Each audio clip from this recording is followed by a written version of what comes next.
Wait, you can't complain until after. Good evening, West Orange. Welcome to the Township Council meeting for March 11th, 2025. I'm Joe Fagan, Public Information Officer. We are live in council chambers at Town Hall 66 Main Street. At this time, I'd like to turn the meeting over to Council President Joe Kukoviac. Welcome, West Orange, to the March 11th, 2025 council meeting. We have a packed agenda, so we're going to try to move along very quickly. I can see some new faces in the audience who really want to get to our agenda, so we'll move as quickly as possible. Thank you. Madam Clerk. This is to inform the general public that this meeting is being held in compliance with Section 5 of the Open Public Meetings Act, Chapter 231, Public Law 1975. The annual notice was emailed to the Star Ledger and filed in the Township Clerk's office on January 7th, 2025, and published in the West Orange Chronicle on January 16th, 2025. Councilwoman Geber Michael. Present. Councilwoman Rudin. Here. Councilwoman Scarpa. Present. Council President Kukoviac. Present. Mayor McCartney. Thank you, Madam Clerk. You're welcome. Councilwoman Scarpa, Yes. perhaps you could introduce our next event, Okay. please. We have the Roosevelt Middle School students here. They put together a beautiful diversity art gallery. I had gone over to see it and I was just so impressed with the work and with all the effort and the spirit behind it. It was really about uniting our community around communications and expression through art. And I thought there was no better time than right now to honor them and all of their work in helping our community to be united and kind and loving and compassionate with all of our different diverse cultures and peoples. So they are here today. And do you want them to go now or after the, I think they'll go after the ageism because there's a teacher so that we're waiting for. Oh, we're still waiting for Yeah. somebody. Okay. So we'll do the ageism first and So we're going to go to the opposite end of the spectrum, and we are going to ask Ms. Laura Van Dyke, who runs our senior programs. Well, it looks like she's not standing up. We are going to have a presentation on Aging Well West Orange, the campaign, and we're throwing you to the wolves. So I'm sorry, this is a little disjointed. This is my fault. So please.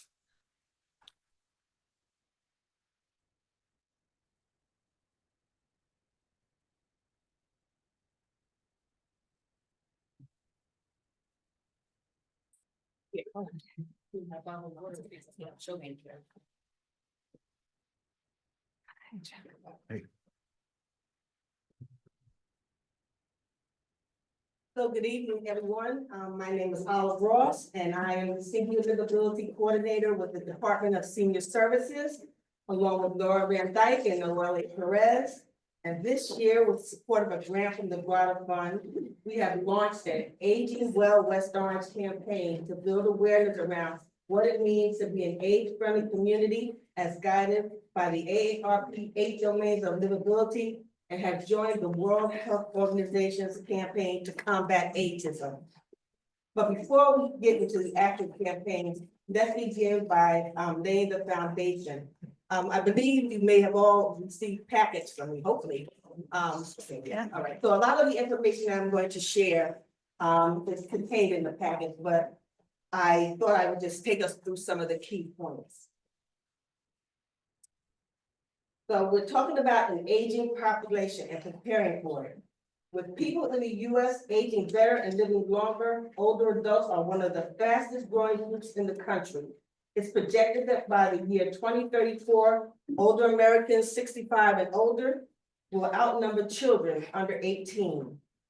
Developing an accessible infrastructure, having a variety of housing options, providing enhanced healthcare and support services, promoting social inclusion and community engagement, implementing age-friendly policy programs and initiatives offer a multifaceted approach for an aging population. So what is ageism? Ageism is the unjust treatment of people, particularly older people, based on stereotypes, how we think, prejudice, how we feel, and discrimination, how we act towards them based on age. Starting at an early age, ageism shapes the way we think about ourselves and others as we grow older. According to the American Society on Aging, ageism is the most widespread and socially accepted form of prejudice and is often considered normal.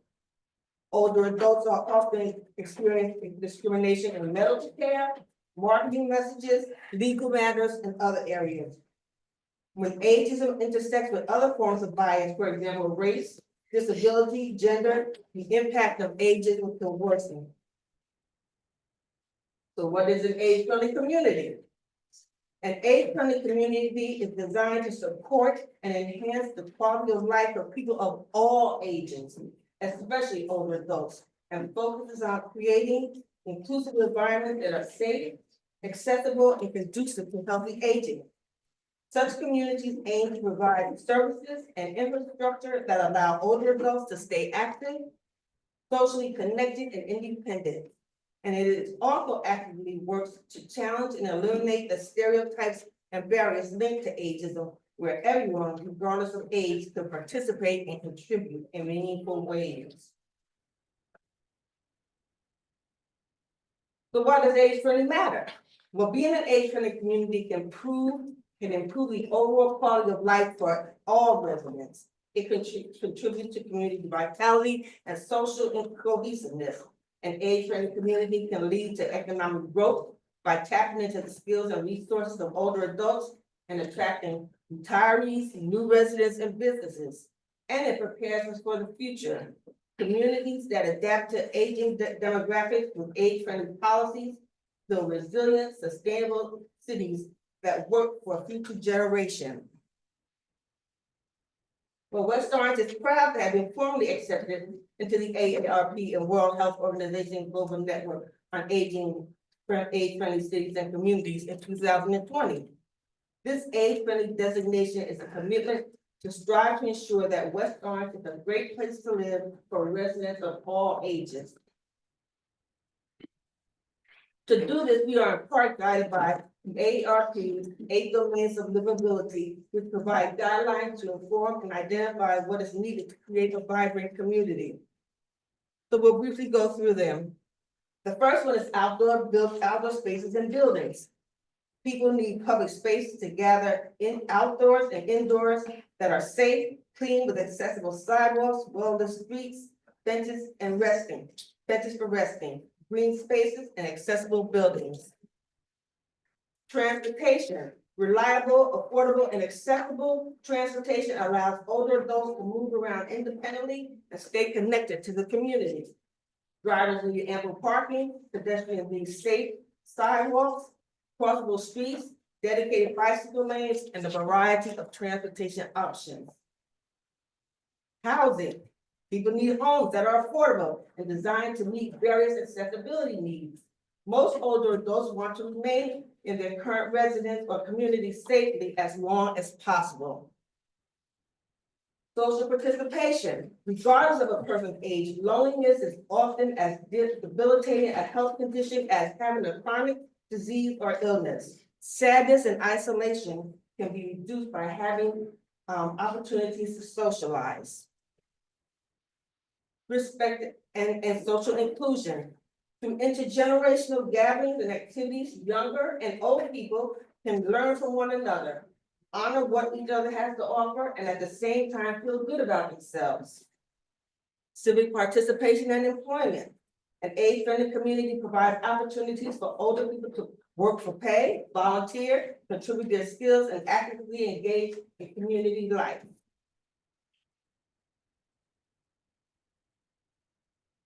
Communication and information. Not everybody is tech savvy or has a smartphone or internet access. Information needs to be disseminated through a variety of communication channels to ensure that older adults can easily access relevant information. And community and health services. At some point, people of every age get injured. People become ill or simply need preventive care. It's essential that residents are able to access and afford the healthcare and supportive services required. So our goal for 2025 is to engage, educate, engage, and empower. We will be advocating for an age-friendly mindset internally. We're meeting with township leaders, departments, and through education, discussion, and information sharing. We're going to be building community awareness. You'll be seeing us all around town, talking about ageism and reframing aging, what it means to be an age-friendly community, and West Orange age-friendly status. And when possible, we hope to integrate the 8 domains of livability into policies, practices, programs, and priorities. Some of the initiatives of the campaign include, you'll be seeing signs around, age-friendly signs around the town. We'll be doing presentations like this to the town council. We've met with the Older Adults Advisory Board, the superintendent of schools. We'll be having a presence at the Downtown Alliance Community Engagement events, and we'll be participating in other organizations' events as appropriate. We'll be providing literature on the 8 domains and reframing aging, and we hope to get some publicity through social media, websites, wherever possible. An intergenerational strategy is a key component of this campaign. According to the World Health Organization, initiatives that foster intergenerational contact are among the most effective for reducing ageism against older people and show promise for reducing ageism against younger people. A lot of times we don't recognize that younger people as well as older people experience ageism. This year on September 7th, which is Intergenerational Month, we'll be doing a Township intergenerational event. There'll be a retro theme, there'll be intergenerational activities, and we will be and we already collaborate with the high school on some intergenerational activities. We have our Gen-Lit reading program, Bethlehem Garden. And we also recently had a conversation with the superintendent of schools and for about possible opportunities for the older adults to volunteer with our younger people.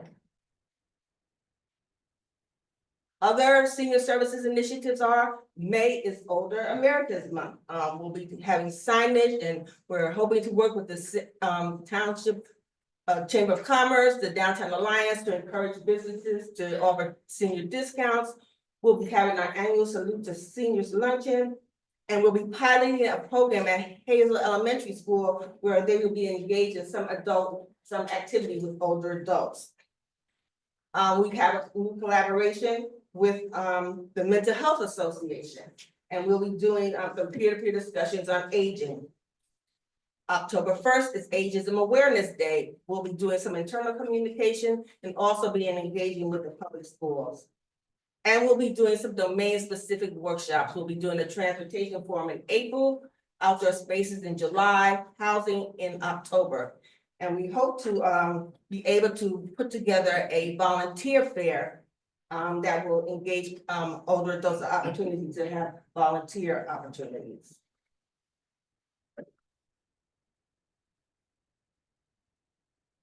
Oh, I forgot to mention, yes, of course, we have all our ongoing programs that the Department of Senior Services provides. We have workshops, events, we have aerobics, Zumba, our seasonal cafe, we have senior picnic, we have holiday luncheons, so we already have a lot of activities geared for our older adults. But these are just some things in addition that we hope to implement this year.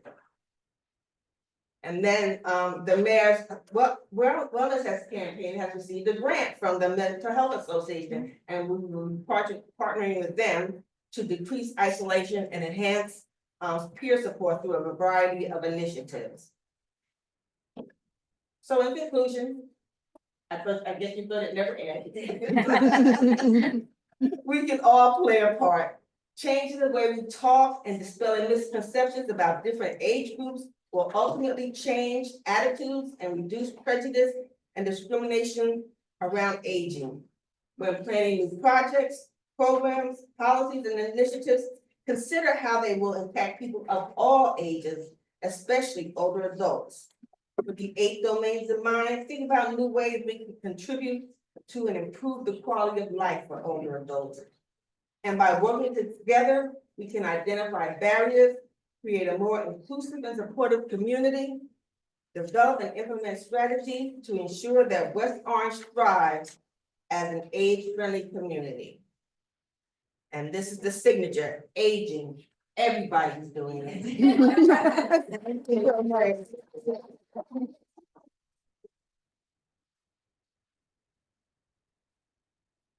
Really fun magnets. Oh, thank you. Yeah, we want to pass those around. Thank you.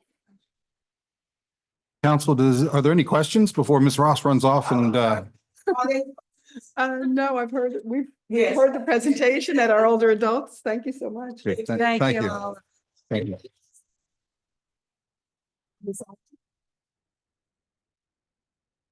So we'll have Miss Oliver and Miss Lopez come up from the. Ms. Scarpa, you take it anywhere you want, please. Lopez, come on up and you can do your presentation.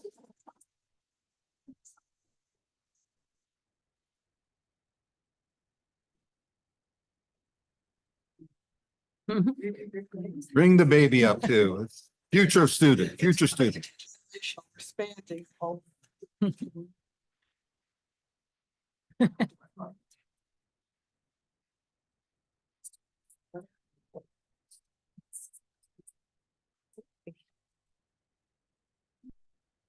Good evening. Good evening, everyone. My name is Olivia Batansis, and I am the Assistant Principal at Roosevelt Middle School here in West Orange, New Jersey. I'm also a proud resident for the last 13 years, and I do have children here in the school system, so it is an honor to be here and to serve our town. I'd first like to say good evening to all of our political leaders, our council members, our mayor. Thank you so much for having us, and all of the residents that are here. Thank you for being here. I especially though want to take the time out to thank our amazing Roosevelt Middle School students. We have several here with their families, and I thank your families as well for raising amazing human beings. I think it's awesome that we get to go after a presentation on ageism, because I think, and I'm glad you said it, that ageism is something that even youth experience in our nation. And I can't explain how wonderful it is to be able to present something that shows how powerful the impact of our youth, specifically here in West Orange, can be. What they've done is absolutely remarkable at our school. I'm here today to speak about something truly special happening at RMS Middle School, and that is the relaunch of our gallery, but the launch of our gallery officially named the Roosevelt Middle School Diversity Art Gallery. This gallery, as we'll see in a few moments as we scroll through some of the wonderful images that display the work that our teachers and our students have put together, celebrates the unique identities of our students through art and also through poetry. And we'll talk about that in a second. It's about embracing differences and fostering understanding. But this initiative means even more when we consider the story of one of the teachers whose vision inspired its existence, Miss Janice Oliver. Janice grew up right here in West Orange, New Jersey. She walked the halls of Roosevelt Middle School as a student herself. Janice grew up in West Orange and deeply values the same rich diversity that this gallery now represents. Her experiences growing up in this town shaped her, inspired her, and ultimately led her back to RMS to inspire a new generation.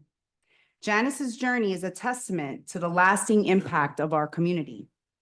RMS and LMS art teacher, Christy Lopez, has also contributed to the culmination of an incredible journey of expression of beauty that now lies in our school permanently. Both Janice's work with students on projects like the micrographic portraits and Christie's work on the Dear Passion watercolor silhouettes demonstrate how deeply they both, as teachers in our community, value one of the most profound legacies of the RMS and Greater West Orange community, our diversity. The Diversity Art Gallery is not just an event. It's a reflection of our town's values and a reminder of the power of education and community. It is with great pleasure now that I introduce RMS art teacher and New Jersey Governor's Teacher of the Year Award recipient, Miss Janice Oliver.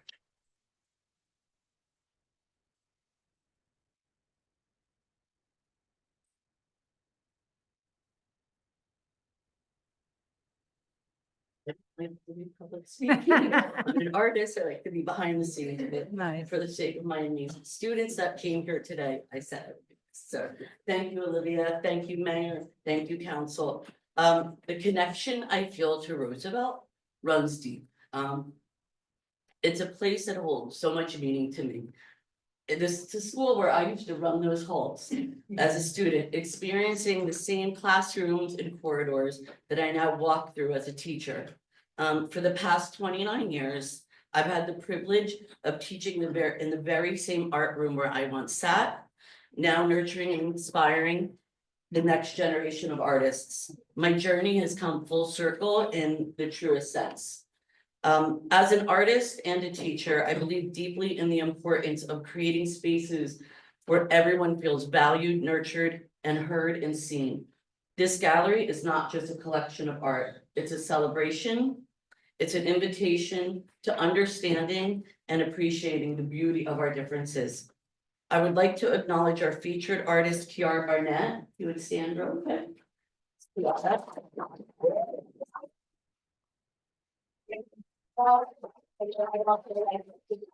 are all our student artists. Could you just stand up real quick?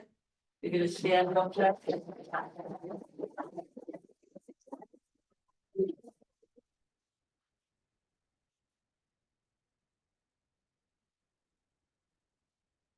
I'm so proud of each and every one of you. I am proud of your creativity, your hard work, your determination, and your bravery in sharing your voices with us. I want to thank everyone who helped bring this gallery to life, and I want to thank all of you for supporting the arts in our schools. Let's continue to foster a community where creativity knows no bounds and where every student feels empowered to express themselves.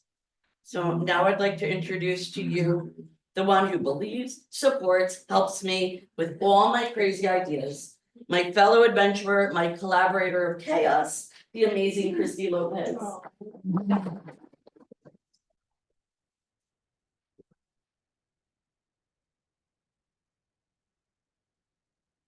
Again, thank you so much for coming.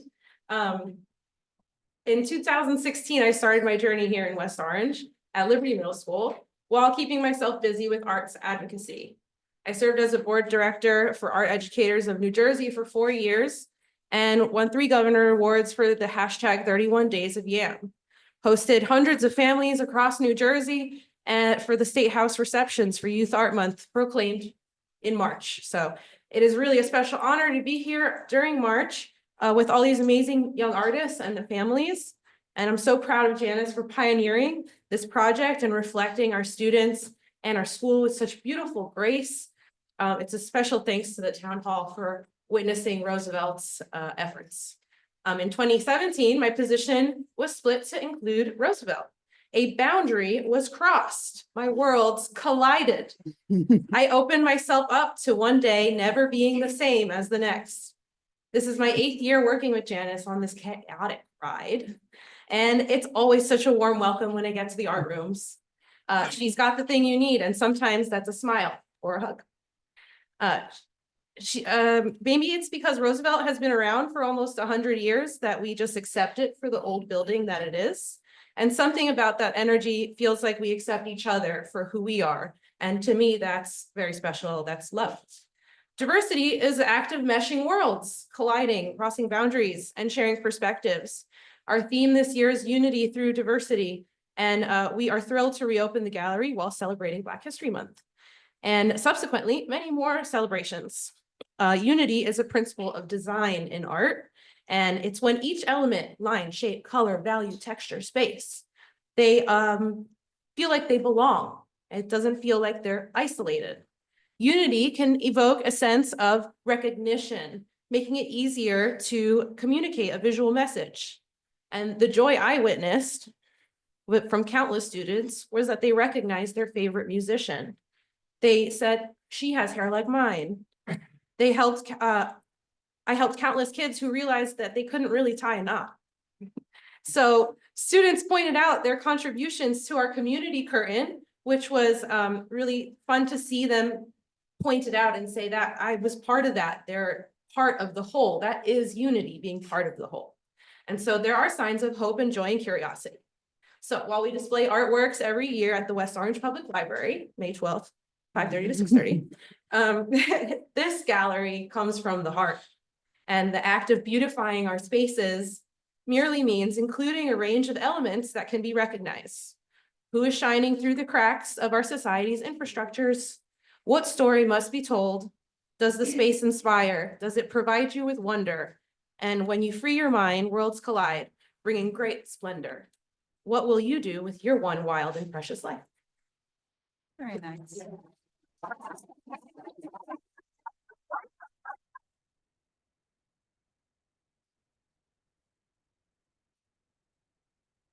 Before we acknowledge our students who are really excited to receive this proclamation. So we did gather today and we got an opportunity to share with them how important this is civically. We're really, really excited that you will be able to leave with helping us make this history and impact. So to all of our students, again, thank you. One in particular student, however, was featured. We decided to relaunch the gallery. And I say relaunch because there was a gallery there at some point. And then part of our mission, especially when I started the job, was to really just find the great vision we already have at Roosevelt and bring it back to life. And that's exactly what we did with this gallery. And it was decided in September that we would relaunch it with the theme of diversity, because that is obviously such an intricate part of what defines us as a community. One of the students in particular, because it was Black History Month when we chose to relaunch the gallery, was chosen as our featured artist. She is a phenomenal artist, especially for someone of her age. And we'd like to welcome her to the podium, Miss Kiara Bennett, and she is going to just share a few words as a young artist on the impact she believes art has had on her life and also on her peer students.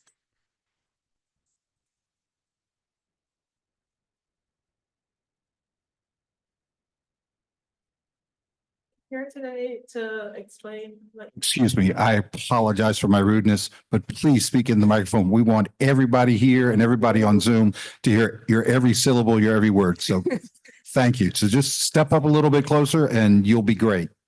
I'm here today. Thank you. Share a few words of how art has impacted almost all of our lives in general. From culture to cuisine, sometimes the food that you eat can be influenced by art. Like, how do I put it? Like, dishes are like art. They're supposed to be cooked and eat and shared. They're supposed to be special to you, like how art is special to me. Art should be something that we should all share and try to learn about, not just stick figures. I understand that stick figures are very nice, but sometimes we need to just push ourselves, because it started out as stick figures for me, but then I gradually got better and better, because it's not just something that's handed, it's a skill that you learn. And I wish that more of our youth would get into art. Instead of modern art where it's throwing sand, I don't really like it. It's not really art. But if that's what you're into, that's what you're into. Thank you.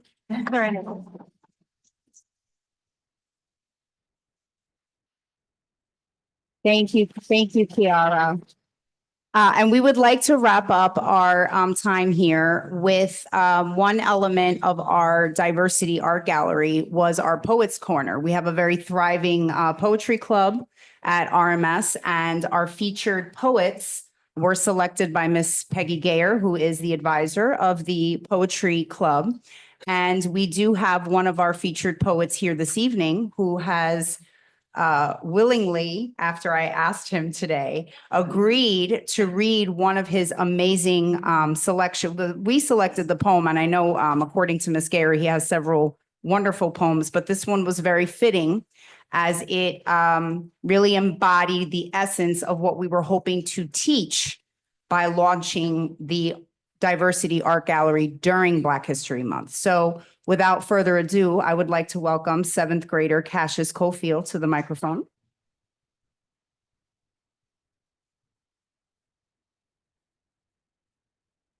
Cassius will be reading his poem entitled Our History. Thank you, Mr. Tansis.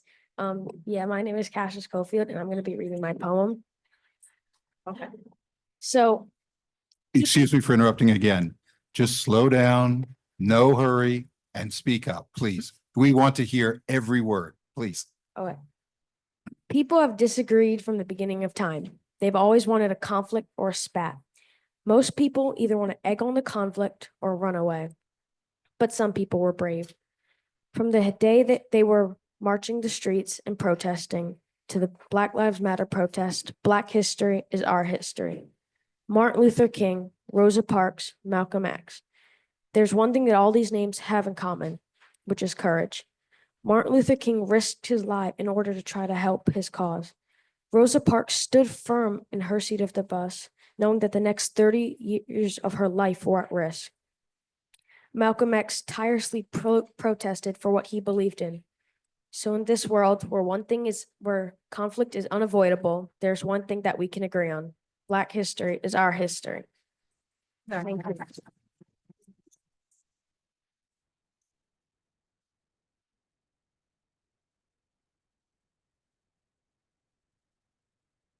First I'll read the proclamation and then they can maybe do a photo. I want to thank all of you for coming and all the parents for your beautiful children. I really do think it is our youth and our children, as you can see, that are going to lead us down the path. Thank you, Ms. Scarpa. You read my mind. Thank you. So with that, I'm going to do this proclamation, read this proclamation for our students. Recognizing the Diversity Art Gallery of the Roosevelt Middle School students. Whereas, with the support and encouragement of Roosevelt art teachers Janice Oliver and Christy Lopez, the students of Roosevelt Middle School have demonstrated outstanding leadership and commitment by organizing and presenting the Diversity Art Gallery, an inspiring event celebrating diversity and inclusivity through artistic expression. And whereas the Diversity Art Gallery showcases the immense talent, creativity, and cultural richness of our student body, fostering a deeper understanding and appreciation of the diverse backgrounds and experience that make our community unique. Whereas the students' dedication to promoting diversity and inclusion through art has created a positive and welcoming environment for all, encouraging dialogue, empathy, mutual respect among their peers and the broader community. Whereas Roosevelt Middle School students' efforts serve as a shining example of how young people can lead the way in building a more inclusive and harmonious society. Now, therefore, be it proclaimed that we extend our heartfelt gratitude and commendation to the students of Roosevelt Middle School for their exemplary work on the Diversity Art Gallery and for their unwavering commitment to celebrating diversity and fostering inclusivity. Be it further proclaimed that we encourage all members of our community to support similar initiatives, recognizing the vital role of diversity and inclusion in enriching our lives and strengthening our bonds. Thank you to all of the students. Joe, you can start.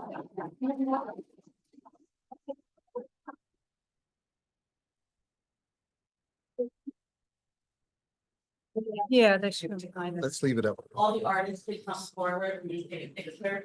And poet. Poet. We're also going to be, and we're also going to give you your copy. That's why I'm just stay here, back there. We should stay Uh, Oh, they're coming behind us. Yeah, it looks like.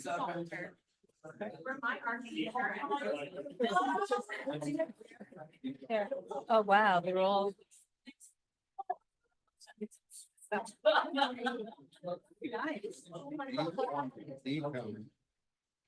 Did you like? Nice job, everybody. Every move down. Nice job. Congratulations. Nice job. Is this the entire school? Is there anyone missing? Everybody together, so turn to the side so you can fit better. Turn to the side like I am. Turn to the side. There you go. You can fit better. Everybody get closer. A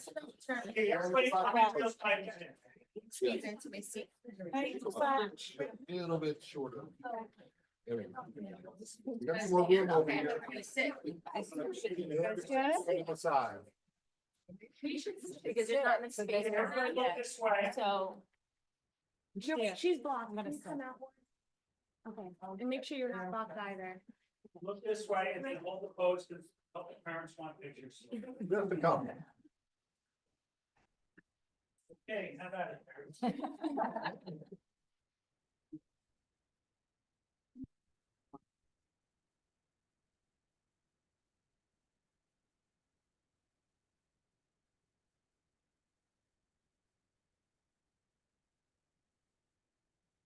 Parents, I just want to share that your child is going home with a copy of the proclamation provided generously to us by the town council. I know as a parent, this is something that we want to keep in frame. It's a very, very big accomplishment. So thank you. This is all was my art.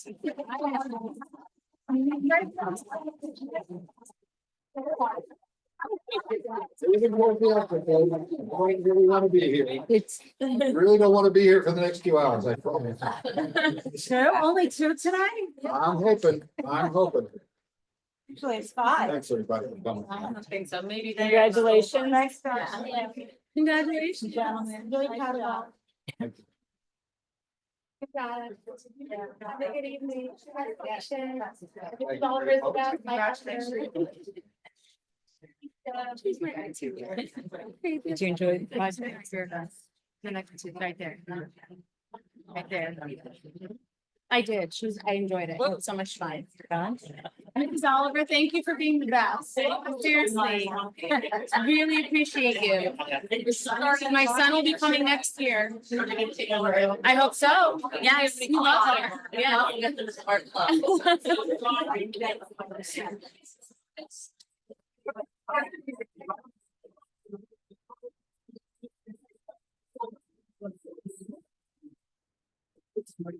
So everybody,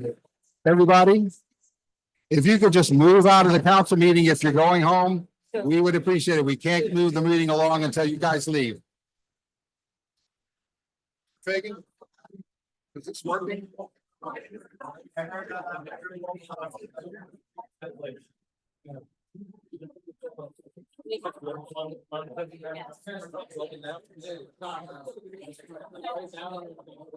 Everybody, could you please move the air kissing to the outside so we can continue the meeting? Thank you very much for coming.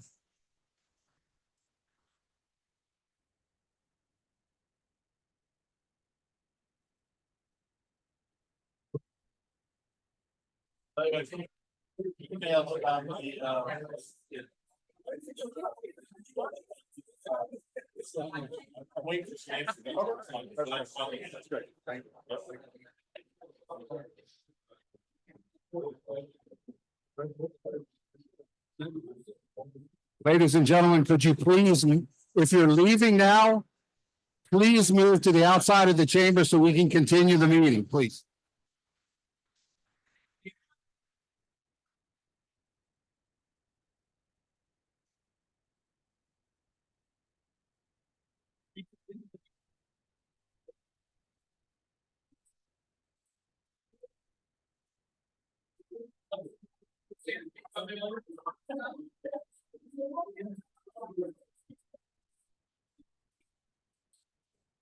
On the road.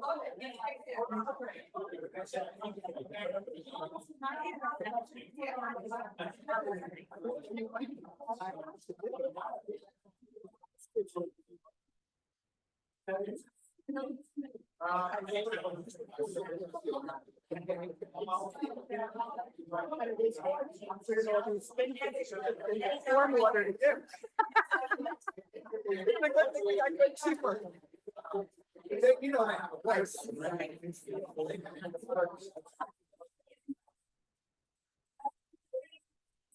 like to resume Yes. the council meeting, so please find a seat.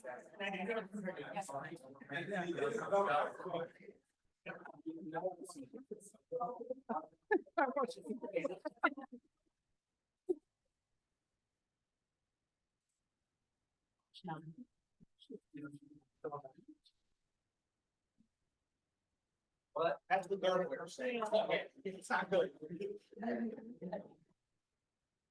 Clear can make an argument for anything. He's sitting with our eyes. Yeah, I've always heard good things. I don't know. I would love to. I would love to.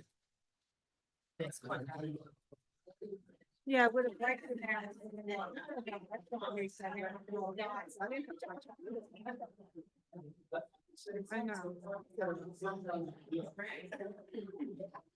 Please, ladies and gentlemen, we need quiet so we can continue the meeting. If you can't be quiet, please go outside. We're happy for you to be outside. Thank you, everyone. We're ready to start our public meeting. Madam Clerk. This is to inform the general public that this meeting is being held in compliance with Section 5 of the Open Public Meetings Act, Chapter 231, Public Law 1975.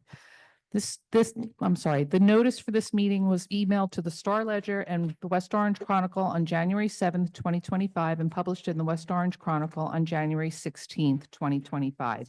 Councilwoman Castellino?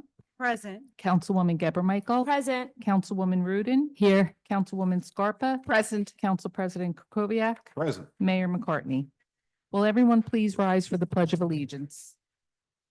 I pledge allegiance to the flag of the United States of America and to the republic for which it stands, one nation, under God, indivisible, with liberty and justice for all. The council is now in their public meeting. Thank you, Madam Clerk. This is the time for public comment. I just want to do two things before we start public comment. One, I want to acknowledge that we have a ordinance on for second reading having to do with the transition to electric leaf blowers. And I want to make sure if there are people here who want to speak on that, that we move you up earlier rather than leave you to the end of the session. If you're here to speak on that, could you just raise your hand real quick so I can get a feel for it? Okay, thank you. With the permission of the other council people, I'd like to move that ordinance, the hearing on that ordinance up. And just so you, what do you think? No, because if there's people thinking they're gonna be speaking later in the evening, and in case they come, I don't know. Okay, I think they would be here now, but Yeah. they. What I have was an thinking- opportunity to speak later, so you go out of batting order. Yeah. Okay, so we can't bat cleanup, but what I'm thinking is that we have public comment and then we immediately move into the ordinance. Are you saying, Councilwoman, that you think that's not a good idea? No, because if people are gonna come later in the program because they think they could speak later. I mean, that's my own personal concern. I mean, we received numerous emails and a lot of people came last time of their displeasure against the ordinance, but just in case I would, if somebody wants to speak now and then if somebody comes later, they could speak later. We have a pretty short agenda, so I would hope we won't be too late. But that's up to you folks. Okay, I agree with Councilwoman. Councilman Castellino. I think we should just stick to the schedule because I think people might be coming later on who are either for or against it, what's the, I'm open, whatever you think. is fair. I think that most people who are making public comment are here right now. Most people don't come later to make public comment when they don't have the time when we're going to be doing this. So I favor your approach. Councilwoman Rudin, I agree with you, but we seem to be in the minority. So let's, if we could, let's just move to public comment and see where we stand. Now, if you're here to speak on the leaf blower ordinance, you have two opportunities. You can speak now, public comment, or you can wait because all ordinances on second reading by state law require a public hearing where you will get the same opportunity. All I ask is that you not basically repeat yourself by speaking at public comment and then speaking again at the public hearing for the ordinance. So please, those of you who would like to speak at public comment, I want to open it up. I want you to wait until you're recognized by the chair. And if you want to line up behind the person who's speaking, 5 feet behind, we can speed up the process. I think, Mr. Fagan, you look like you want to say something. Well, I'm ready to go at your. Please go ahead. Okay. Thank you, Council President. I'd just like to point out two quick things. For those individuals here in council chambers, the clock is an hour behind. So don't go by that clock. This clock up here is correct. And on the heels of that wonderful presentation from Roosevelt Middle School, I'd just like to point out that Roosevelt Middle School was dedicated in 1933, and Eleanor Roosevelt, who was a great supporter of the arts, was at the dedication. So I just thought that would be. And it's Women's was History pointed Month. out. Oh, wow. Tonight, I want to remind everyone that this is Women's History Month, honoring the past, inspiring the future, celebrating women's history. There's a lot to celebrate, and so it's a well-deserved recognition. And somewhat appropriate for Women's History Month is March 13th to 14th is the Jewish holiday of Purim, and that was Queen Esther who led the saved the Jewish people from the persecution by the ancient Persians. And the story is recounted in the Old Testament, in the book of Hester. So that is coming up later this week. Certainly, everyone is likely aware of the sad news, the line of duty death of a Newark police officer in the West Orange Police Department, as well as the entire West Orange community stands in support with our Newark brothers and sisters. And Operation Blue Angel is a program. It's not a new program. It's in existence, but it's been in existence, but I'd like to remind the public about it. And basically, what it is it's essentially a lockbox that the police department will put on a door of a residence. You have to apply for the program, and in the event of a medical emergency, the police have easy access to the house. Now, I have to recount my own personal experience. Many years ago, I could not get in touch with my father, and I was a half hour away, and I just sensed something was wrong, and I called the West Orange Police Department, and they had come, but they had to break open the back of the screen door. The damage was really minimal, but it did cause a delay. He had suffered a stroke. I arrived there in time to go to the hospital with him, but it was our last ride together to the hospital. So who knows if Operation Blue Angel, if the lockbox was there, if it might have saved his life. So I urge everyone to consider participation in this program. I've mentioned this in the past. I want to mention it again, the 9 p.m. routine. This is basically designed to prevent crimes of opportunity. If your residence does not look appealing to a criminal, they're going to move on. So take the time to lock your car, turn your lights on, and take valuables out of your car. And I've said it many times, please secure your key fob. Mayor McCartney's open office hours are Thursday, March 13th from 6 to 8 p.m. No appointment is necessary. Of course, it's here at the mayor's office, 66 Main Street. Of course, the next council open hour, and this information is posted on our website with all the dates, is Thursday, March 27th from 6 to 7 p.m. And once again, no appointment is necessary. I also want to point out, this is not a West Orange initiative. This is a state initiative, but it's very important. And the real ID deadline is coming up on May 7th, 2025. It's right around the corner.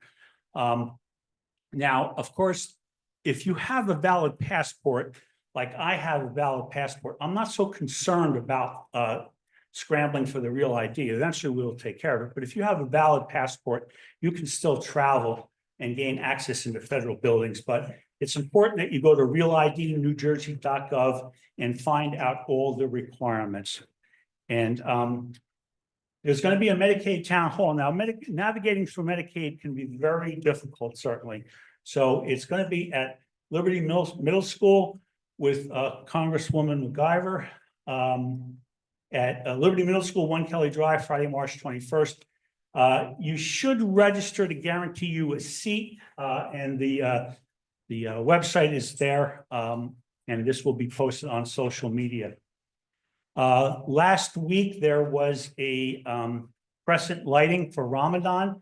Mayor McCartney had a brief opportunity to talk. It was a event I was not there, but it was an event filled with unity, joy, celebration. And Mayor McCartney announced that this will be an annual town event.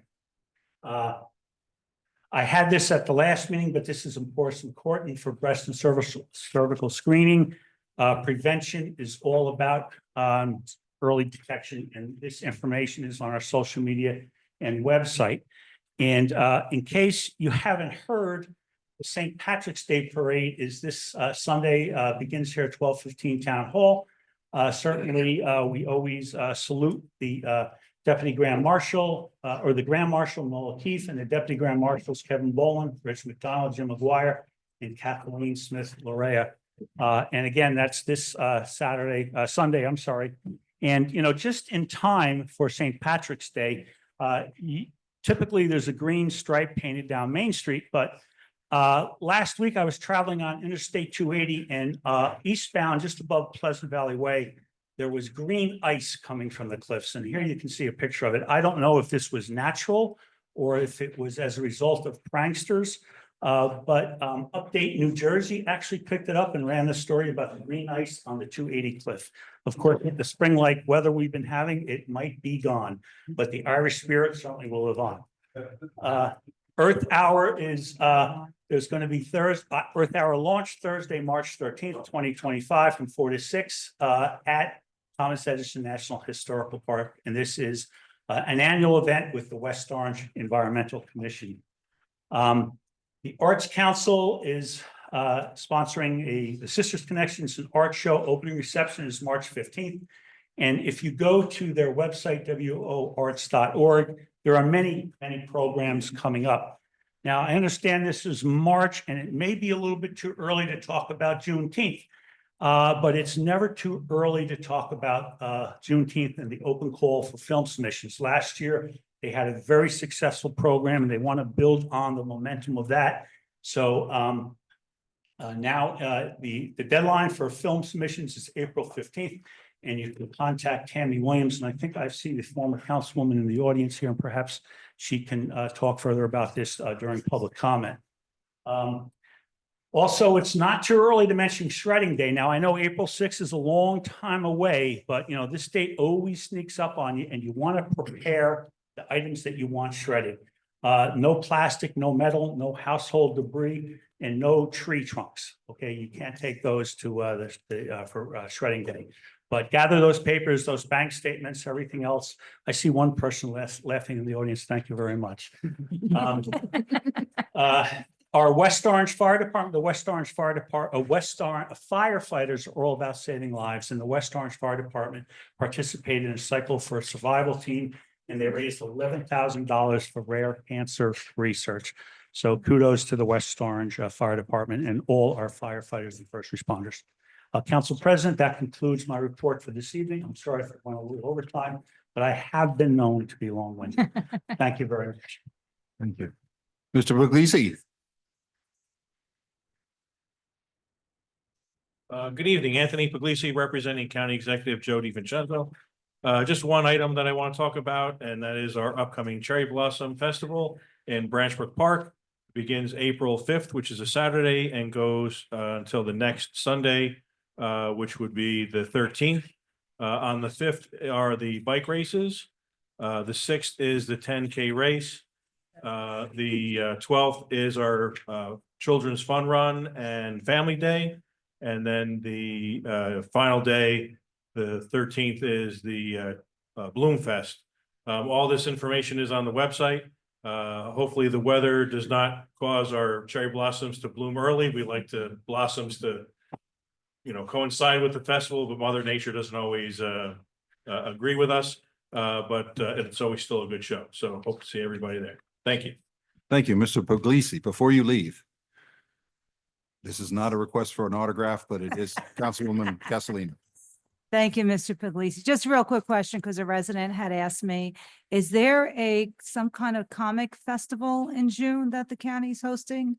Or I can find out for you. I did hear something when I was talking with our Parks Director, but I can definitely get you information on it. Yeah, if you can send me the info, that'd be awesome. Thank you. Okay.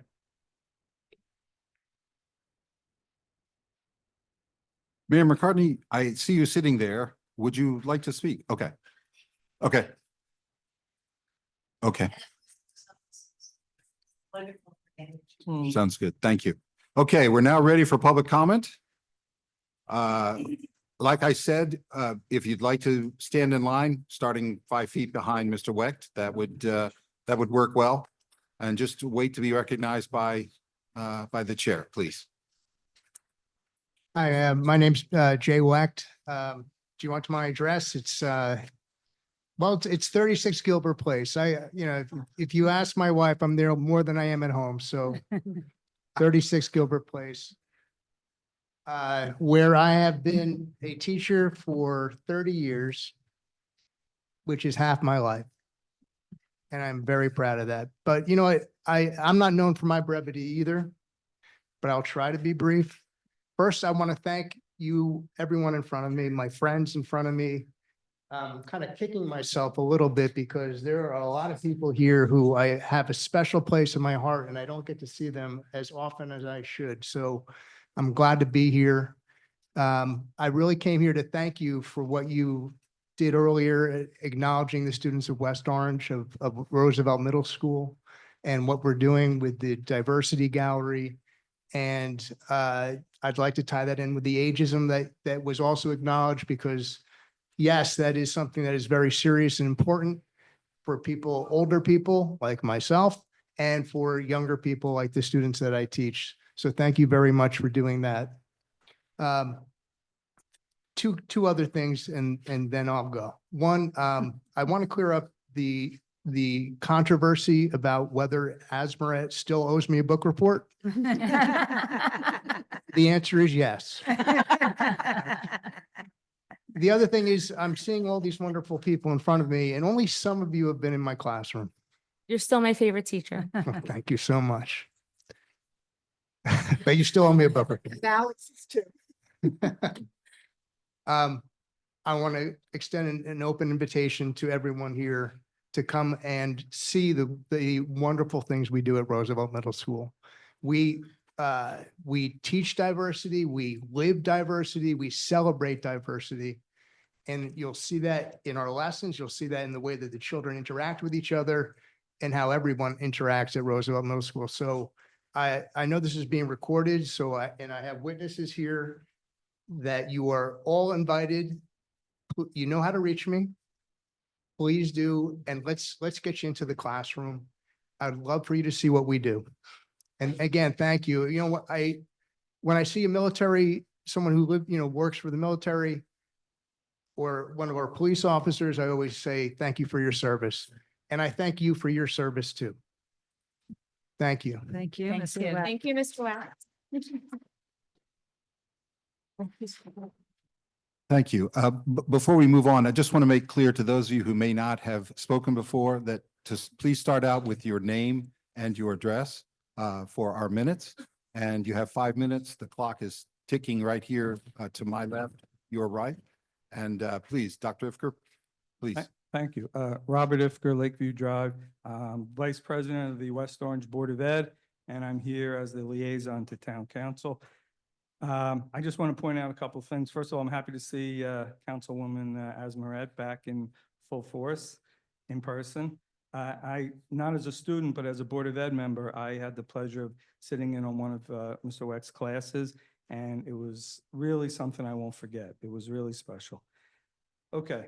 I was here last time when we spoke about the leaf blower bill, and there have been a couple changes or a couple of developments since then. To begin with, the governor cut our money for education by 3%. The second thing is that when we left here, there was some question as to whether the ordinance would affect us, whether we were responsible for participating in the leaf blowing change, the transition. And still, some say yes, some say no, but our lawyer said yes, so we're going to do it. The law is the law, and we have to do it.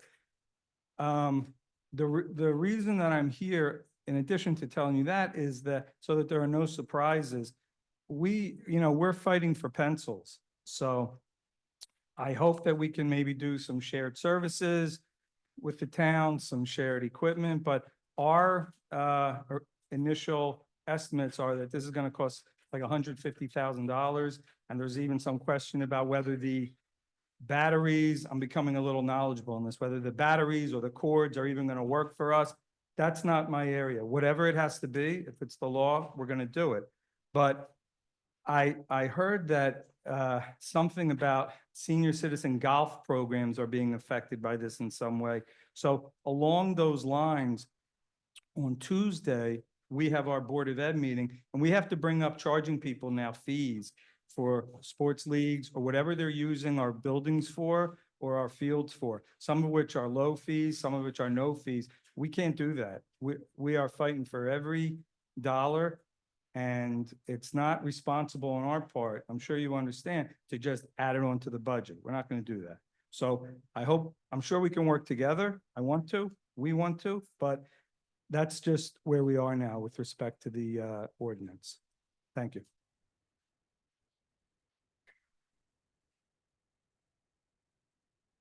Mr. Scott? Good evening. Brent Scott, 75 Nestro Road. Good evening, Council President, members of the council, and Mayor McCartney. I came to address two things, and I'm going to try to do that within the 5 minutes.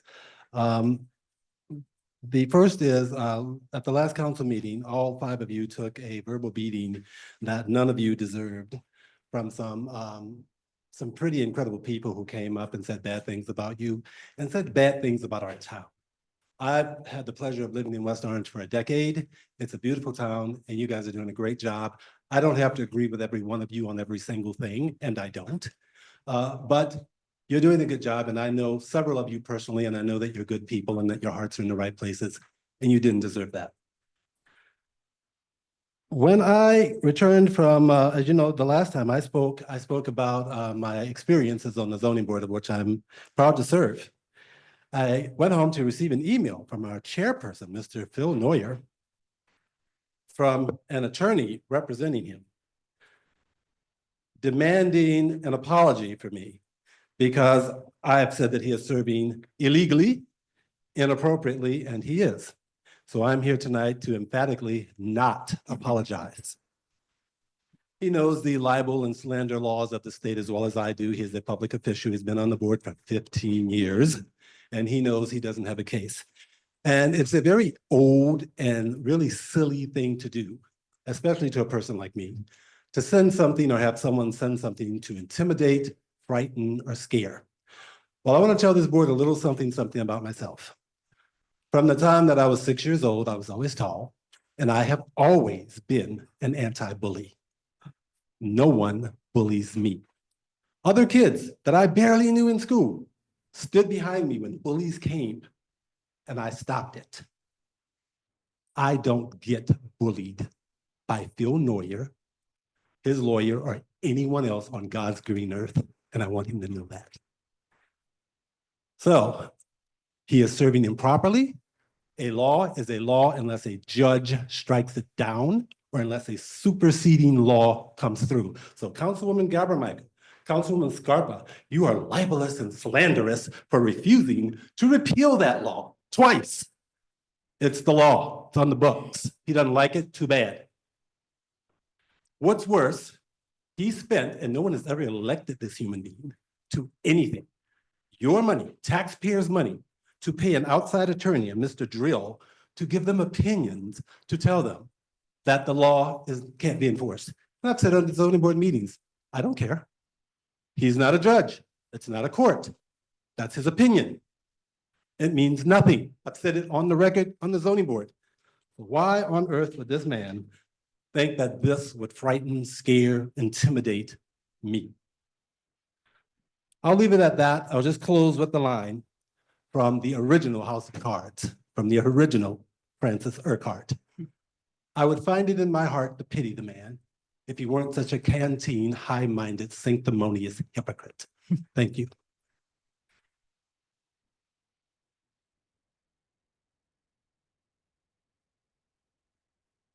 Good evening, Seth Weisletter, 17 Howell Drive. So my first request to the council is please put something in the budget for louder, better microphones. Please. This is a small room. I have attended so many meetings, and when speakers get interrupted, you lose the flow. There's already tension in this room. Not hearing someone creates additional tension. Please put some budget, or just get a different microphone system with 2 speakers, and I'll bring some microphones. I mean, this is really not rocket science. So let's get on that, and we can have better conversations and less stress in this room to begin with. So I came to talk about the leaf blower. I have some ideas. And this debate over the leaf blower ban in West Orange has brought out strong arguments on both sides. I think we can all agree on that over the last 2 years. And everyone who has spoken has made very valid points. However, only a small percentage of residents can attend council meetings and voice their opinions. More importantly, and it's been the same people over and over. More importantly, a rule or a law is only as good as its enforcement. And there's a serious concern about how this ban would fairly and effectively be enforced. I believe we're asking our zoning office to effectively take on this responsibility on top of everything else that office does. I'm not sure how our zoning office works, if there's one person who does enforcement, but I'm not sure how we can put this all on one person to enforce our zoning. Doesn't make any sense. In addition, enforcement is often a complaint driven by meaning violations are usually reported by residents rather than actively patrolled. Many towns have struggled with this consistent enforcement due to limited resources. Limited resources is limited budgets, limited people. The town is not working effectively to begin with, and all we're doing is putting more weight on a system that's not perfect. Which is why critics argue that bans can be ineffective without proper funding and proper oversight. Let's think about that. Your decision impacts every homeowner, landscaper, and workers in our town. And it should not, and now the school board, which we just heard, $150,000, that's not a pocket change. And it should not be left to a handful of officials that continue to grapple with this issue. There's only one way to do this. That's fair and a democratic path forward, which I hope my fellow residents of West Orange agree, is to put this issue on the ballot. Let all West Orange voters, please, everybody, It's just let slowing them down. have a say at Just their slowing us down. polls. Let the voters decide. You've heard everything, you've tried, it's not working. It's time for the council to refer significant decisions in this town to the electorate. I also want to point out one thing in this ordinance, which I hope will not get passed and go to the voters. But you have effectiveness of November 1st to December 31st. Already it's a flaw that does not line up with traditional leaf up pickup times in the town, which is October 22nd to December 14th. So we have an issue there. I just want to point that out. And again, let's not put more weight on our zoning officials that have to do other things in this town that are much more important than leaf blowers. Let's put this on the ballot. Thank you.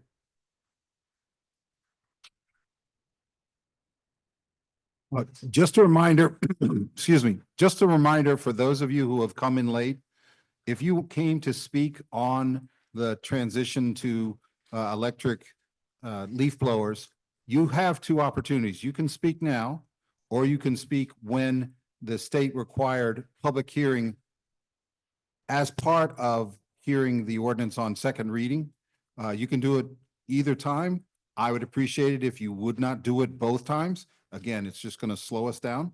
But you're more than welcome to comment now, or you can wait until the public hearing later on in the meeting. So please go ahead. Thank you. My name is Richard Leonardis, and from the record, I'm from 1073 Pleasant Valley Way. your last minute showed that I was from Livingston. I don't live in Livingston. I live in West Orange. I've just provided some information on the turbine blower. Your ruling is talking about a turbine blower being pulled by a golf cart or something. That's not accurate. So there's the information. I was able to speak to many people on the board over the week. I couldn't send an email because I was overly busy this week, but this is some information on a turbine blower. Again, I own a company called Jersey Power Equipment. I sell all this equipment. I met with the people from the town. We've demoed equipment from the town. I've been to 5 golf courses because I sell many golf courses, many municipalities, and many landscapers. My biggest concern is A, the verbiage on what a turbine blower is, because what you're saying is not accurate.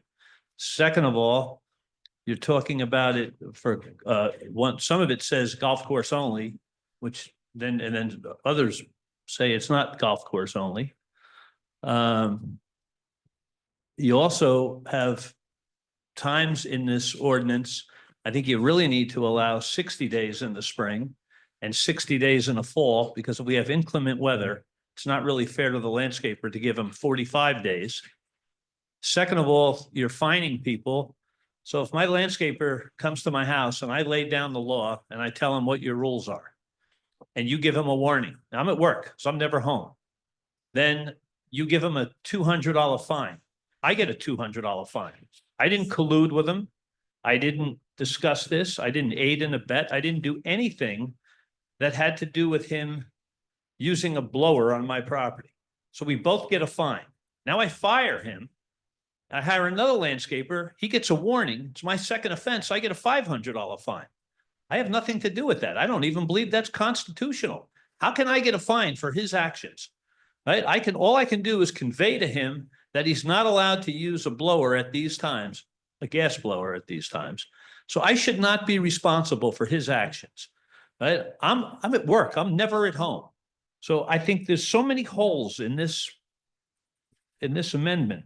Right? People come here we talk about Maplewood, we talk about Montclair. I don't live in Maplewood or Montclair. I live in West Orange. I lived here my whole life, right? I don't care about those towns. Other towns have looked at this and just shot it down. They said, we had nothing to do with that. So I hear that, well, this town's looking at it and that town's looking at it. Who cares? How about all the towns that aren't looking at it, or that looked at it and said, this is ridiculous? We're not even talking about that. I mean, so then we're excluding generators. How does a person charge a battery? They can't plug into my house because I don't want them to, and they don't have enough battery to go throughout the day, right? But you won't let them use a generator. I'm talking to Joe, and I've talked to more people from the town.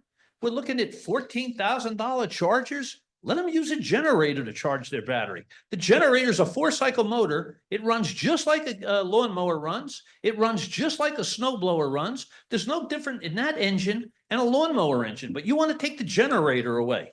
Makes no sense. We don't know how we're going to enforce this.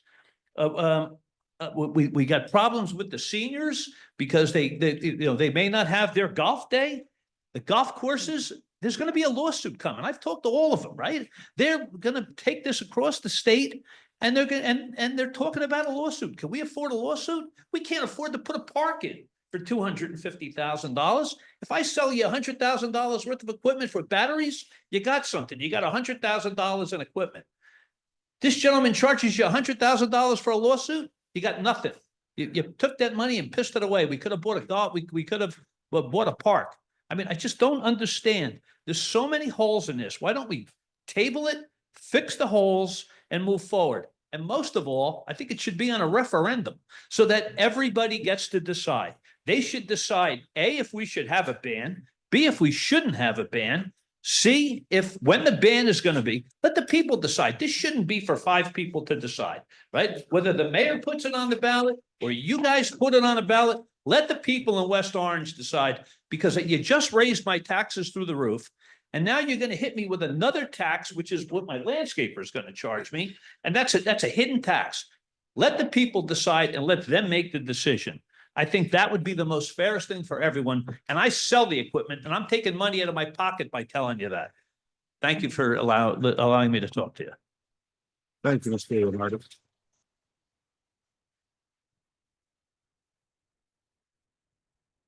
Good evening, everyone. My name is Joseph Vina from Stone Drive. I don't have a lot to say because we've just heard from some of the previous speakers what I was going to talk about. Number one, I was surprised to hear the amount of money that it's going to cost the Board of Ed, and I can imagine what it's going to cost the township, who's always struggling to raise money for the budget.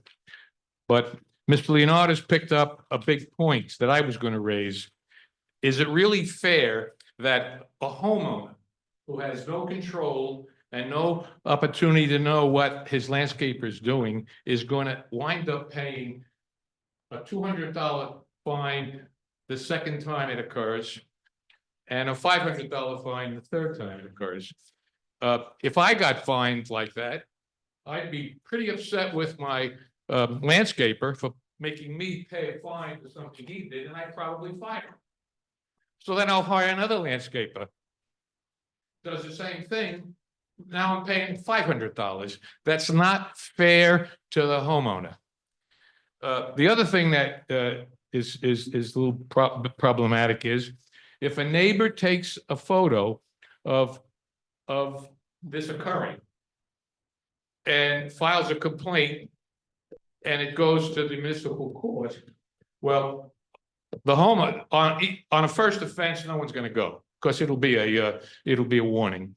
But the second time it happens, if it goes to court, the only way it could be prosecuted is if the person who took the picture goes to court to testify to authenticate the picture. Now, if the person who takes the picture doesn't go to court and the landscaper goes, well, he's going to lose half a day of work. If the homeowner goes, he's going to lose a day of work and the case will be dismissed and they lose time and it goes nowhere. It's just nuts that we can impose this kind of a responsibility on a homeowner. That's all the other thing, I think the referendum is a great idea, wherever that came from. Most of the objection that I've heard, and I've been to these meetings on another issue, which I don't think we have to discuss this evening, but most of the complaints and proponents who want this ban and the vociferous speeches they make comes from persons who don't even live in West Orange. So I think we should worry more about our own residents, put it on a referendum, take out, if you put on a referendum, you shouldn't put it on with these ridiculous penalties. It's got to be cleaned up, but let the homeowners. I lived in this town I've owned a home for 50 years in this town. To me, this is absurd, and I don't want to belittle you. I know most of you very well, but this is a crazy thing to do to us. Thank you very much.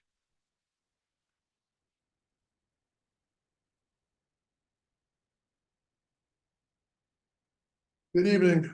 My name is Joseph Panulo. I live in Essex Fells within 200 feet of the notice area of the West Essex Highlands project.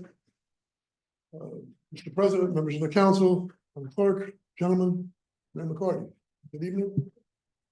I'm here tonight to discuss a few things about the last planning board meeting, which was held, and the next one, which will be held on March 19th, St. Joseph's Day, which is also known as Father's Day in Italy, next Wednesday. Last meeting, We Care's expert from Princeton Hydro testified about the stormwater plan. There's been a DEP permit issued. That permit is under challenge. Will be appealed at the appellate division. But the expert testified for the entire meeting, testified and fielded questions from the audience more than we had anticipated. A few things of note. Most questions that came from the audience were concerns about the area beyond the 120-acre impact, which was the subject of the DEP permit. And the Princeton Hydro report and data that were submitted to the DEP were within the area of disturbance. Most of the people that spoke were concerned about flooding and impact outside that area. One. Two, I'm not sure if you, or someone from, maybe it was Chairman Bagoff, requested that expert please submit his comments that were made, and there were slides presented into a document. That document I saw yesterday will be submitted prior to next week's meeting and made available to the public, however that goes. But there are a number of discrepancies that are present in not just the permit that was issued, which are on the record, have not been argued yet, but even in the plan. And those again will be uploaded, I hope, if they're allowed to be presented on site. But the first thing that the expert did is he reminded the planning board that it has an independent obligation, duty. I won't say the planning board has the liability, but the presence of a DEP permit does not indemnify or absolve the town of its own duty to protect the public health, safety, and welfare. And as it relates to many of the issues that will continue to be presented, this is an issue. So the stormwater plan that was approved by the DEP, but our expert came in and presented. Next meeting, our tree expert, Emil DeVito from the Jersey Conservation Foundation, will present expert testimony and maybe field questions from the planning board and the mayor and from the public. Just to be clear, we have already submitted a survey submitted by the developer that was done in 2010 of a mature forest with 85,000 trees. Our expert will testify as to the maturity of the forest, the health of the forest, the volume of trees in that forest, and the notion that by taking out a number of trees which are not articulated yet, we know there's a credit under the settlement agreement for what trees don't need to be replaced. We don't know how many trees will be taken out, and that affects the stormwater plan, which has been approved, but no one knows how many trees will be taken out, and trees affect recharge. Recharge reflects how much water is going to come down, where it's going to go, and the public drinking resources that feed off of that natural stormwater, which in one case flows down into the Essex Fells Country Club, into a well operated by Essex Fells Water, which serves half a dozen municipalities, 22,000 customers, and was recently shut down and now permitted by the DEP to be reopened at a cost of $2.5 million to the taxpayers of our town as part of, I think, a $9 million bond to upgrade the entire water treatment system. So our tree expert will testify, but as I understand from the town's own published data, the tree canopy in this town went from 45% to 27% in less than the last 15 years. This is the largest undeveloped tract of land in the town for sure. I think in the county, Mr. Puglisi, I don't know if you know that's a fact or not, but this is privately owned. It's a 120-acre forest. It's on a mountain ridge. It floods downhill. It affects other people. That's not within the domain of the planning board to have a point of view, nor is the zoning ordinance, which has already been challenged here before, and will return here again when they're done. But I would just like to alert everyone to pay attention to what's happening, because the planning board's purview is narrow. They're not elected officials, and this is going to come back to the council. We'll be here. Your time is up. I appreciate that time. Carnival, thank you. Thank you for your time. I'll be back.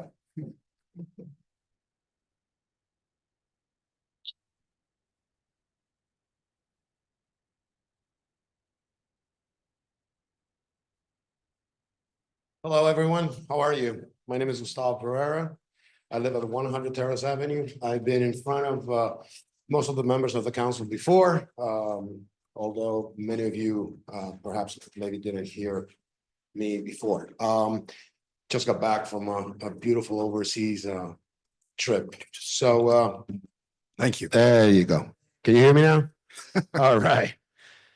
So this is my point. I just don't want to dwell onto something that is being pretty much a lot of experts have come over and explained to you, whether it's Mr. Leonardis, who owns a machine shop and where he sells all the equipment that allows us landscapers to perform our job. I'm also very sensible to the people who are really, really concerned about the environment. Trust me, I got 4 beautiful kids. Well, actually, they're not kids, they're grown-ups now, almost. But I love my town.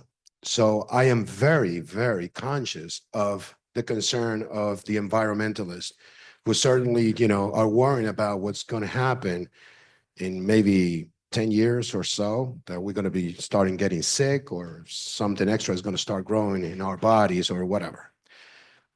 We have to come to an understanding mutually. That involves me personally as well. But certainly we're going to have to come to a sensible and understanding that we are not enemy number one, we landscapers. We're here to provide a service to the community. And that's what we're trying to do efficiently and as fast as we can, because times means money. We don't hate you. We really want to help you. So you have the power, certainly I don't, to enforce whatever rules you seems necessary to allow us to do our job, and you feel confident that nothing is going to happen, that, you know, the sky will fall onto us. But I also understand that there's more important issues in the town, okay, education, forever, that needs the time that we are spending on backpack blowers. So again, I think that the idea of having the people who lives in this town to vote and says, we don't want the blowers, we don't want any machines, we don't want generators, we just don't want anybody to take care of the lawns. Let it grow, let it no mow, or let's help the bees and the deers and whatever else. The raccoons. If that's passed because the people in this town says, we don't care about the blowers, we don't care, don't use anything, then they have the power. But not because 3, 4, 5, or 10 people decide to all of a sudden, we want you guys out of here. Spend the time that you need to do in valuable things, in our kids, in our elderly, and not just on a piece of machine that the only thing that is doing is trying to, make our jobs easier. And we're just talking now about backpack blowers. What's going to happen, with trimmers? They're the same kind of machines with mowers who make more noise than the blowers. So we got to be sensible. Okay. I understand you guys have a huge tax in hand. Okay. But I think that, if we come to an understanding, and I'm willing to negotiate. And I know that the people who does the same thing that I do are willing to do exactly the same. We are not enemies here, but we certainly feel that there's a bunch of people in this town that, yeah, they feel that we are here to cause harm to them. And that's not the case. So thank you very much for your time. I really appreciate it. Thank you.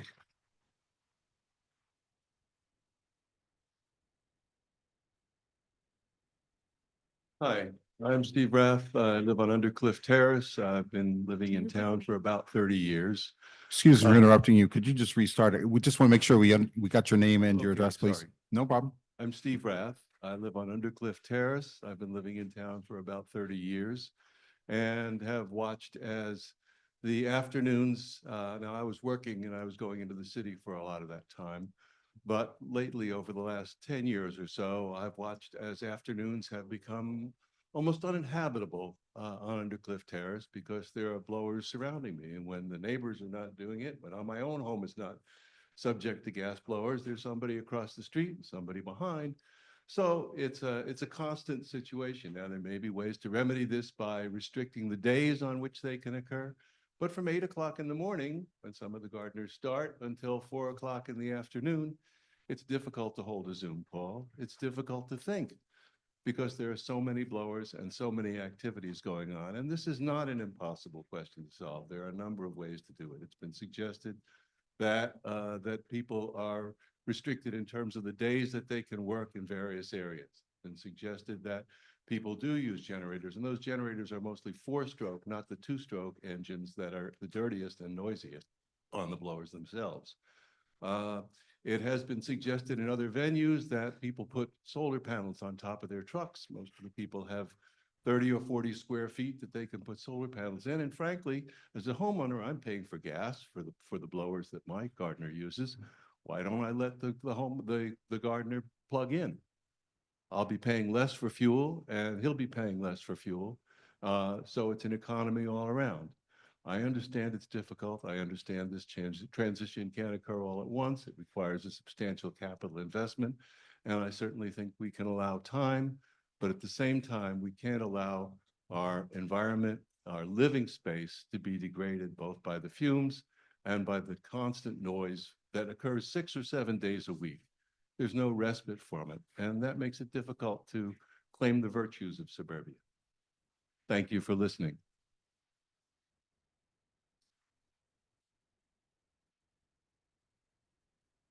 Thank you. Is there anyone else who'd like to speak at public comment?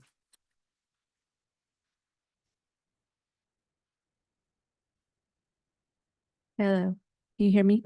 Yes, just please try to speak a little louder. It sounds like you might have a softer voice, so. Nothing? No, we can hear you. Oh, We can hear- okay. Just, Hi, thank you. my name is Pamela Beardsley. I live on Edisonia Terrace. And I am here to speak upon Lafayette Park.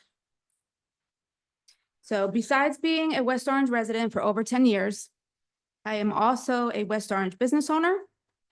I'm on the board of the West Orange Hispanic Foundation and am part of the West Orange PTA advocacy group.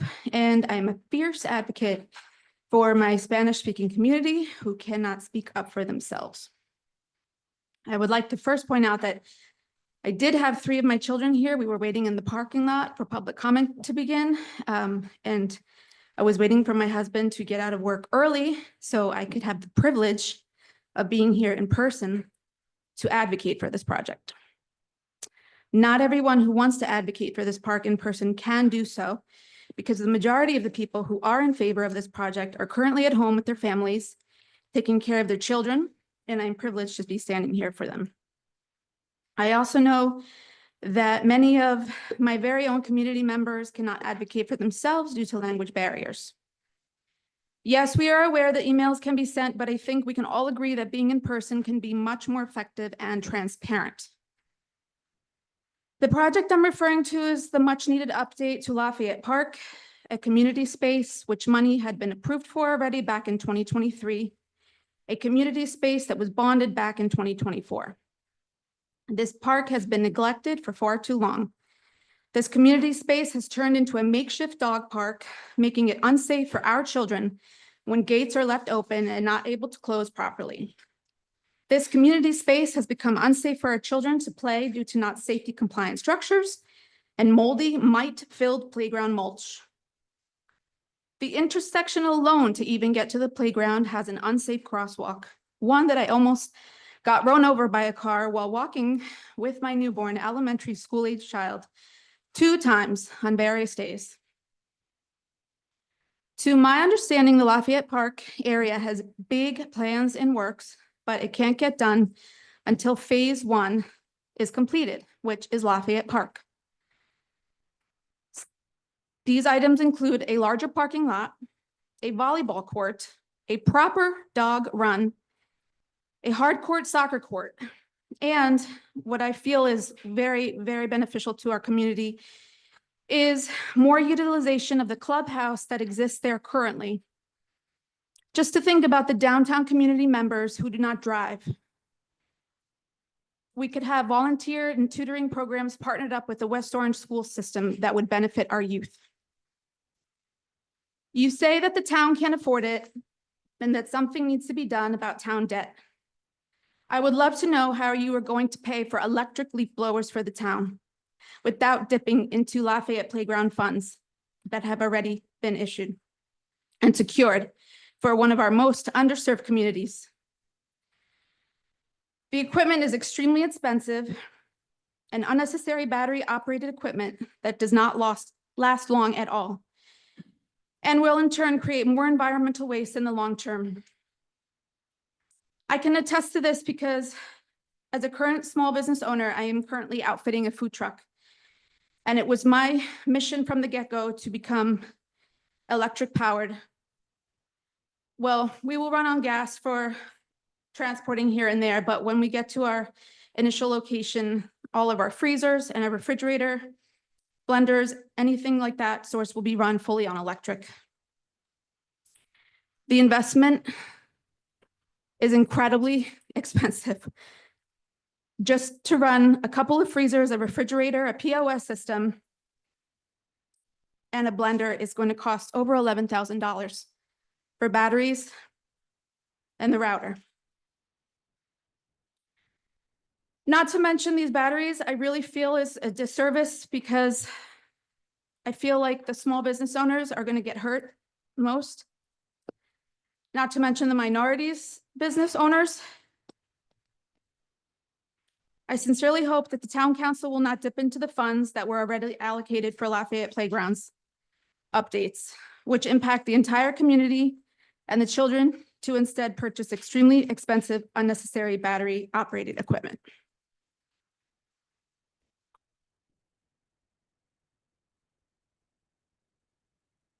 Thank you, Ms. Beersley.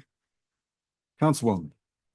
Good evening. Good evening, Mayor, Council President, council members, and members of the administration. I too share in the disappointment and frustration regarding the council's decision not to approve Excuse me. Tammy Williams, Buckingham Road. Ms. Williams, could we just, I'm sorry, could we just interrupt you for a second? Restart the clock and just ask your question first, please. Tammy Williams, Buckingham Oh, she Road. did? Okay. Yeah. Sorry about that. I too share in the disappointment and frustration regarding the council's decision not to approve the already bonded funds for improvements to Lafayette Park. This was a critical opportunity to enhance safety, create an inclusive outdoor space, and provide much-needed support for our special needs community. Lafayette Park is not just a park, it is the heart of our downtown, a gathering space that should reflect the needs and priorities of all our residents. Time and again, we hear about the importance of revitalizing our downtown, making West Orange a more attractive and livable community. Yet, when given the chance to take real action, especially for a space that serves children, families, and some of our most vulnerable residents, certain members of the council chose to say no. This decision stands in direct contrast to the vision of an equitable, accessible, and thriving West Orange. I stand with you in demanding reconsideration. Leadership is about making decisions that uplift all our residents, not just a select few. We cannot allow vital projects like this to be stalled due to political gamesmanship or indifference to the diverse needs of our community. I will continue to fight for the investments that make West Orange a better, safer, and more inclusive space for everyone, regardless of background, income, or ability. The council must do what is right. It is time to put people before politics and ensure that Lafayette Park receives the upgrades it deserves. I encourage residents to continue making their voices heard because change happens when we demand accountability. The role of our council members is to serve the entire community, not just a privileged subset. Unfortunately, we are starting to witness prioritizing the interests of a select group rather than addressing the broader needs of West Orange residents. Governance should not be about catering to a specific demographic or cause while neglecting pressing issues such as financial responsibility, infrastructure improvements, and public safety. During my tenure, I advocated for balanced economic growth and community investment, ensuring that all residents, regardless of background, benefited from township initiatives. However, what we now see is a council majority that appears disconnected from the struggles of working class families, homeowners burdened by high taxes, and small businesses trying to survive in an uncertain economy. Rather than embracing an inclusive approach to governance, decisions are being made that reflect an elitist, narrow vision, one that fails to acknowledge the financial strain many residents face. Fiscal responsibility matters. And passing ordinances, i.e. gas leaf blower bans, that increase municipal debt without a financial impact analysis is a direct contradiction to responsibility. Investments in parks and sustainability is important. They cannot come at the expense of residents already struggling to afford to live here. Leadership means making difficult choices for the collective good, not using public office to advance pet projects or disproportionately benefit one segment of the community. West Orange deserves a council that prioritizes the needs of all our residents, not just those with influence. West Orange needs leadership that listens, that governs with fairness, and that puts the entire community first. Thank you.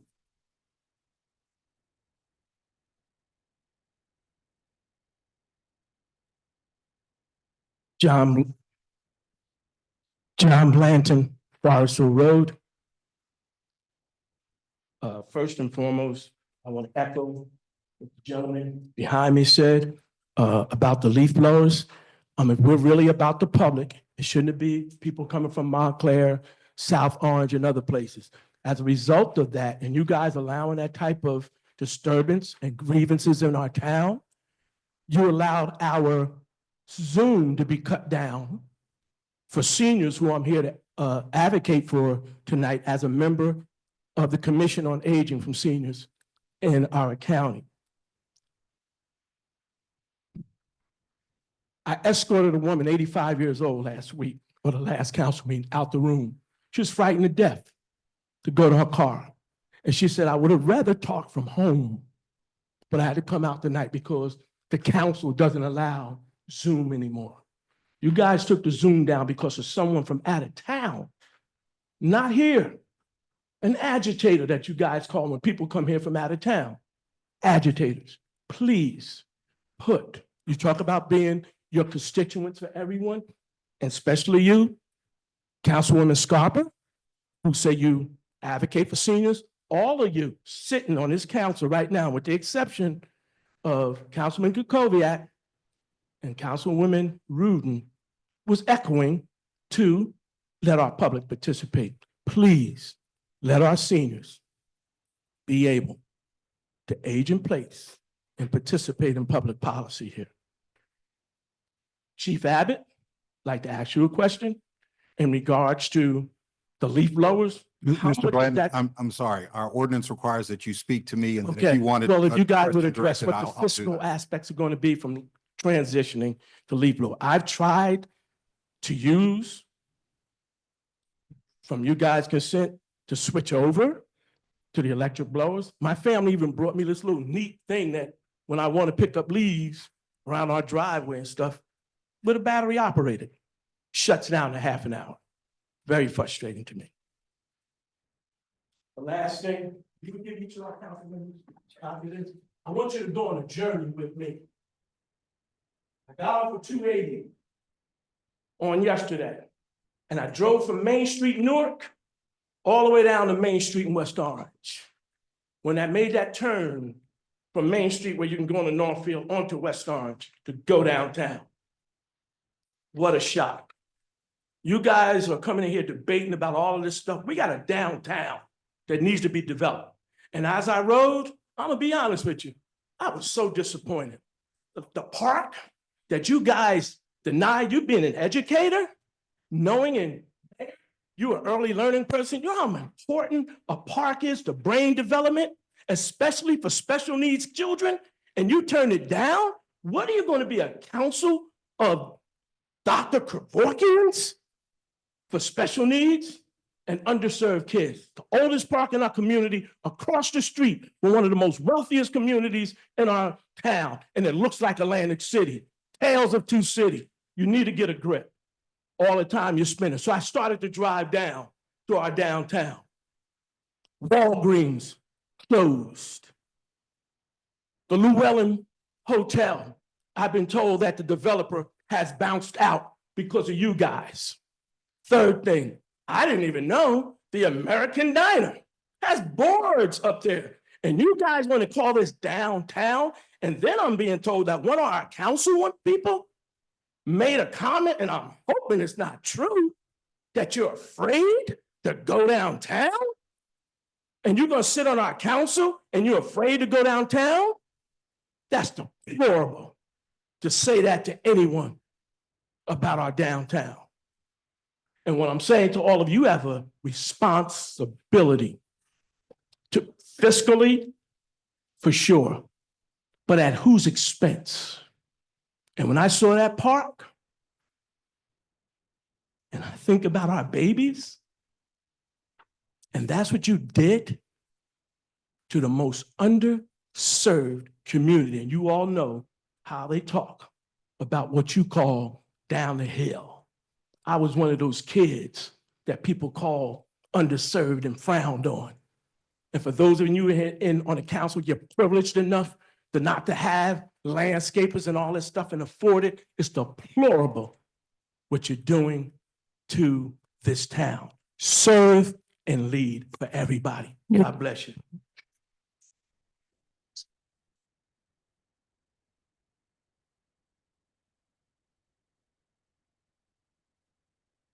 Is there anyone else who would like to speak at public comment? Please come forward.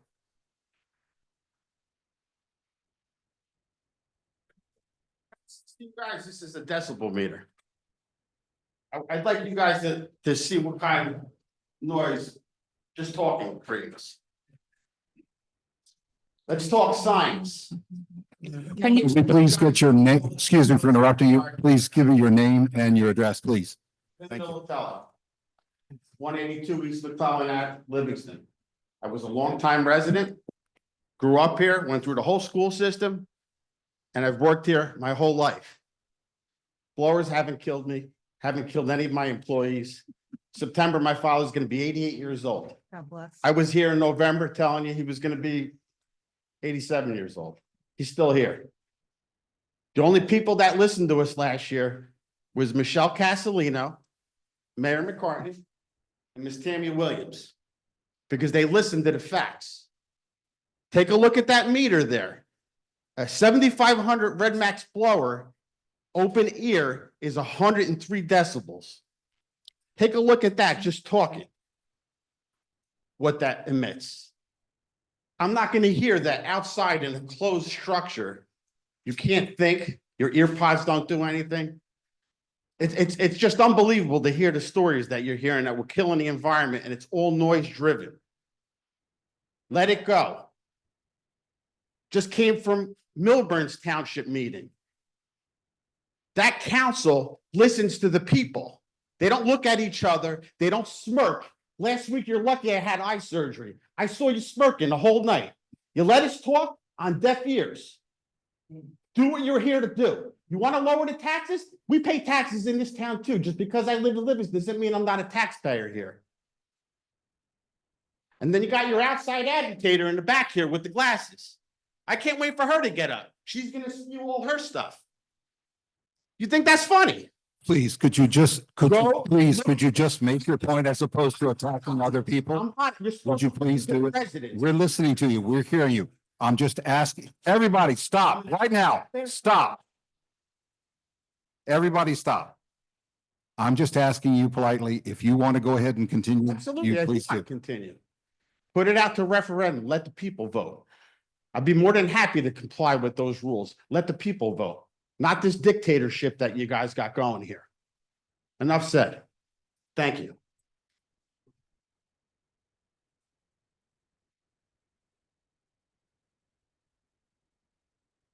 Is there anyone else who'd like to speak at public comment? Anyone else? Okay, I'm going to close public comment at this time and ask my council colleagues if they would like to respond in any way. Councilwoman Castellino. Sure. Oh, God. I'm going to start off with the beginning of the evening. Everybody, we just need to have quiet. If you want us to talk, it's fine. Just please go outside. Please. So everybody can hear. Thank you. So I'm going to start off real quick because we didn't get a chance earlier to thank our Senior Services Department, Dorothy Saunders, I'm sorry, Olive Ross, Laura Van Dyke, and Noelia Perez for being here for all the work they do with our Aging Well West Orange program. Dorothy Saunders had started the task years ago, and so great to see Olive carry it, the torch forward. Just having those resources for our community is just priceless. And I just hope we're able to continue and budget it moving forward. I also want to, as I was looking at the logo, just a flashback when we created this, thanking Andrew Mazurek, who works at our one of our coaches at our high school that does a lot of graphic design. That's what he does with his day job. And just a great part of how we interact with our community, working with our seniors. And we saw that with the second presentation with the very talented students from Roosevelt Middle School. Thank you, Councilman Scarpa, for setting that up this evening. And our assistant principal Butandis coming in with our talented art teachers, Miss Oliver and Miss Lopez. Just thank you so much. Just how we interact with our community. I just want to remind everybody when we have these heated meetings, we start off with seeing what we could do and working together. And it's disappointing that when our residents do come, we don't listen to them. And we need to listen and do what's best for our community. The Roosevelt students started off with a program about diversity, and hearing comments tonight about Lafayette Park is a perfect example of how so many of our residents are disappointed on that decision last week. I did support that park. I was part of that project. I know how important it is to that neighborhood. It's unfortunate that when it came to put a cultivating and manufacturing cannabis facility there was no issue. But putting a playground that's long overdue and needed has become one. And that really makes me just sad. Pam, thank you for coming out. I know how hard you work. You are one of our small business owners who has been impacted by so many things these past few years, COVID being one of them, and we appreciate all that you do, no matter whether you're financially impacted or not, coming out for our Downtown Alliance programs and giving back to the community. But you know what Pam didn't mention is that she was fortunate because she received a grant, and she's one of the small business owners that is able to buy certain equipment because of a grant. I don't see that opportunity going to be expended to our small business owners when it comes to buying electric leaf blowers. And so I will once again be voting no this evening. I'll reiterate my comments later that I'm going to mention now. But thank you for those who came out and mentioned the referendum. This should be a referendum item. Disappointing that it's not. And it should be a referendum item now, not pass the ordinance and then have a referendum, because you hear the school board this evening mentioning that they're going to have to buy equipment. We have to buy equipment. The golf courses have to buy equipment. Our golf course, Rock Spring, has to buy equipment. So there's a definite financial impact. So I like now if our chief can answer the quick question, how are we going, or Mr. Detiniak could answer, where is this, where the funds coming from? We have not passed our 2024 capital budget, was never passed last year. It's already March of 2025.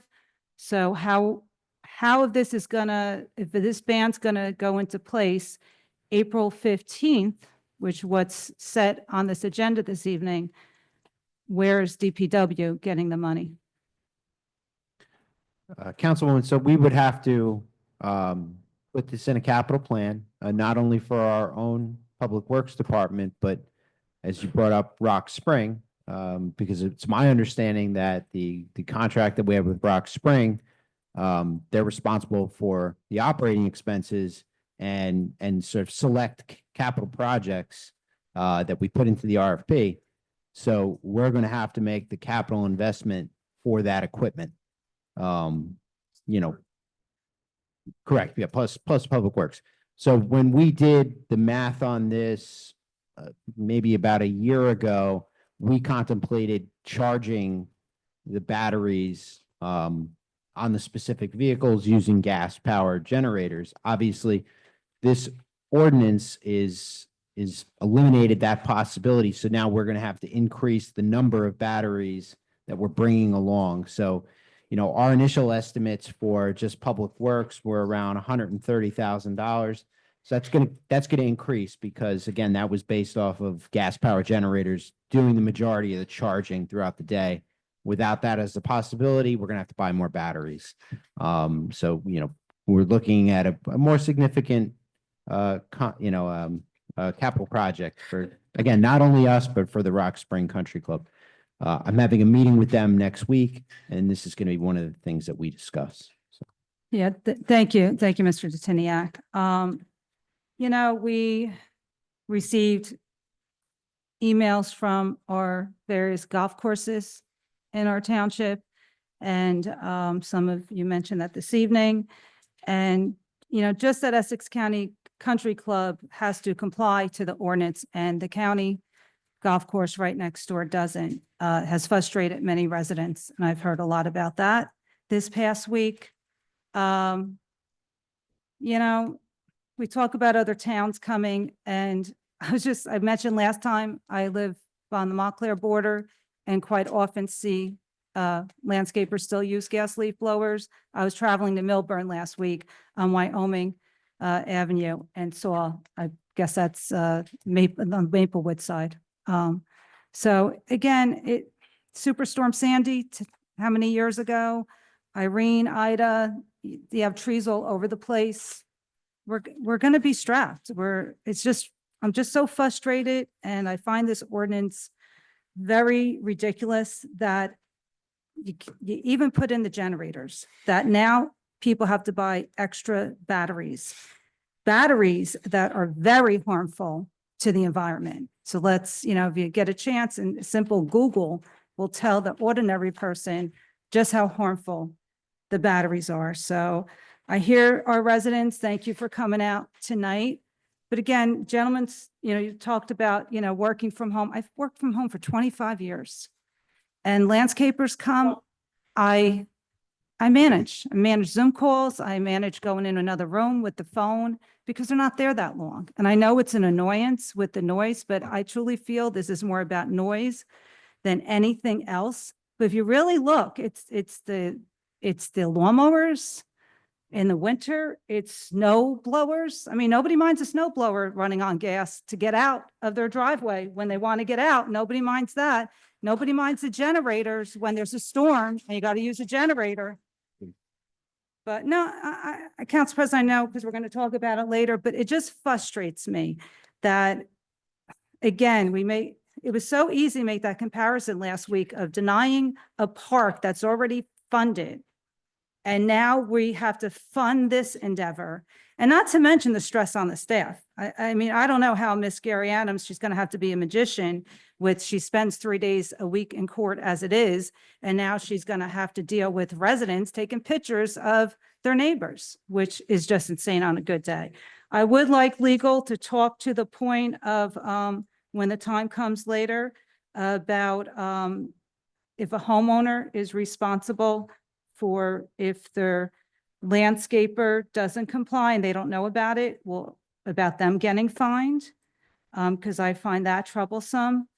And, you know, again, we're even strapping our school board. School district lost $1 million last week in revenue. So there's a tax hike there.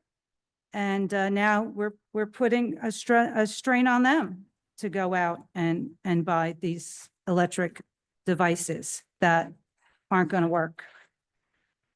So I'll get to talk more later, I guess. Also, Mr. Weck for coming this evening. He always does a great job at Roosevelt and with Holocaust Remembrance.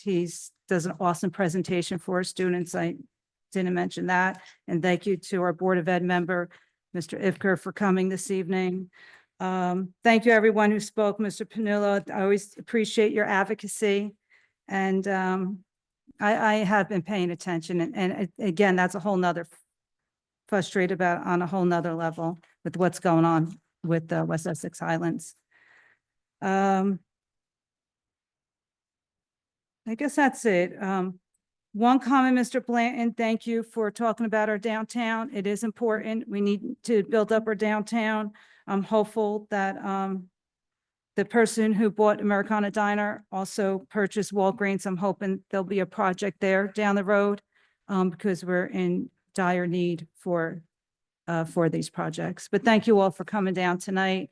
And I really hope my colleagues really consider a referendum at the very least, but not, and to pull this from the agenda this evening. Thank you. Thank you, Councilwoman. Councilwoman? Please, it's just prolonging the meeting, please. Good evening, everyone. Thank you all for being here. It's those of you in person. To those of you in person, can you hear me now? Okay. I'm really close to the mic. Can you guys hear me now? Yeah, it's better. All right. Thank you to all of you who are here in person, also on Zoom. Thank you to those of you who came up to the podium and spoke. I'm going to go by topic. Regarding the zoning board, we have legal counsel here, special counsel, so hopefully they can, our special counsel can provide remarks. Regarding the better microphones, I know that the administration is looking into the sound system and microphones, so hopefully we'll get an update from them. And then regarding We Care, thank you so much for your advocacy and for providing us updates. Regarding Lafayette Park, I know that residents are upset, but I do believe we have to get our financial house in order. Last year, I did not vote to spend money because we are $171 million in debt. Our debt is extremely high, and I'm hoping that alongside the council, we can work on this budget and see what we can do this year to bring some of that debt down. Now, Mr. Blanton, I'm sure you guys didn't get to see the paper. It gave us a sheet of paper regarding the Black Investors Hall of Museum. Thank you, Mr. Blanton. I am aware Mr. Howard already emailed this to me. I've been in communication with him. So I know there's been a lot of talks about this museum, so I'm just going to speak about where I stand. So I am supportive of this initiative. I've met with Mr. Howard many months ago. I've even replied to Councilwoman Williams' email when she had an information session on January 7th, which I couldn't make because it was my Orthodox Christmas, and asked her to keep me updated on, future information sessions. There's potential here to enrich our town culturally, educationally, and historically. And, turning the Mayfair Farm site into a museum would not only preserve the beautiful architecture, but also create a space for inspiration, creativity, and learning for people of all ages. It would be a tremendous addition to West Orange, much like the Thomas Edison Museum and Essex County Turtleback Zoo, helping further elevate our community's reputation. But at the same time, as a council member, I must ensure that due diligence is done to ensure the project's success and sustainability. And given that the museum is requesting a legislative zoning change, meaning they're asking the council to vote to rezone the property, that could have long-term impacts on the land and our town. So before modifying zoning laws, I believe we have to ensure that the project has the funding and foundation necessary to move forward successfully. Because if the museum lacks the necessary funding, we could risk the property, sitting undeveloped or being resold under new zoning, which might not align with the township's vision for the area. So I believe that asking these questions and ensuring transparency, that we can then help museum achieve its potential and safeguard the interests of the township and its residents. And Mr. Howard is aware. I told him I've reached out to the administration to ask for these financials for the council because they're requesting a meeting. But it doesn't make sense for us to go into a meeting blindly. We need to have the information so that we're prepared to ask them the questions that we need, especially again, they're asking us to vote to rezone. So that's where I stand on that. So thank you for sharing this with my colleagues. I'm not sure if they received this in the past like I have. Now regarding the ban on gas leaf blowers, I'm going to save most of my commentary for when we get there in the agenda tonight. But I want to say that thank you, Councilwoman Castellino, for saying that you support referendum. I've been trying to reach out to you now for weeks regarding it, and I didn't get a solid answers. I know that myself and Councilman Scarpa have publicly advocated and said we support referendum. We only need 3 votes. There's zero cost to the taxpayers in doing a referendum. In fact, I reached out to the county and our clerk to find out what the process is. We need 3 votes to pass a piece of paper that's requesting the county clerk to add this referendum onto this year's election, which is a big election, the governor's race, huge voter turnout. So in the meantime, if it passes, which based on the way people voted last time, I believe it will pass tonight, then people will see what it's like to have a seasonal ban this year. We get the referendum on for November, and I've made a commitment. If the people say they want this permanent ban in 2026 and moving forward, then the ordinance stays the way it is. If the majority of the people say they do not want a permanent ban in 2026, then we will just have a seasonal ban going forward. And that is my commitment to West Orange, the residents and the people. But we must do a seasonal ban now. And we cannot delay this. This already passed in 2023. And when it passed in 2023, it was vetoed by the mayor. The mayor then came up and said she supports a seasonal ban on gas leaf blowers, right? And that she would like to see a seasonal ban in town, but then never took the opportunity to amend and get that back onto the agenda for us to vote. So we are now taking this initiative now. So I'm glad that we have at least 3 definitive votes for, Not yet. excuse me, well, you said, you Please, just wait, said wait, you. wait, just, please, just Yeah, keep what else? talking. I'm trying Please. to. Councilwoman, you Sure. have your chance. Sure. Please, Yeah. just hold on. So again, based on what I heard from Councilwoman Castellino, she supports a referendum. I said I supported it last time. So did Councilwoman Scarpa. There's 3 votes to have the referendum. If hopefully we can talk about this under new business, get a vote. So that way council can draft the referendum for the next meeting. So that way we can vote on it and then the county can go ahead and add it to the elections this November. And with that, I will end my response to public comment and go further in detail when we get there on second reading. Thank you. Thank you, Councilwoman. Councilwoman Rudin, please. Good evening to everybody in the audience and to people in our Zoom audience. I wanted to thank Mr. Joe Panula for giving us an update and always pointing out the significance of stormwater and how it affects not just our community, but the communities outside of our community.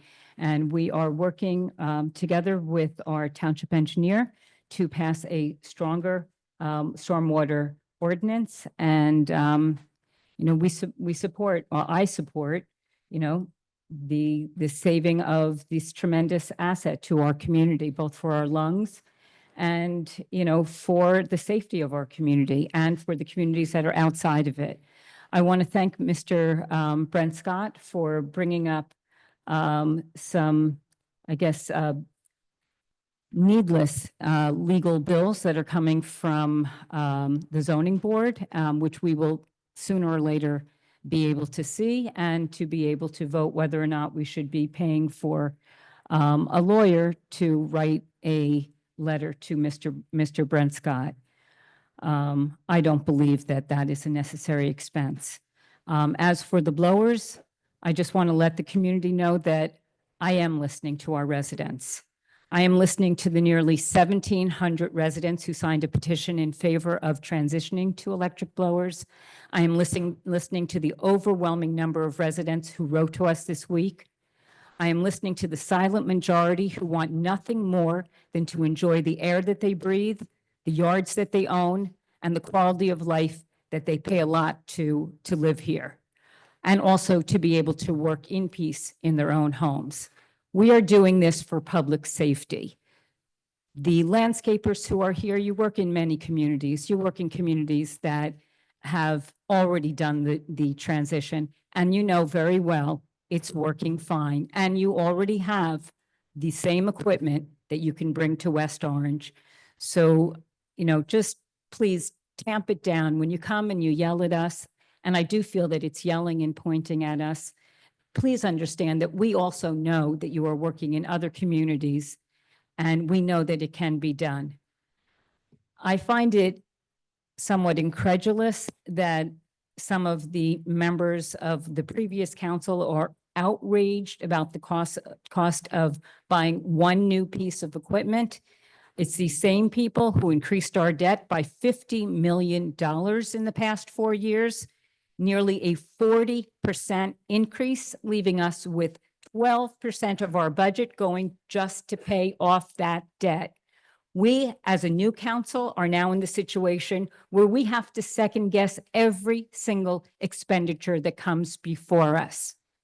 So yes, we're trying to make wise choices. And one of the wisest choices that a council can make is for the health and safety of our public. As for the Lafayette Park, I want to echo my councilwoman's remarks that we have to make careful choices. These are budgeting issues, and perhaps we can review this again when the budget is presented to us. I do find it ironic that the former councilwoman is talking about ripping out the heart of the community by not allowing the development of Lafayette Park. If you want to talk about what ripped out the real heart of the downtown community, it's the removal of our downtown library. And she voted 3 times, once on council and twice at the planning board, to remove the heart and soul of this community from the downtown, from the residents who need this the most. The library isn't just about books. It's a draw for the entire community, and it was a draw for the entire community who live downtown.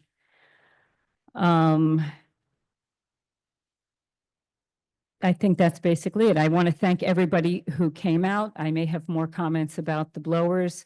As for concerns about transitioning costs, I will be able to introduce our Department of Public Works to people who know a lot about the equipment, who can help you buy the best equipment at the best prices. So I hope to work with the administration to help us transition smartly. I'm a person who cuts coupons and who watches my budget, and I'm watching the township's budget as well, and I will help make that transition the best. You have to all remember that when we continue to use gas-powered blowers, we are paying a lot of money for repairs and for gas. This will stop once we transition. Our return on investment will be about 9 months. We're going to be able to do it. Montclair did it. Maplewood do it. West Orange is going to do it. Thank you. Thank you, Councilwoman. Councilwoman Scarpa. Okay, believe it or not, I'm going to try to be brief today because I Please speak into I the- think some of my council colleagues have said some of this very, very well. Many of the things I had planned to say. So to Seth, the louder mics, hopefully they'll be coming. To Brent Scott, who brought us information regarding the zoning board. I agree with Councilwoman Rudin. We need to be a little smarter about the way we're approaching our funding of lawyers for these kind of things, particularly when our ordinance talks about, particularly when our ordinance talks about the zoning board chair and some of the other things that happen at the zoning board. For Mr. Panulo, thank you so much for always keeping us honest and for advocating for the Highlands and keeping us abreast and aware of what's happening there. For everyone who came out regarding the blowers, I was the first one to say that a referendum was about a year ago, was something that we should think about. I believe it's a matter of fundamental fairness. We need to understand how our residents feel about this.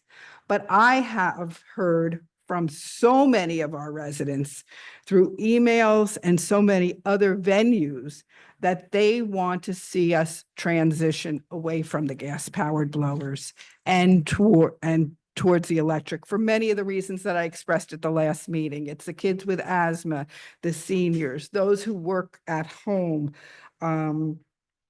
There's just so many reasons why people want us to try to do this. So I believe that we do need to try this and put it forward and see if it could work. I believe that many people are going to be so happy once they experience the benefits that we're not going to need the referendum. But if there's a majority of our township that is having issue with this, I would be very in favor of the referendum.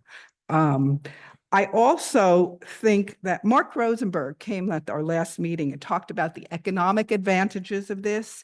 Yeah, well, there are many who will have to make capital investments, but they're not talking or realizing the long-term savings that we're going to find. And I'd be curious as to whether Mr. Detiniak in his analysis did a 5-year and did a projection of some of the long-term savings that we will see. Because we do, as we need to approach our township like a business. I'm a businesswoman. You know, we do have investments that we need to make, but we need to look strategically at the long-term costs and benefits of various projects. And unfortunately, that's something that we have not done well enough in our township. Which kind of brings me back to Lafayette Park. Of course, we all want to see parks for the children here in our community, particularly those that are more economically disadvantaged. But we have $171 million of debt. We cannot go on this way. The carrying costs are $11 million. Imagine if you had $11 million of interest on your credit cards.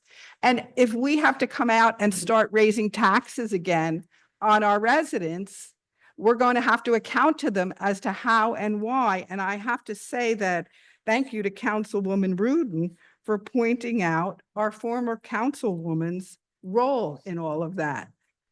Yes, I agree with our former councilwoman that leadership means making tough choices. And the tough choices that we need to make now are to protect the financial integrity of our town. And we need to start looking at what is a have to and what is a want to. And we will eventually get Lafayette Playground built, but right now is not the time. So I think that's basically what I have to say on all of those different things. Thank you, Councilwoman. Just a couple of things. I'm going to speak more on the leaf blowers later on in the meeting, but I did want to address something that is concern of multiple people who spoke. And that is this whole issue of providing evidence to the whoever is enforcing this. It could be the municipal enforcement officer. It could be police can do this too. We borrowed this enforcement plan from another community here in Essex County that has been operating it from all appearances completely without controversy. What happens is, according to the enforcement mechanism that we are still continuing to discuss, is that you can take the picture and send it in, and there can be a proposed fine sent by the enforcement officer. You, as a resident, always have the chance to challenge this in court.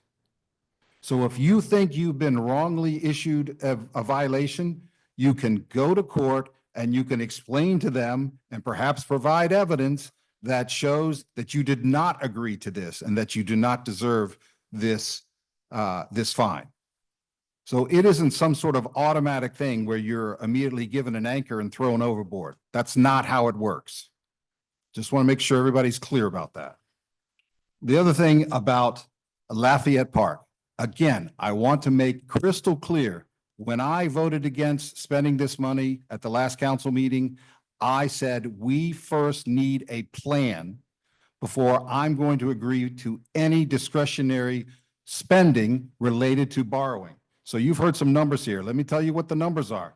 We now owe more than $170 million as of the end of last year. We owe 2.2% of the average tax base of the last 3 years, which is what the state measures as to how bad your debt is. The maximum is 3.5%, and we are almost 2/3 of the way there to the point where we can't borrow any more money. Our debt service last year was nearly 12% of our budget. And when the former councilwoman gets up and starts talking about elitism and benefits to the select few, there is nothing that impacts every resident in this town than the fact that 12% of our budget goes to debt service, not to buy anything, not to buy playground equipment, not to pay for more cops, not to fix more roads. It's gone. And we have to fix that before we can do anything else. And that debt, while Councilwoman Williams was on the council, went up 50%, up $57 million in the time that she was on council. And it was borrowed at some of the highest interest rates any of us have been alive for. Think about that. Our debt is more than double Montclair and South Orange, more than triple Verona, and more than double Livingston. All right? So you want to say, well, what do other people do? Other people don't do what we've done. And we desperately need to fix this so we can start spending more of our budget on stuff that people want, on our priorities. But our priority right now, at least for me, and that's what I ran on, is that we have got to get control of this debt. And once we do, the project down in Lafayette Park is a wonderful project. I'm not disagreeing. That's what I said at the last council meeting. But we have to draw the line somewhere, and that's where I've drawn the line.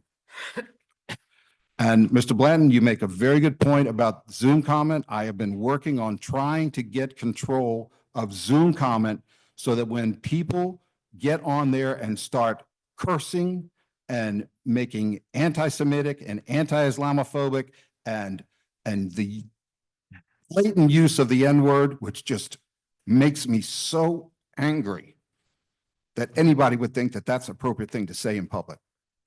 We do not have at this point the technology that allows us to cut off what the public comment speaker is saying for somewhere between, I don't remember exactly, 5 to 10 seconds. And you can say a lot of bad things in 5 to 10 seconds before we can cut you off.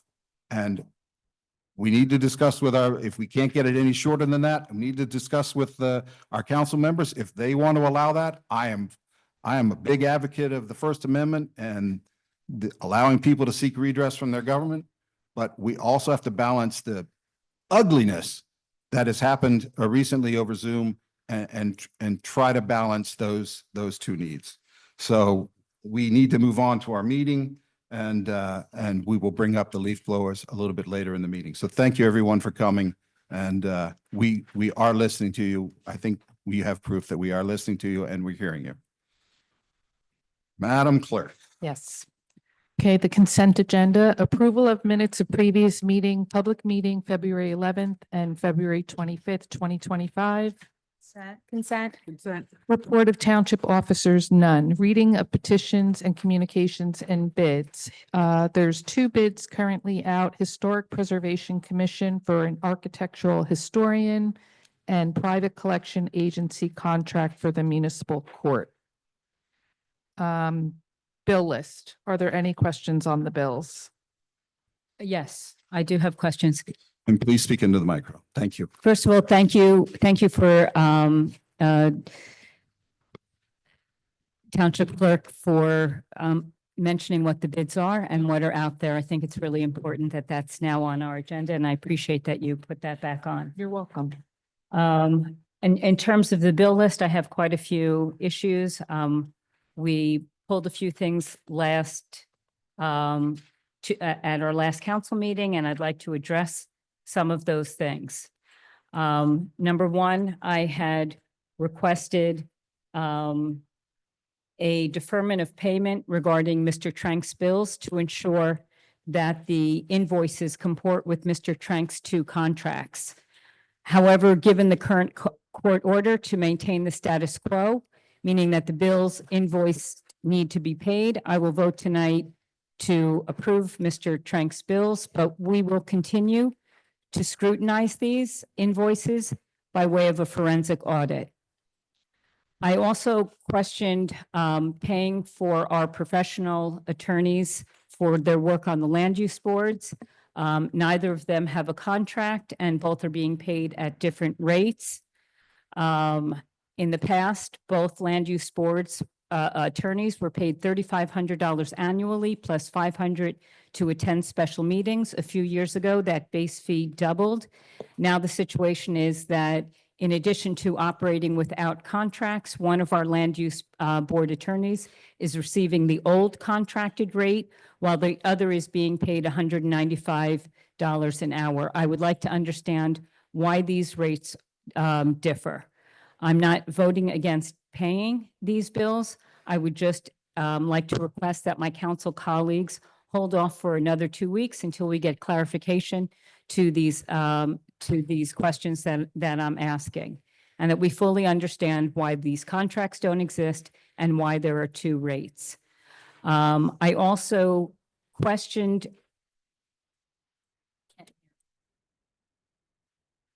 an invoice for social media. It has since been confirmed that this invoice that I questioned and the invoices like this since the summer of 2023, now totaling almost $16,000, are being paid to an employee of the mayor's personal preschool to post on the mayor's personal Facebook page alone. This is a non-governmental site, and while it is sharing township information, it is being used for political purposes. Most of these posts involve reposting material put out by our public information officer. The invoices state that the provider is supposed to be putting up 14 posts per week.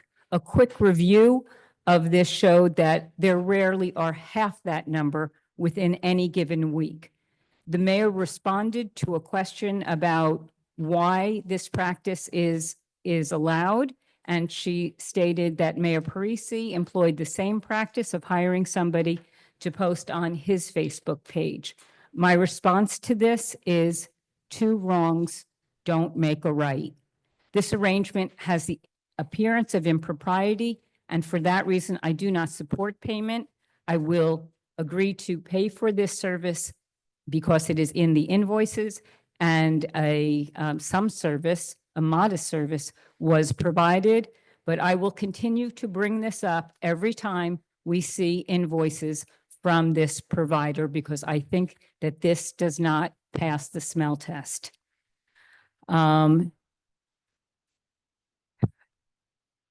another issue, there was an issue this week in the bill that I just wanted to question. The bill I'm referring to is an unnecessary $450 legal expense to Fox Rothschild that did not need to be referred to a consultant. This was done specifically to find grounds to discredit and undermine my zoning board appointee. My appointee is a prior employee of the township. Chief Abbott, in a response to the council about this charge, said that they were looking into this because she is a prior employee.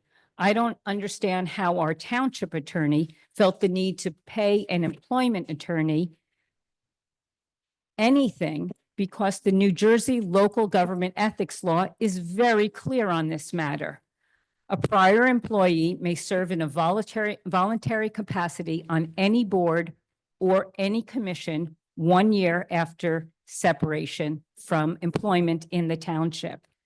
I note this with a touch of irony because when Mayor Parisi, who was mayor, and he was advised by the same township attorney, he had no issue appointing Mr. Jerry Guarino to the planning board immediately after Mr. Guarino's unsuccessful bid for reelection. There was not a lapse of 1 year. He was immediately appointed in violation of code. My appointee has not been working in West Orange for 6 years. Taxpayers should not have to foot the bill for this type of wasteful spending that appears coupled with a political agenda to obstruct only some appointees. So those are the bills that I wanted to bring out. And I just want to point out that I think that last $450 is a waste of our taxpayer money. Obviously, some service was rendered.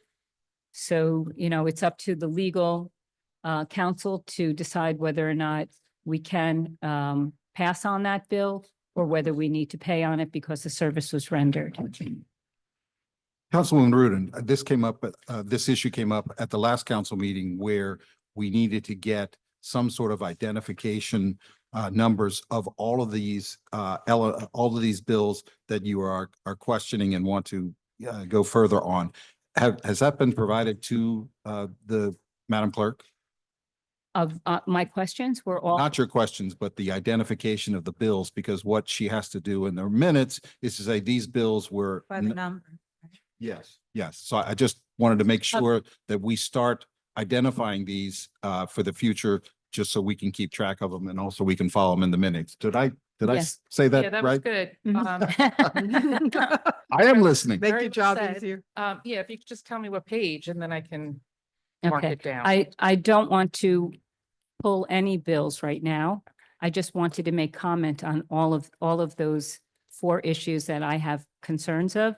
And I would like the public to be aware of some of the issues that we're grappling with when we look at a bill list, or I'm grappling with. So The the issue is open, I guess, twofold. Chief Abbott, she addressed you directly, so if you wanted to respond, I do want to give you the opportunity. I think you. I personally don't think you should be talking about this in public. That particular employee, your appointment, was facing very serious charges and took a voluntary separation in lieu of termination. And there was a settlement agreement for that. So that's your appointment. You made it, not me. And I put that in writing and you kind of left that part out. I'm not talking about Yeah, we that don't have to, agreement. excuse me for interrupting. We don't have to debate this now. I just That's wanted to fine. give Chief Abbott a chance to respond because he's in the name. I'd actually like to, if everybody's in agreement, I'd like to put the pressure on Mr. Burke to respond to what you were saying about whether we could pay the bills or shouldn't pay the bills. I apologize. What was the question? It was, what's? There are some bills that I've questioned, and I wanted to know if it would be okay to not pay them. Actually, I want to correct myself. I do want to hold off. I do want to not pay the bills having to do with the town, planning board attorneys until we get clarification about why they have 2 different rates and why they are operating without contracts. The others, it's okay with me to pay.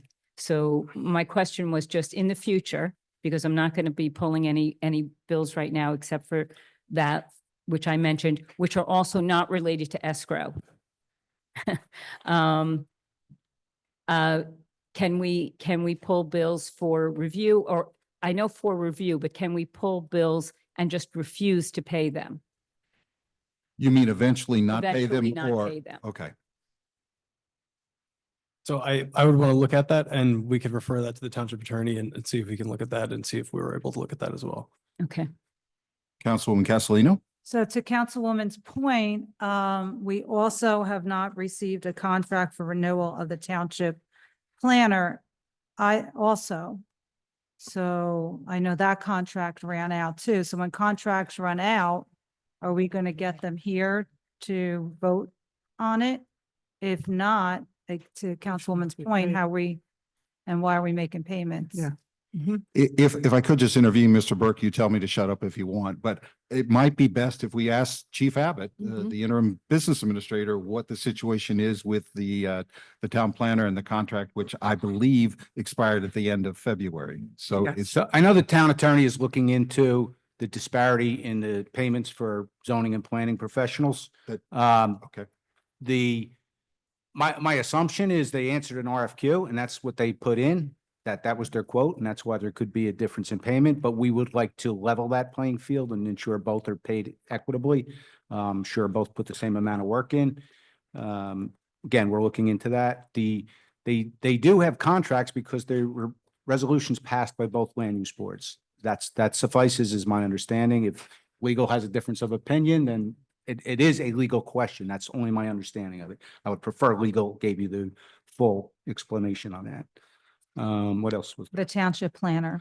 Township is not required to have a planner, only the land use boards are, and they have a planner. They passed resolutions on the issuing group for both. But don't we pay for them? Don't we have to approve the contracts? The contract is up. It's my understanding you do not, but again, that's a legal question. If Mr. Burke wants to answer that tonight, that's up to him. He may want to research that and speak to the township attorney. The contract was up. Yeah, I can pass that issue along to the township attorney and let him know that we'd like to. Because the contracts have expired. Yeah, Hold on. this is a pretty Hold basic on, question. hold on, one at a time, please. I see your hand, Councilwoman Scarpa. So please, No, Councilwoman Castellino, you have the floor, right? well, because my concern is, I get it thank you, Council President. My concern is, they're utilized for the boards, but we have a lot of township work that needs to be done. So again, are they still being utilized for township work other than the boards? And if so, If they are, it's going to be below the threshold for a contract. below, Not at the rate that they were working under before the contract expired. Well, It's less than 2 months. Don't forget, there was an economic development contract and there was also the planning work, but the planning work did not amount to any more than Mr. Greigel was getting. They agreed to do it for that amount. which was like $50,000. That's over the threshold. Right, but that included the planning board. So the planning board passed their own resolution because they wanted to keep them. And I guess this, again, this boils down to a legal question is, can the planning and zoning land use boards hire their own professionals? My understanding is they can, but I'm not a land use attorney I'm not an attorney at all. So I would rather legal answer that question. It sounds like there should be some research before that question is answered. And then I would have a follow-up question, if you don't mind. Sure. You have My the floor. colleagues. So in years prior, with Mr. Weigel's contract, it also had township services. So I guess I'm confused. Is this the first time that the planning board has hired their own planner? Because in years prior, I thought that was part of Mr. Weigel's contracts. I can't really speak to that before I was here. I don't know how that was handled. I Yeah. have nothing to do with it. Okay, if someone could get us that answer, I'd like that emailed to us tomorrow, please. I'm gonna Or as defer to quickly as legal. possible. I'm going to defer to legal. Okay. Okay. Mr. Burke, did you have your full say on what Councilwoman Castellino had to say? I just want to make sure because there's some other people. I who want- believe so. I just want to be clear. The question being posed is, can the planning and zoning boards hire their own professionals? And has that happened in the past, right? Yes. Okay. Councilwoman Scarpa had the next. Yeah, that's not the whole issue. The other issue is, it seems pretty cut and dry to me. If we have a Please professional, speak into the if we have microphone. a contract or a professional services agreement and it runs out and we go through the contract, shouldn't it shouldn't it be severed and then shouldn't it come back to the council with a new contract? That seems like a pretty cut and dry thing, whether it's having to do with our planner or whether it's having to do with any other kind of agreement. So in your professional opinion, what would you say? So what happens when the professional services agreement ends? Mhm. And does that come back to the council? We can look at that. Yeah.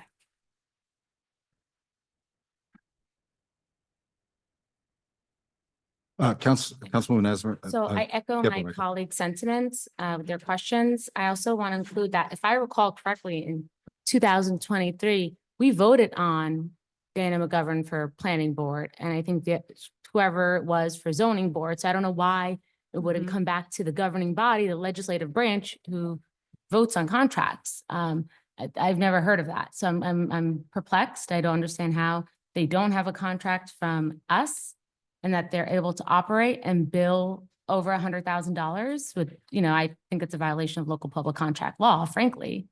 And we seem to have a history of that here, and we have to stop these practices. I would like your independent counsel. I don't think you should have to keep running back to the township attorney, who with all due respect, sent us a letter stating that he's retired. He thinks there's a conflict. So you as independent special counsel should be able to give advice that can contradict the legal departments because you're independent. So I'm hoping you're going to give independent counsel, which is why you're here. The township attorney's been very clear with us that he wants to be the one to assign us the work. We will He can assign pass you. along that. Just, Wait, you know, hold on. what is to the- look at wait, that. wait, what, I he's didn't speaking, finish. hold on. Oh, you didn't? Yeah, I didn't Oh, finish. okay. He can assign you the work. That's fine, right? Clearly, that's why you're here.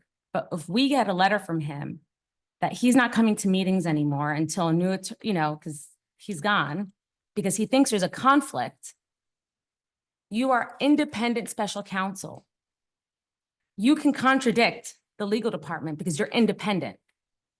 We're paying you here for advice that's independent. You are special counsel. So I'm hoping that you will give independent legal advice that's following the law. Because when I was out last time, because my son had the flu, I heard our chief say, you can't contradict the legal department. And with all due respect, I disagree with that. As an independent attorney, you should be able to contradict if you feel your advice is correct. We're here to listen. Does that make sense? I've talked to several attorneys about this in government, and they all think it's insane that you can't contradict the legal department when you're supposed to be independent counsel, because there is considered a conflict per our township attorney who said there is a conflict. He doesn't want to give advice. That's why you're here. You should give independent counsel, please. So absolutely, we will let him know that it's being requested that we do that research. Thank you, because- Instead of him. But Thank you. yeah, I think also just generally, I wouldn't want to give advice in the moment, off the cuff that would I contradict understand what he's that. saying without I researching. understand that. I was just shocked, chief, really, and I couldn't say anything, so I was caring for my kid at the same time. But he should be able to give independent counsel, even if it contradicts the legal department, because he's supposed to be independent, because our township attorney believes that there's a conflict with his advice. I don't recall saying that. I don't know what context I would have said it in. So, I mean, Okay. if you can give it some context, maybe I can explain. I don't remember. I think it was something that Councilman Rudin said. I don't know if it was up. I don't remember exactly, but I can talk to you offline about it. That's fine. But I was just surprised. Councilwoman Rudin? I just want to remind the public who's watching this why we're in this situation. We have a township attorney who has decided not to show up to be here to give us advice. He has technically resigned, but he is still on payroll, and his, everything is remaining as status quo. So we, as a council, do not have legal representation. So we are forced to hire an attorney to represent us. And yet I do remember, Chief, that you also said that all legal questions need to revert to Mr. Trank. So we're in this vicious cycle of not being able to get advice because our township attorney, whose contract literally says that he is supposed to show up to all town council meetings, has decided, for lack of a better word, to play hooky from If I this could, job. if I could just intervene. The greater context of this is that there's some long-running litigation between the mayor and the previous town council, which is now evolved into this town council. And the issue that Councilwoman Rudin is speaking about is part of that litigation now. In fact, some of the other stuff we talked about tonight is part of the litigation. I'm one of these people that says, we should disclose to the public as much of public information as we can, but I don't think we should be discussing anything related to litigation at our meeting. And I appreciate that you're trying to educate the public, and I'm with you on that. But given that we are not lawyers and we are not lawyers familiar with this litigation, that I think the best thing to do is to just pass on explaining it as it has to do with the litigation. Agreed? Yes. Okay. Can I just say one last thing? Certainly. Thank you, Council President. I just want to make my point.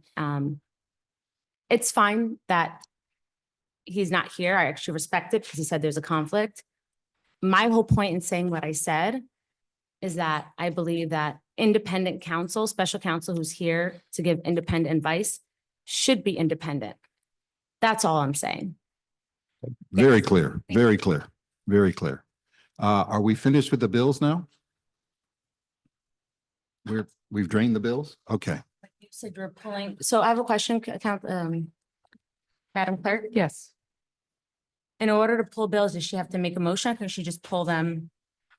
I believe we made a motion last Yeah, time. it should be a motion. Okay, I just want to make sure before we move forward. Yeah. Be Okay. clear about which Okay. bills you're I- pulling. I'm making a motion to pull only the non-escrow bills from our township attorneys. Okay, who represent the land use boards. Okay, so tomorrow, can you send me an email exactly on the I think bill Mr. list? Detiniak has it. Well, Has it all. the I'll defer to our legal counsel. Should we put, whether it's the purchase order number or the vendor on the record so that we are accurately reflecting what Councilwoman Rudin wants to pull? Yeah, I think if we could at least identify, by the vendor or something in the. And I can go through it with you. Okay. And I guess also just, you can do this by motion, but I'm not going to give you any advice on, what the impact of that might be. There could be, interest or some other issues with not paying it, but just you can move it by motion. Okay. Okay, so we have a motion on the floor. Do we have a second? I will second it. Okay. Well, Councilwoman Castellino stepped out. Councilwoman Geber Michael, Yes, just until we figure out what's happening with these bills. Councilwoman Rudin, Yes, Council- until it's clear. Councilwoman Scarpa, Yes. Council President Kukoviac. Yes. Okay, thank you. And I think the record also needs to reflect that Councilwoman Rudin and Mr. Detiniak, the CFO, are going to get together as soon as possible after the meeting to clearly identify the bills at question. I apologize, Council President. I thought when I just asked Mr. Burke if this should be read into the record, that's what we were going to do. We were going to do that now. You're gonna identify the bills now. Okay. Again, it's up to legal counsel. I just want to make sure we do this properly. I think we should do it at least by the name of the vendor or something general to identify it so that there's not other bills, that are pulled incorrectly. Council President, if you will allow me to, because I understand the bills that Councilwoman Rudin does want to pull, if I can just, state the PO and the vendor, and I'm going to, it's going to be a little long-winded, but I'm going to state the account code because I want to only cover those bills that are in the operating and not those escrow accounts. So, Madam Clerk, I don't know if you want to write this down or you're just going to take it from the record later on. I'll read it as I understand it Depends based on on how the fast you motion. read it. Purchase order 186-489. Vendor is Diana Powell McGovern.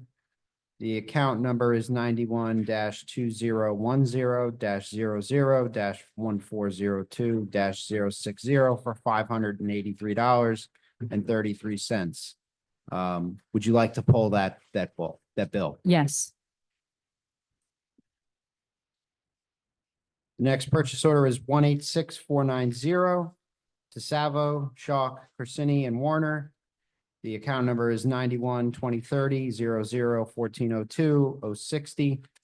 This is for $6,766.50. Would you like to pull this bill? Yes, that's a non-escrow bill. It's a non-escrow.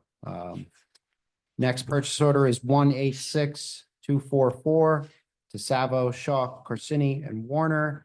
Same account number that I said before. It's for $292.50. Yes.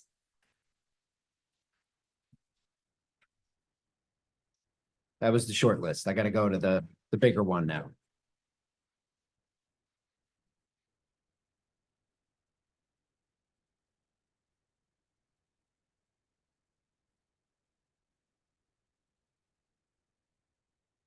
So purchase order 187-030 to Diana Powell McGovern. Account number 91-2010-00-1402-060. for $583.33. Yes. We already did that one. It's a different purchase.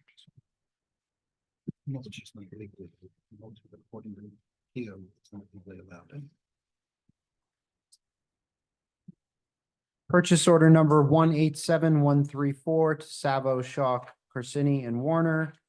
Account number 91-2010-00-1402-060 in the amount of $2,613. Yes.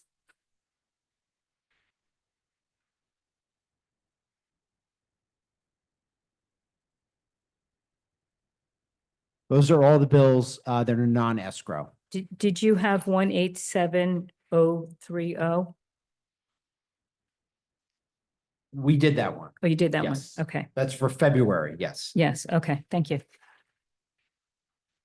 Do that one tonight? Yeah, didn't I say that? No. I didn't. Yeah. Yeah, Pete wrote it down. Okay. That was the last Diana Powell McGovern bill. There's two for Diana Powell McGovern, 18649 and 187,030. I didn't have the amount. What's the email? The amount is $583.33.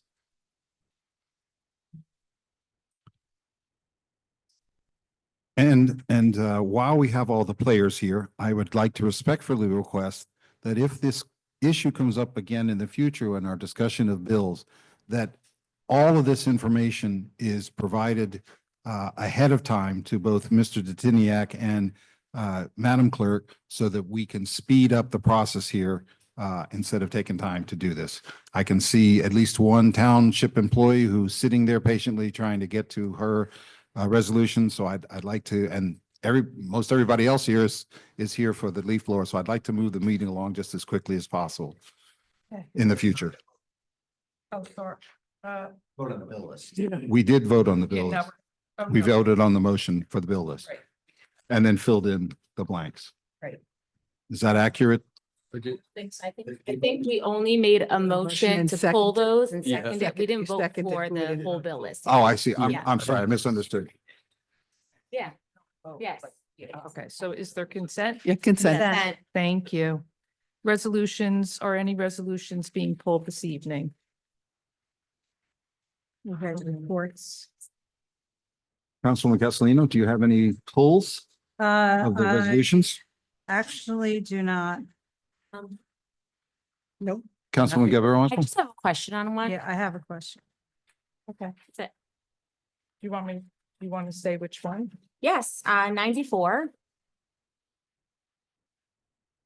Okay. Councilwoman, do you want to tell me which one? That you I have? think she was saying 94-25 was, Said she wanted to ask a 94. question. Yeah. No, we're just. Oh, sorry. Councilwoman Castellino, yeah, said she had a question. Well, on 97. Okay. Okay, before we get too far off track on this. So we've got one question here. We've got another question on 97 from Councilwoman Castellino. Councilwoman Rudin, do you, I'm sorry, Councilwoman Castellino, are you finished? Yeah, because I have a general question that would cover 91 and 92, so I'm done. Councilwoman Rudin, No. Yes. I think Councilwoman Geber Michael is finished. Councilwoman Rudin said she didn't have anything, and now it's I up have to the you. same question Deborah Michael has. Okay. I have questions as well. I have questions as well on 91, 92, 96, 97, 98. First two might be pretty quickly because I don't think there's anybody here who can answer the questions, but those are what I want to ask questions about. Okay. Did you want to ask the questions before we vote on consent? Yes, please. Yes, please. Yeah. Okay, no problem. Okay, so 91, a resolution approving a proposal from Matrix New World for environmental services at 55 Lakeside Avenue. Councilwoman Castellino, you wanted to ask a question. Yeah, my question's gonna, well, my first question's gonna be for 91 and consistently with 98.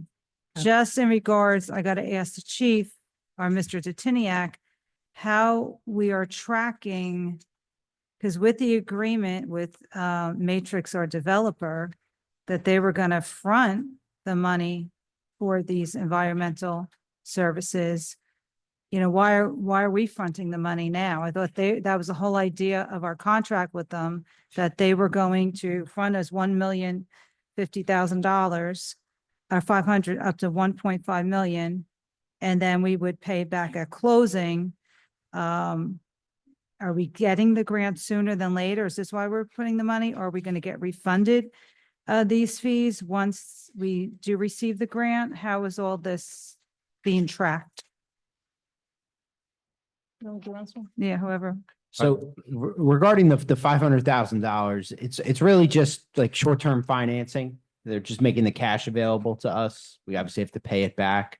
So as needed, if we don't have the cash available in that particular capital account, or, you know, in the case of the environmental escrow money that we received, we could tap into then that $500,000 short-term financing. But the projects that we're tapping into now, we have the cash for it. And, you know, for reasons for arbitrage, we have to use the cash that we have on these projects so that we don't run afoul of the, you know, federal arbitrage rules. So in the case of funded projects like this particular account, you know, we have to use that money first. And what category did you pull it from? Environmental? So we have an environmental escrow, the $164,000 as part of the settlement with the former developer. Yeah, So that's going to be used for remediation, investigation. And okay. then we also have capital accounts for the downtown development, money that was allocated to this whole process. We have cash through the short-term financing, the ban that we have out. Well, I have to use that cash first because I can't really just invest that. It's because they're tax exempt issuances. So I can't just have that sitting in a bank getting nearly 4% interest. I'm going to run afoul of federal arbitrage rules and have to pay penalties back to the IRS for it. So we use that money first. And then in instances that we don't have available cash, we can tap into that $500,000 sort of bridge financing that the developer will give us. Yeah. We're just not at that point where we would have to tap that yet.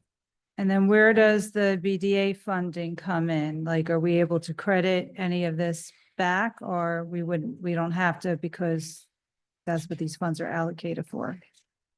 Resolution 98, I'm sorry. Good evening, Council President, Council members. So for Resolution 9825, we actually have a resolution to authorize an application for the Hazardous District Site Remediation Fund, which will help pay for some of the site remediation work that needs to be done for the site. But we won't know how much of that is until it is approved. And then we get the invoices from the consultant. So. Councilwoman, I don't know, these were late additions to the agenda. Yeah, So I don't know yeah, whether they had a chance to look at it because she does talk about, It's very detailed. Ms. Carballo talked Yeah. about, there are some things that we may be doing that we either don't get reimbursement or only get 75% reimbursement. It all But depends. I'm not sure you can really talk about it in much more detail than what's been presented. Well, that's why I was just concerned how it's all going to get tracked. Like you'll just keep a running tally. The problem that we have with site remediation work is it's an ongoing work. Yeah. Can everybody- Just lift up the microphone a little bit, Yeah, just that I- closer to your mouth. There you go. Thank you. The issue with site remediation work is they do the site remediation or site investigation first. When they go out there and they do their work, sometimes the data comes back with more requests for more analyses and more remediation. So we don't know until they do the work initially, how is it gonna be? And that might trigger more remediation down the road. The other problem that we have too is that we have to comply with NJDEP. NJDEP typically requires that we keep doing monitoring. So every couple of months, right, or once a year, et cetera, the LSRP has to come back and test the groundwater, test the soils as well. And depending on the results, sometimes in one of the wells or two, the contamination might bounce back. And it is subject to the type of remediation that they use and also where the contamination is coming from. I mean, the Lakeside Avenue sites is literally a Superfund site where we add a DPW.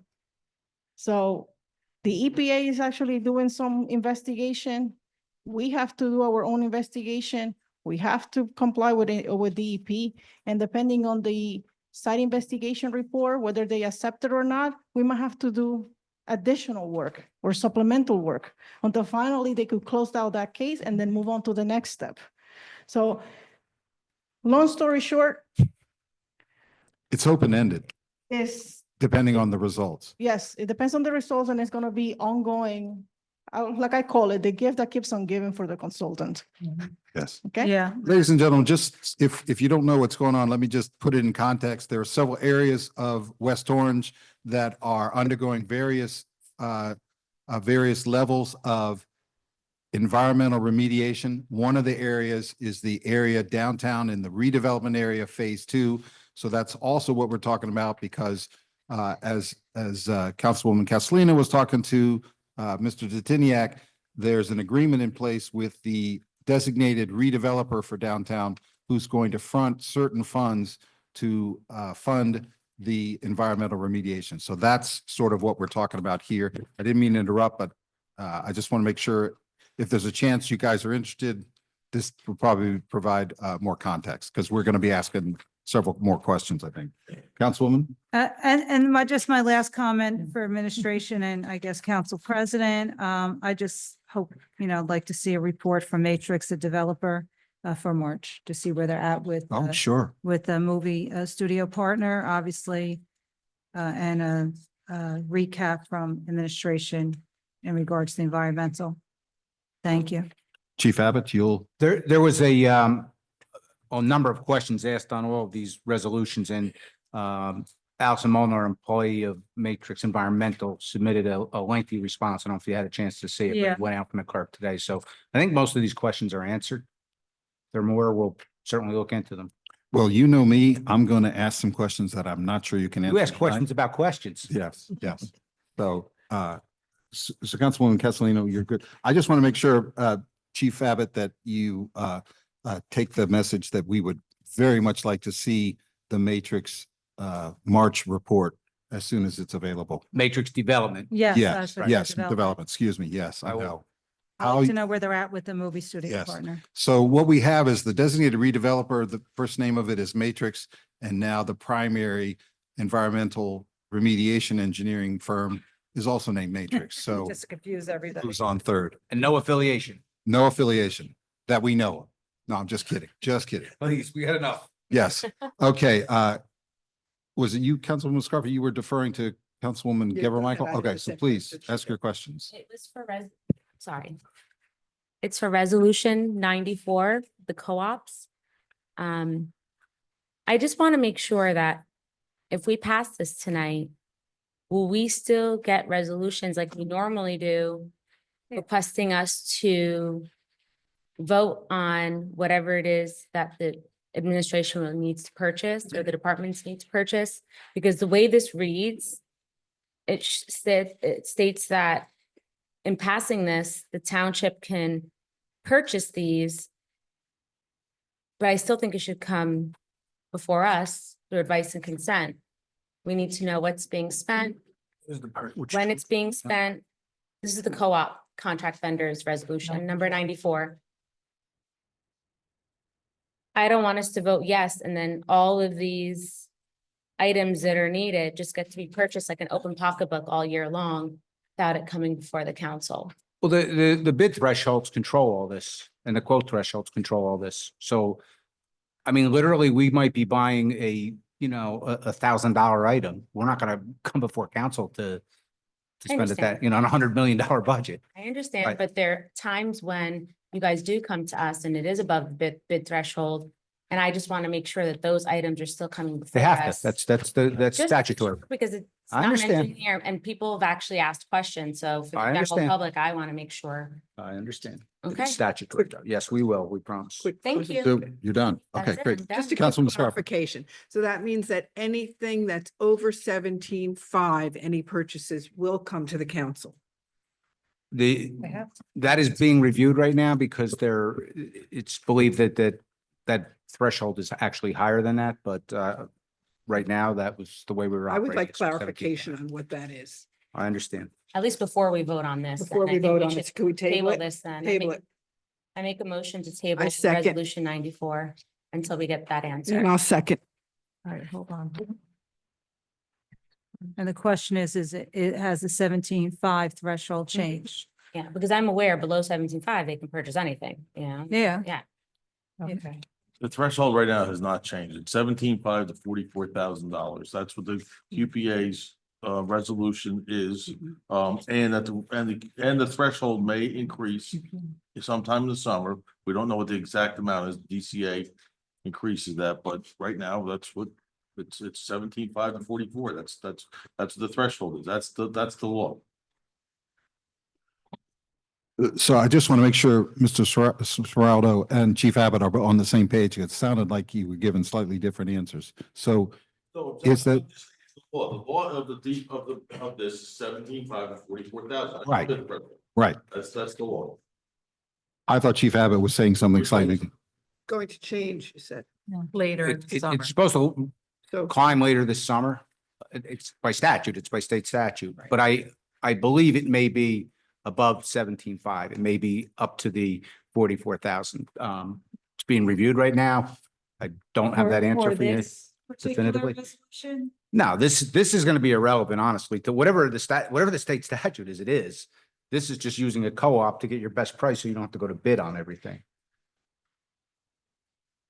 Yeah, to back up the chief, that's what this resolution is. It's just saying that for these approved co-op vendors, we don't have to solicit bids. We can just use them.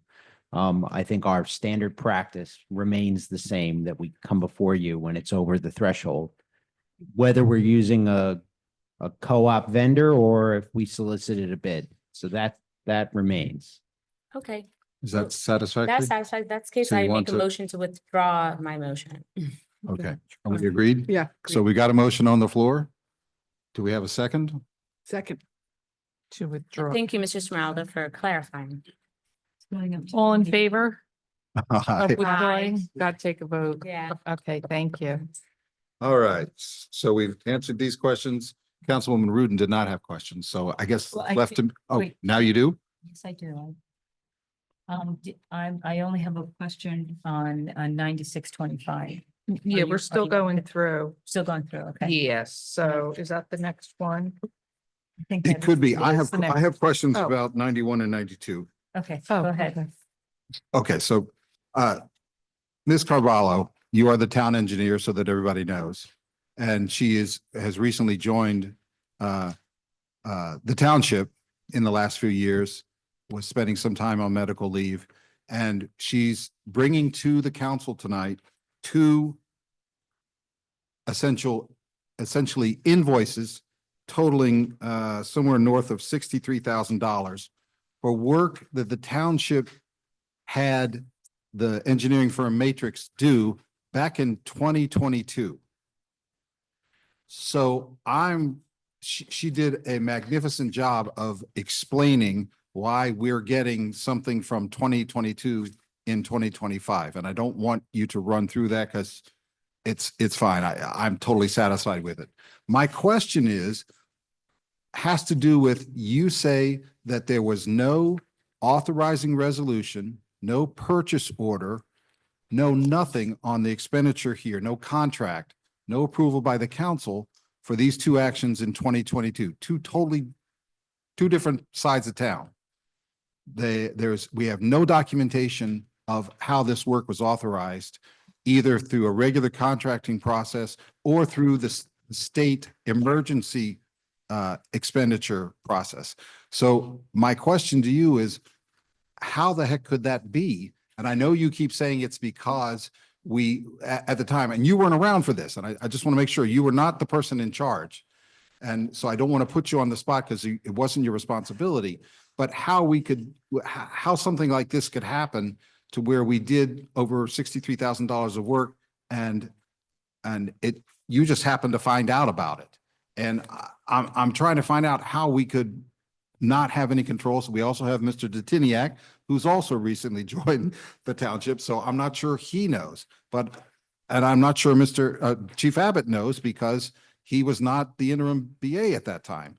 But How? clearly the work was done, but I don't see the controls that we need to have here on every purchase. I don't see them here. And while I want to agree to pay these folks who have been waiting since 2022 to get their money, I also want to find out how the heck this happened and who was responsible for allowing this to happen and how we can remediate this to make sure that we have the controls in place about spending this money. So I'm just throwing this out to everybody. Does anybody know how this came about? Who's at the council?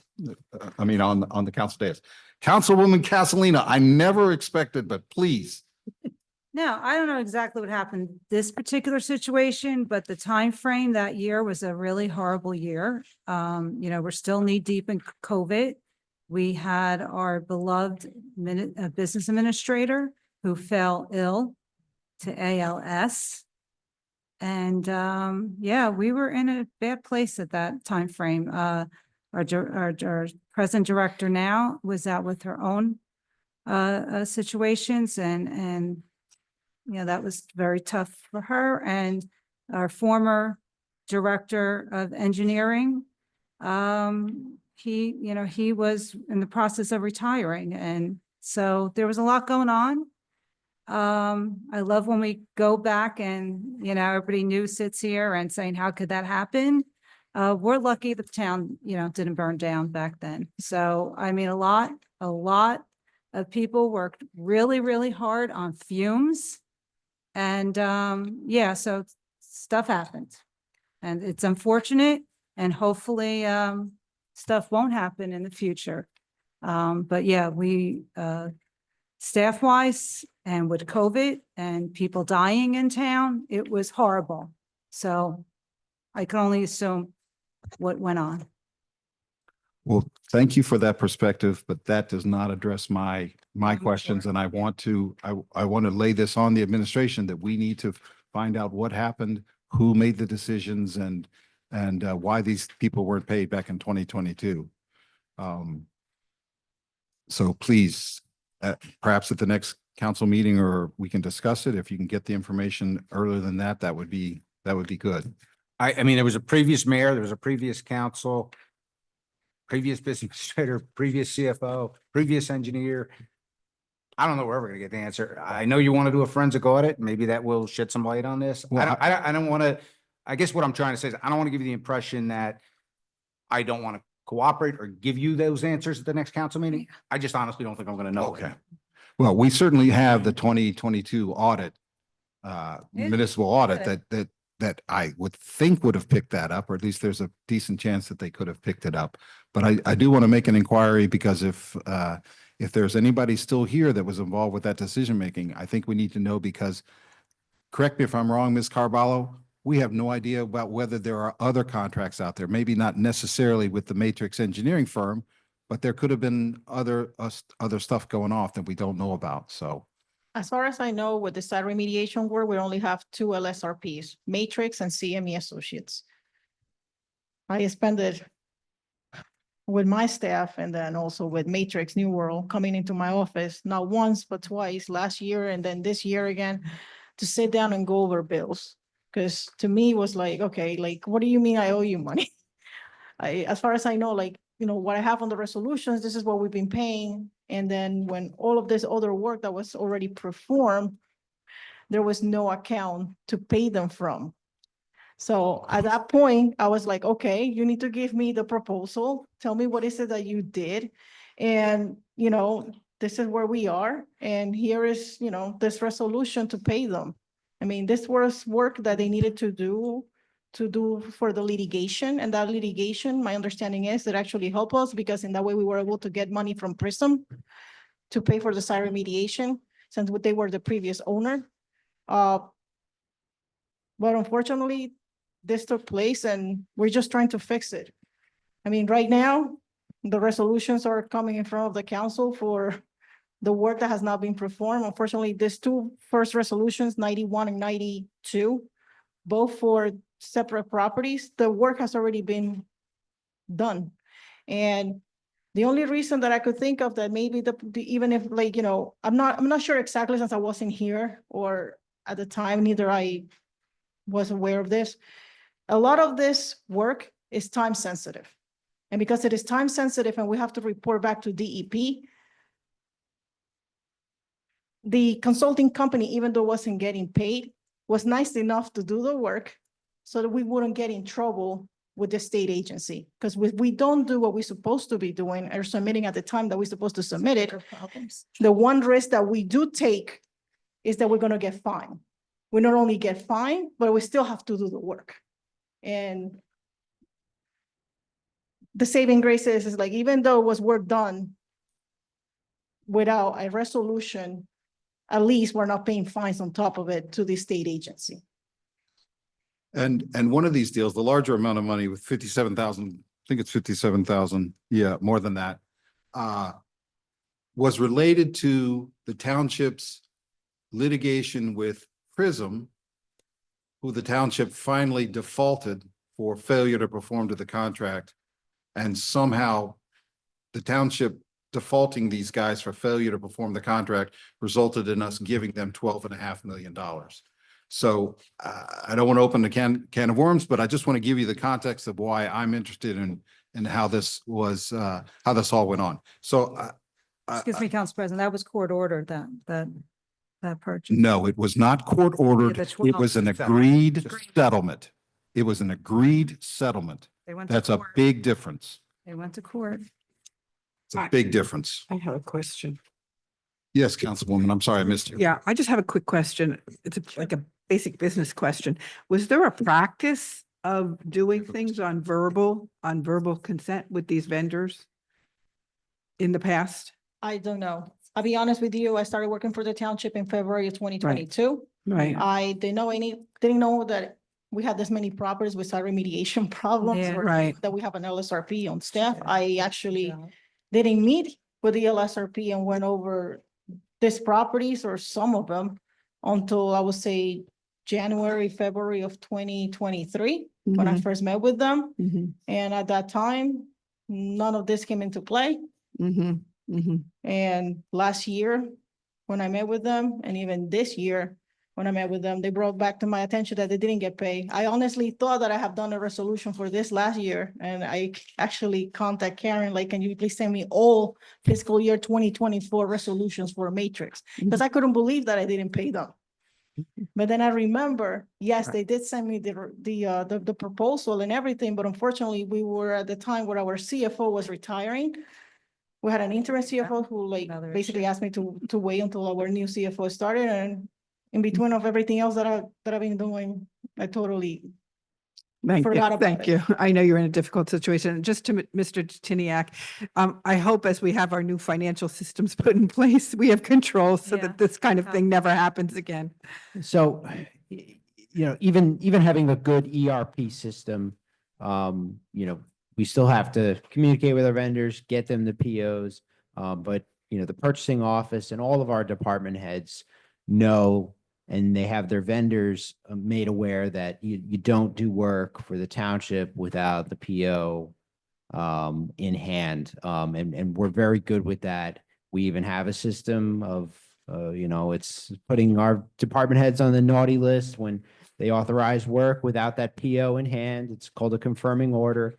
And our purchasing department forces them to fill out the form and sort of give a reason why that happened. So, we do our best to make sure that, those POs are getting booked before these vendors are doing work. So, Okay, but again, I can't comment on why this happened back in 2022, just since the chief can't. And as long as we have the the engineer. situation under control now, that's what I'm concerned about. So thank you. Did you have a question, I'm gonna Councilman? urge my colleagues to look at the clock. We have about an hour before the administration leaves at 11. So if we can hurry this up, a little bit and get to our ordinances. I'm looking at the right one for you. I'm looking at that one. I'm like, wow, it's early. So very quickly, I just want to bring up the resolution 96-25 because this is proposing to pay a little over $22,000 to Matrix to do an initial investigation at the West Orange Environmental Center. Yes. And the resolution specifically mentions the incinerator that used to be used there is no longer used there, but it's still there. But I'm just trying to figure out why, what caused us to want to do that? Because the first time I can remember in the 15 years I've been paying attention. So last year, we had a meeting with DEP and we were also discussing the fact that once the redevelopment takes place at 25 Lakeside Avenue and 55 Lakeside, that DPW will not have a home or a place to move. So after discussing this with our DPW director, Mr. Reynolds, he suggested that maybe they could put something up at the recycling center. So in order for us to do that, we need to do a site investigation first. And I also suggested, which is also part of the proposal, that we do a geotechnical investigation just to make sure that whatever the structure that we put up, the soils are actually capable of sustaining the load. Okay. Which would also help the type of foundation that will be needed, whether it will be a pile foundation if the soils are not good, like if you have too much fill on it, or any other type of foundation that we might have. So the resolution also mentions a 2023 site assessment Mhm. for investigation and remediation. Are you familiar with that? In That- 2023? That I'm not familiar Okay. with. Could you just check into that to see if there is something that exists in terms of documentation on what's referenced in the resolution about a 2023 site assessment? And see what we can find out from there. And just one more question, and this question is about 98-25. This is the resolution authorizing application of the hazardous discharge site remediation fund for the Barton Press site, which is the 55 Lakeside Avenue. What is the status of that now today in terms of the application and any general information? Is there any sort of estimate that you have to provide in that application, or is the application not even taking place yet? The application right now, we're working on it, which is the reason why we're submitting this resolution in front of the council for approval. That will be part of this submission. And we're working right now with the LSRP matrix to complete the application, submit it with the resolution, and we take it from there.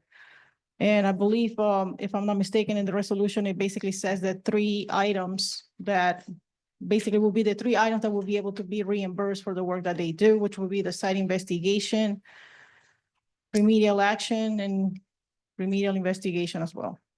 Those are the 3 items that they will refund the township.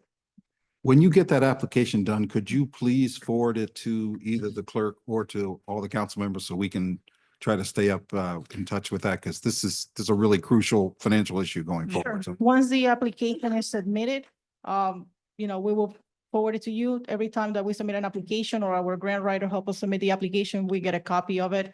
I'm not sure if there will be a how would I say this, a number to it, but typically what it was being done is that as Matrix gave us a proposal for this sites that have funding, we submit the paperwork, the proposal to them along with a resolution from the township and everything that has been paid by the township, and then we get reimbursed.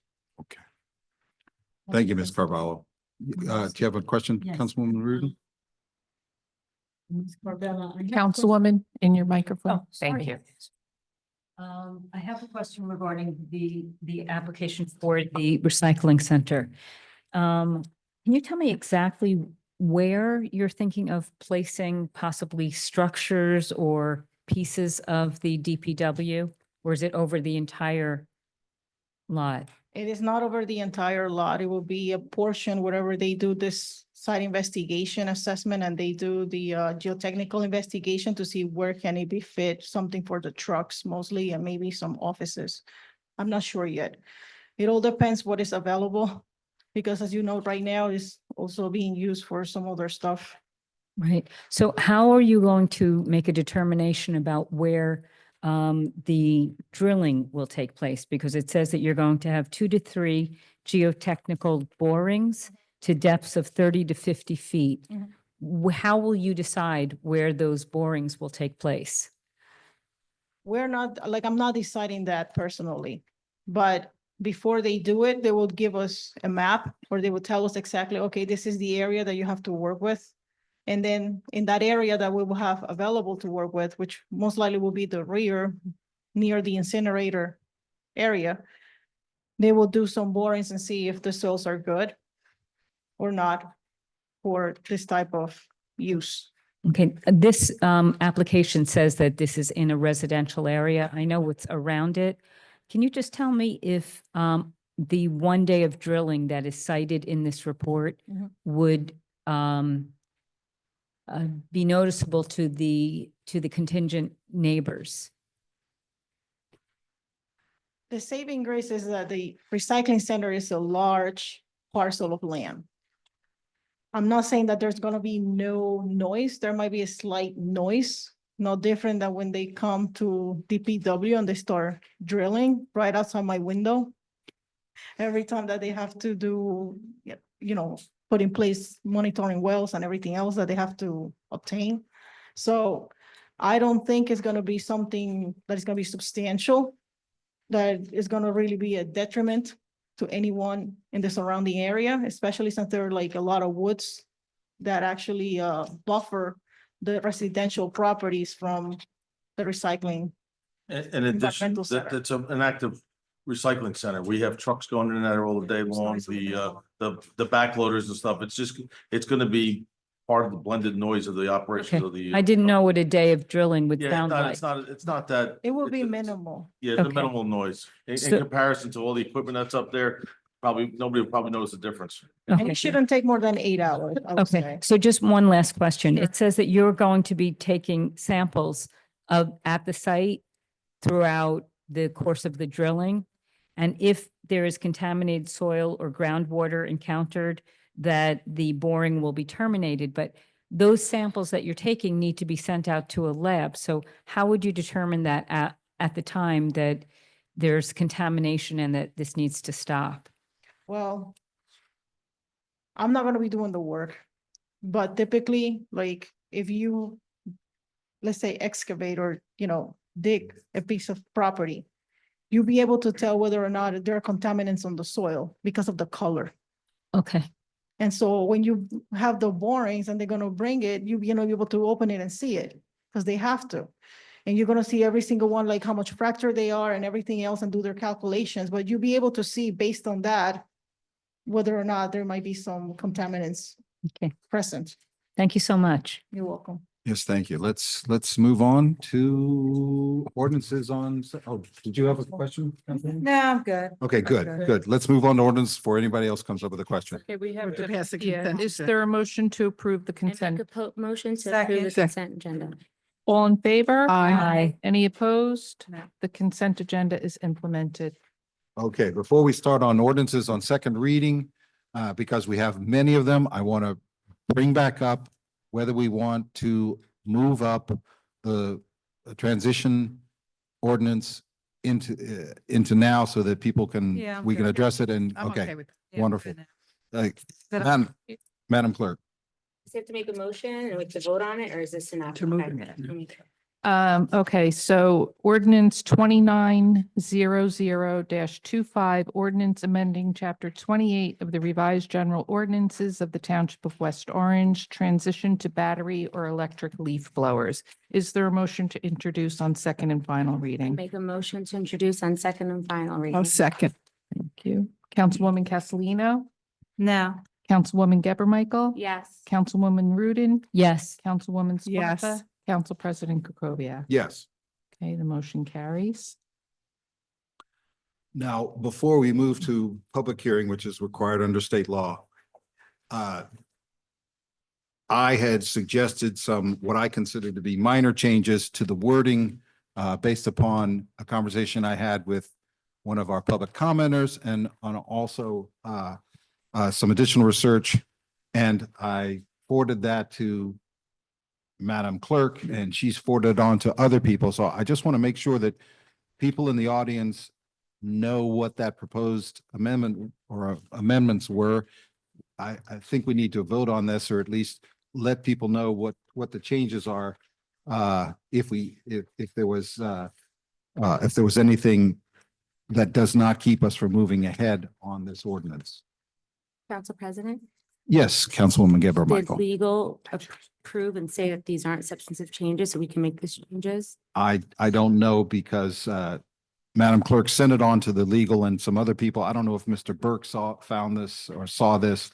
But I don't know whether they responded subsequent to this, which was relatively late this afternoon. Mr. Burke. He has it. We did see the email. I'm not sure that the legal department looked at it yet. I think the administration might know better than me whether that happened. But I don't think it was reviewed yet. But if you were to review it now, real quick here, we have a red line version, would you be able to tell if it's substantive or not? I can give it a shot, but I'm definitely going to err on the side of it being substantive because I wouldn't want to put you in a position where the whole. Do you have it? Would you like me to bring it down to you? I have it up, I believe. Okay.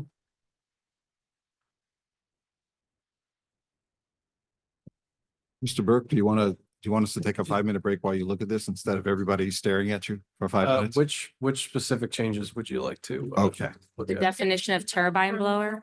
The one at 3:34 PM. Yep, I'm looking at that. Yeah, okay.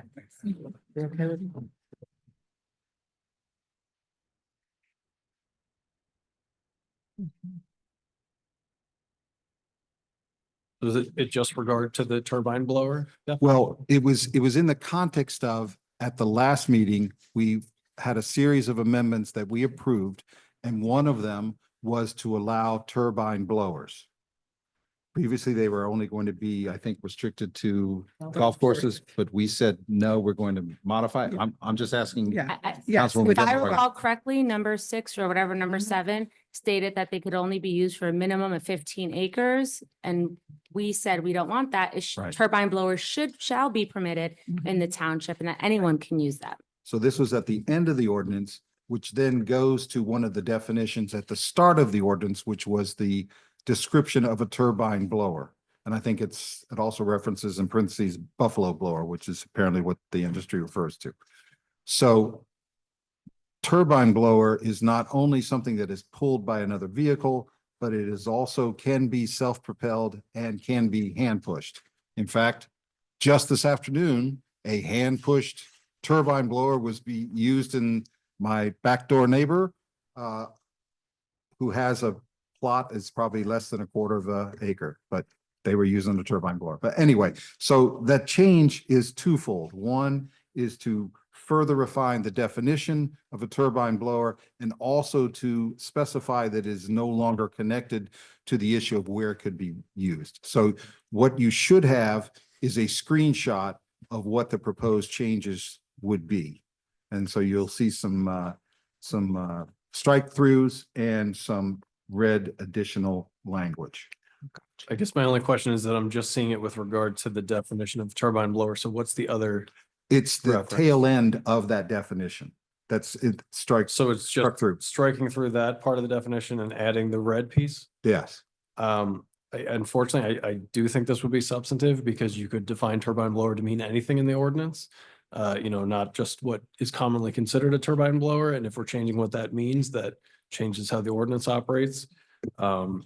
If we wanted to, you could either pass it now and then amend it later. You could also change it now and make this the first reading and then do another second reading and kind of shortcut it a little bit to not have to do 2 more, have another hearing and then another hearing after that and do 2 more readings, like you can count this as the first reading if you amend it now. So the quickest thing would probably be to pass it as is and then go back and amend it. But if you wanted to change it now, you could do just 1 more second reading and that would pass it. And I apologize. I like the idea of. Councilwoman Geber Michael. What if we just strike through that definition? We don't add anything. Is that considered substantive? I think so, because again, you could define turbine blower to mean anything and it's not necessarily, it may be a term of art for, landscapers or something, but there's not like a legal definition of turbine blower that would apply to that. So if there's not a legal definition, then why define it? Should we not define it? Is that what you're recommending? Do we not? I'm just speaking to whether we change it now and whether that impacts whether we can pass it tonight. We can look at whether it's worth defining it, if there's like a legal issue with not defining I it. mean, if we're saying they're allowed, then why define it? Yeah. I would presume that, there may be a dispute over, somebody might try to say that their backpack blower is a turbine blower or something like that, and that could cause a problem down the line, but I get what you're saying. Okay. yeah. All right. Thank you. So what's our poison? I think we Yes, should pass it now. Steve, the administration would prefer you didn't do this at all, but that being said, we have to get the RFQ out for these parks and the grass cutting. So I think if you're going to do this, you do it now, second reading, get it done, Yeah. and get the RFQ out, and you can make your amendments down the road. Yeah, I agree. Same, I pass it also now. agree. Councilwoman Rudin, are you nodding in agreement? Yes, I do Okay, agree with the okay. administration. So what we would like to do is not make any changes on the second reading and to pass, or at least to take a vote on what we can do. So just to put this in context, folks, I wanted you to know if we were going to amend it before we had the public hearing where you could potentially speak on it. What we have decided now is not to amend the ordinance. So we're going to go with the ordinance that was up on the town website for multiple days. And unless there is further discussion by the council now, we should open this up for the public hearing. Are we agreed? Yes. There's a contradictory clause in here that is allowing turbines. And then it says on another area that it's only on golf courses. We need to strike that one. That's already gone. That was gone. Oh, that's in the gone? amendment Then we're last- good. At the We're last good. meeting. What is the Yeah. intent? Can the golf courses, what can the golf courses use? They can use turbines. We want to be able to. Okay, use guys, it. we got it one at a time. I know it's getting late. Councilwoman Castellino, you had the floor. I just want to, so the public know, what is your intent? So they can use their Yeah. turbines, but not the backpack leaf blowers. That's correct. What we did one of the amendments we made at the last council meeting said that turbine blowers could now be used. Correct. Councilwoman. And I made that amendment because I believe that's fair, just like we said that in 2023 when we passed this ordinance. People should be allowed to use turbines.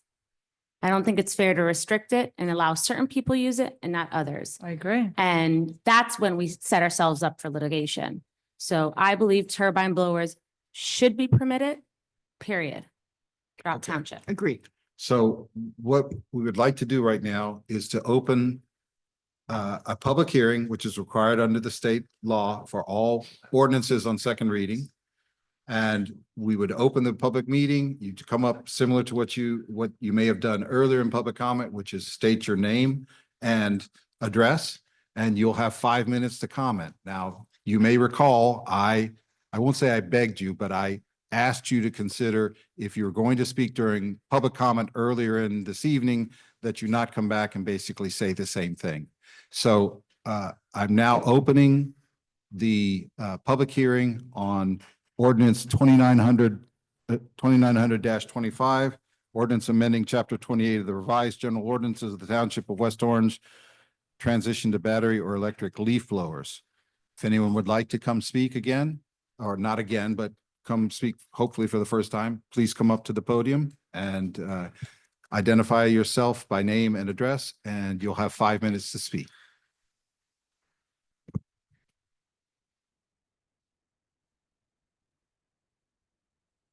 Hi, I'm sorry. My name is Daria Paxton. I live at 7 Greenwood Avenue. I want to know if, four-cycle push blowers are considered turbine blowers. Because it doesn't seem like you're sure what the definition of a turbine blower is. Is that your entire No, that's comment? not the entire. Okay, please, No. please continue. Okay, so no answer. The answer afterwards. Okay, sorry, I'm getting used to the process. It's kind of fascinating hearing a lot of the details about the mess that the town is in financially.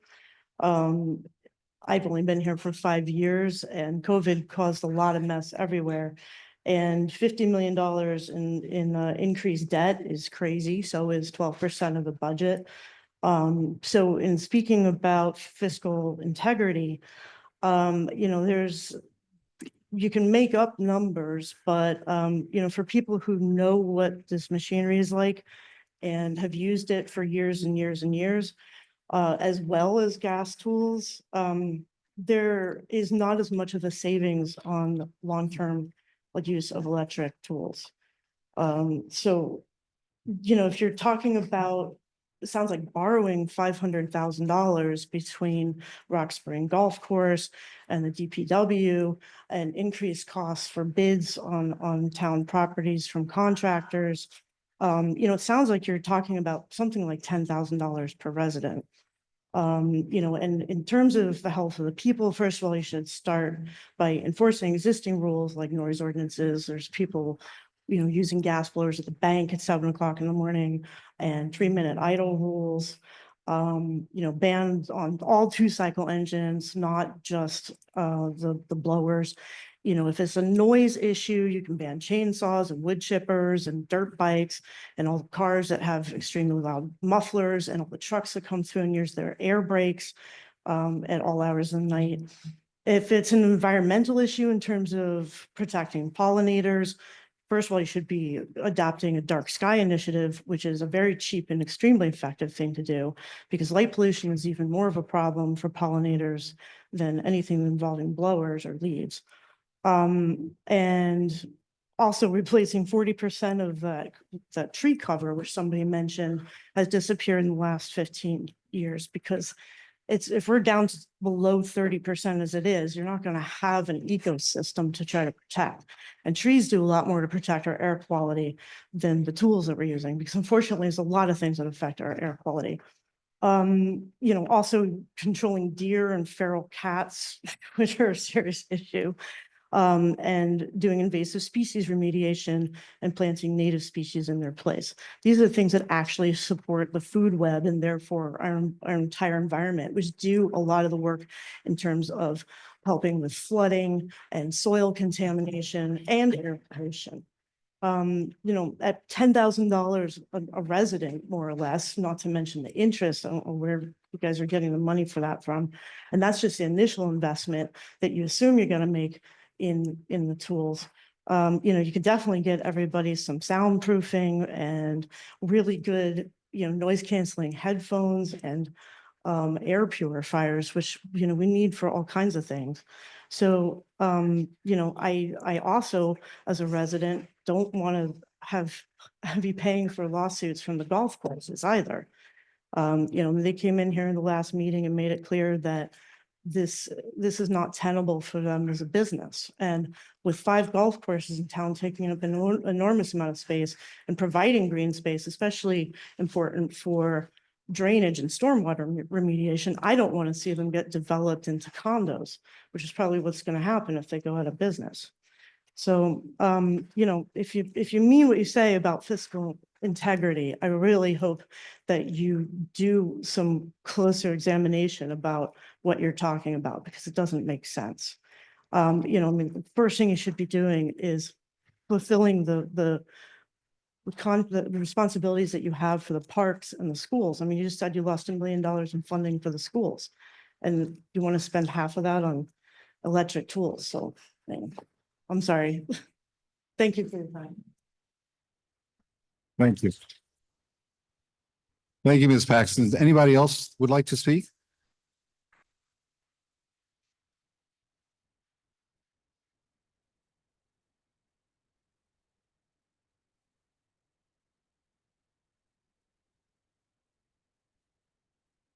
Hi, I'm Jessica Stolzberg. I live on Fairfield Street in Montclair. Was referred to tonight as an outside agitator by someone who lives in Livingston. I apologize if anyone in this room finds me to be an agitator. I'm not here to be an agitator. I'm here because I know more about this machine and why it does not belong in communities and next to people and children then I don't know anyone else you might encounter. I know about the mechanics of the engine. I know about the alternatives. I know about the dangers. I know about the success of the communities who are operating without it after passing this legislation. And I know about the groundswell of opposition that comes forward at exactly this juncture. At the beginning and end of every conversation regarding the gas leaf blower, you can talk about the environment and you can talk about leaving the leaves. You must always think about public health. Public health is not equal to fiscal integrity. Public health is not about what else is on your plate. You guys have so many things on your plate. This is my third meeting here. I know that your jobs are vast and that you have to give your attention to a great many things. So when people try to suggest that the gas leaf blower doesn't deserve your attention, I ask this: how come the Mount Sinai Icahn School of Medicine has one piece of equipment with its own webpage as it is a health hazard? Gas leaf blowers are a health hazard, says Mount Sinai, that we know is, how far away is that as the bird flies? 10 miles from here, a very highly regarded medical institution. Gas leaf blowers are a health hazard. They gave it its own webpage. Find me another machine in your community that is considered a health hazard when it shows up 30 feet outside someone else's window. Someone in the past just talked about cars. Is this the space to talk about cars? Are we asking everyone to stop driving? We are not going back to the horse and buggy, but you could go back to raking, but they'll say no. So instead you're saying, we'd like you to convert to electric. Tonight, the amounts. Ladies that and you are gentlemen, being- please, excuse me for interrupting. We have to be quiet and respectful while other people are talking, even if we disagree with them. You can come up and do the same thing, and you should get the same amount of respect. So please go ahead. I'm sorry. Thank you. When you are being told these numbers, $150,000 for your school district, 130 plus for your Department of Public Works, please, please reach out to people who actually know this equipment extremely well, the electric equipment, not the people who say they're not really on board yet to use it, because you're getting misinformation. And it should be that there are a lot of apps available. There's a lot of things to consider. You've got to think about your gas savings. Always think about your gas savings. I looked at so many pictures here on the walls filled with children. Make the commitment to the children of this community, if nothing else. Because when you worry about golf courses, how many children are on those golf courses every day versus the children who live in homes on 1/4 acres? So the turbine blowers that they want you to use, those are very dangerous to be right next door to someone on 1/4 acre. They're as bad as gas leaf blowers. So you can put it in, but when you had 15 acres or more, that allowed for the needs of your golf courses. And that was well-founded.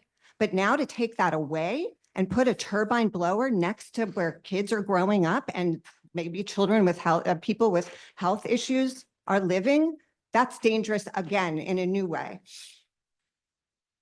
This is what comes out of a gas leaf blower: butadiene, formaldehyde, benzene, methane, carbon dioxide, nitrogen dioxide, carbon monoxide. None of these things come out of electric blowers. You're making a commitment to public health because they really are that dangerous. And it really is that possible not to have them in your community.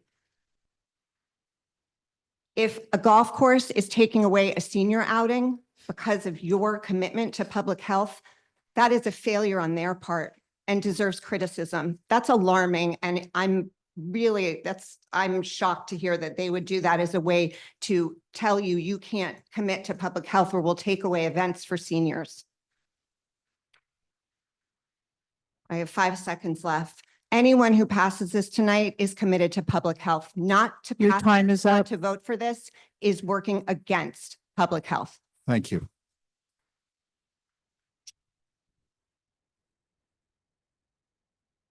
Is there anyone else who would like to speak at our public hearing? True. Okay, so I took copious notes.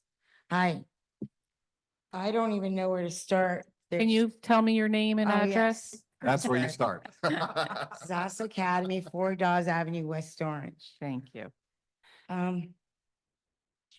So much hyperbole, so much misinformation, so many outright lies.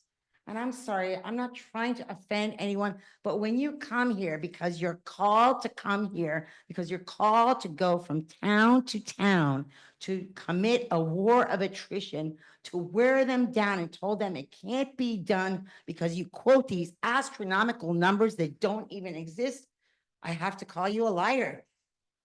I really apologize, but not really. Okay, so when I was 12, we moved to a really nice town finally. You always lived in apartments. We finally got a yard. We actually moved to a pretty wealthy town, affluent town.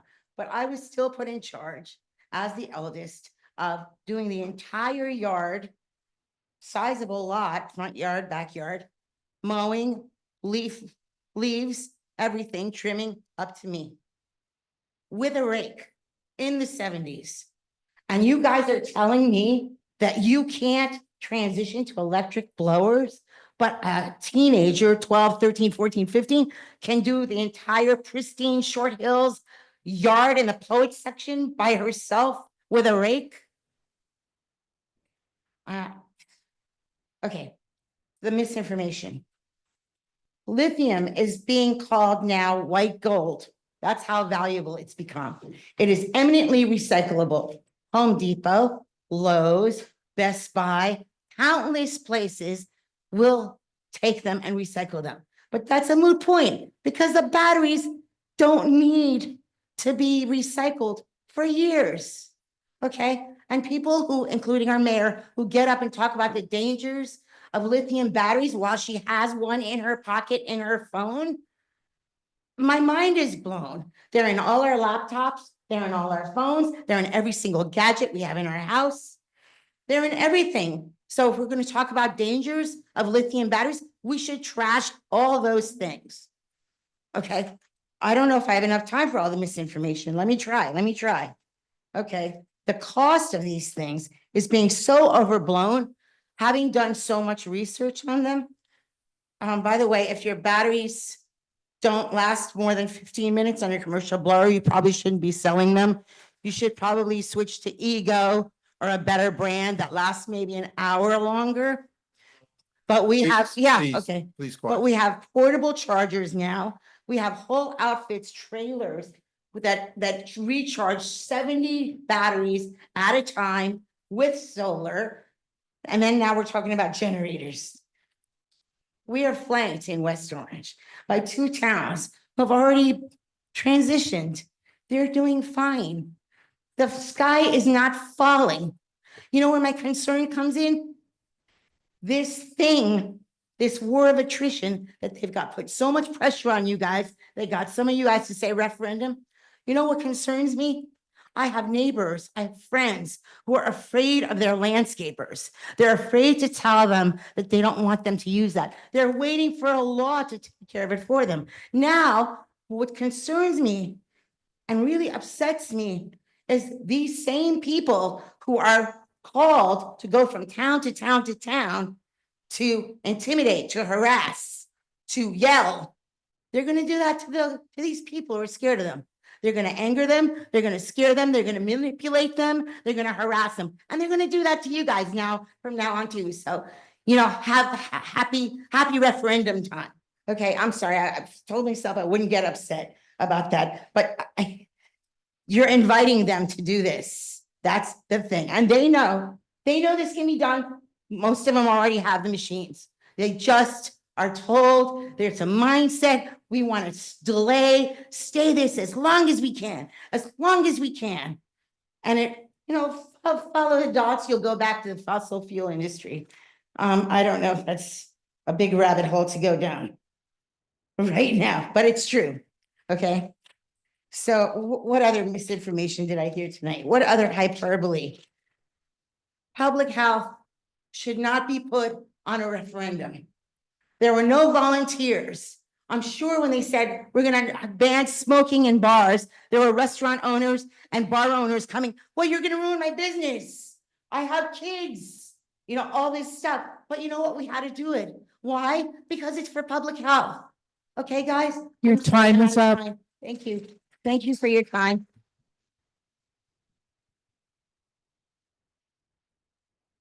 Please, please. The clapping doesn't make a difference. It just makes the meeting longer. So is there anybody else who'd like to speak? Mr. Vina. Please bring the microphone up to your mouth. Joseph Vina, Stone Drive. I've learned a lot listening to both sides, so I'm not going to take a position other than for the homeowner. If you determine that if you vote on approving this ordinance, you must eliminate the fine on a homeowner. It just is not fair. It's irresponsible, and it's going to cause problems. I mean, it's just not the right thing when a homeowner is responsible for the equipment that someone they hire uses. And if it does go to a referendum, you should amend the ordinance that's going into the referendum to eliminate the fine on a homeowner. If a neighbor does take a picture, does go to court, because the neighbor will have to go to court or the picture will not go into evidence, period. If that happens, how are the neighbors going to feel? Oh, my neighbor went to court. Now I'm paying $200. I'm firing my landscaper because I didn't know what he was doing. I hired a new landscaper. The new landscaper did the same thing. Now I'm paying $500 because my neighbor went to court with a picture. Eliminate it. It's wrong. Thank you. Good evening. My name is James Latour, Superintendent Parks, Recreation and Grounds for the Township of West Orange. Inasmuch as I don't agree with the direction that council is taking with the backpack blowers, I'm an employee, so I have to do what I'm directed to do. Just wanted to advise all the members that as Saturday, I will be testing 4 different battery-operated blowers alongside each other while we clean up Main Street for the parade. I had a 5th one that was supposed to be here, but unfortunately the salesman couldn't get it to me in time. But I will be testing 4 totally separate blowers side by side, starting at Northfield Avenue and working my way to Mississippi. So I will have a very good idea of what their capabilities are, what the battery systems are like, how long they run. So I just want to keep you guys in the loop that I am doing my due diligence to get the best product we can for the township. If that's the way I have to go, obviously that's the way I have to go. But I just want to keep you informed that I'm going to do what I have to do. Thank you. Thank you, Mr. Latour. Is there anyone else who would like to speak at the public hearing? Please come forward.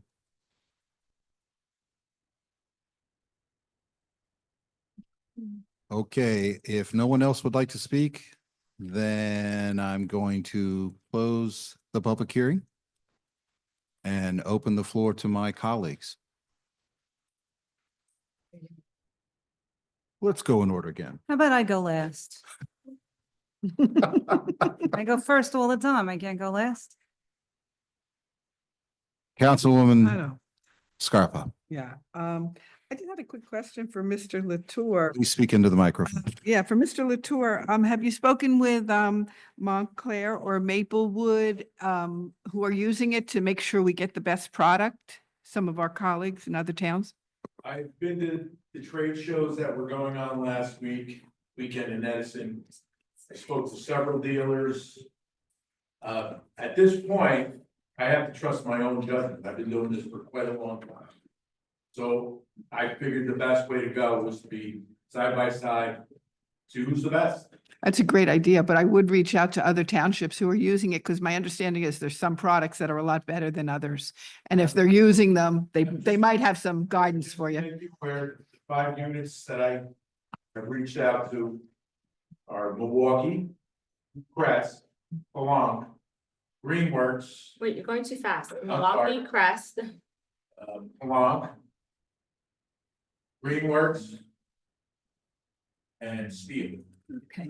And why isn't Ego in there? But I didn't meet anybody from me. Okay. Would you be open to learning about other equipment? We have some experts in the room who know a lot about.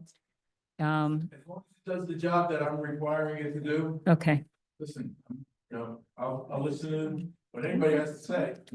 Yeah, It's in the pudding. If it works, Mr. Latour, thank you very much for your volunteering and coming up and speaking at the public hearing.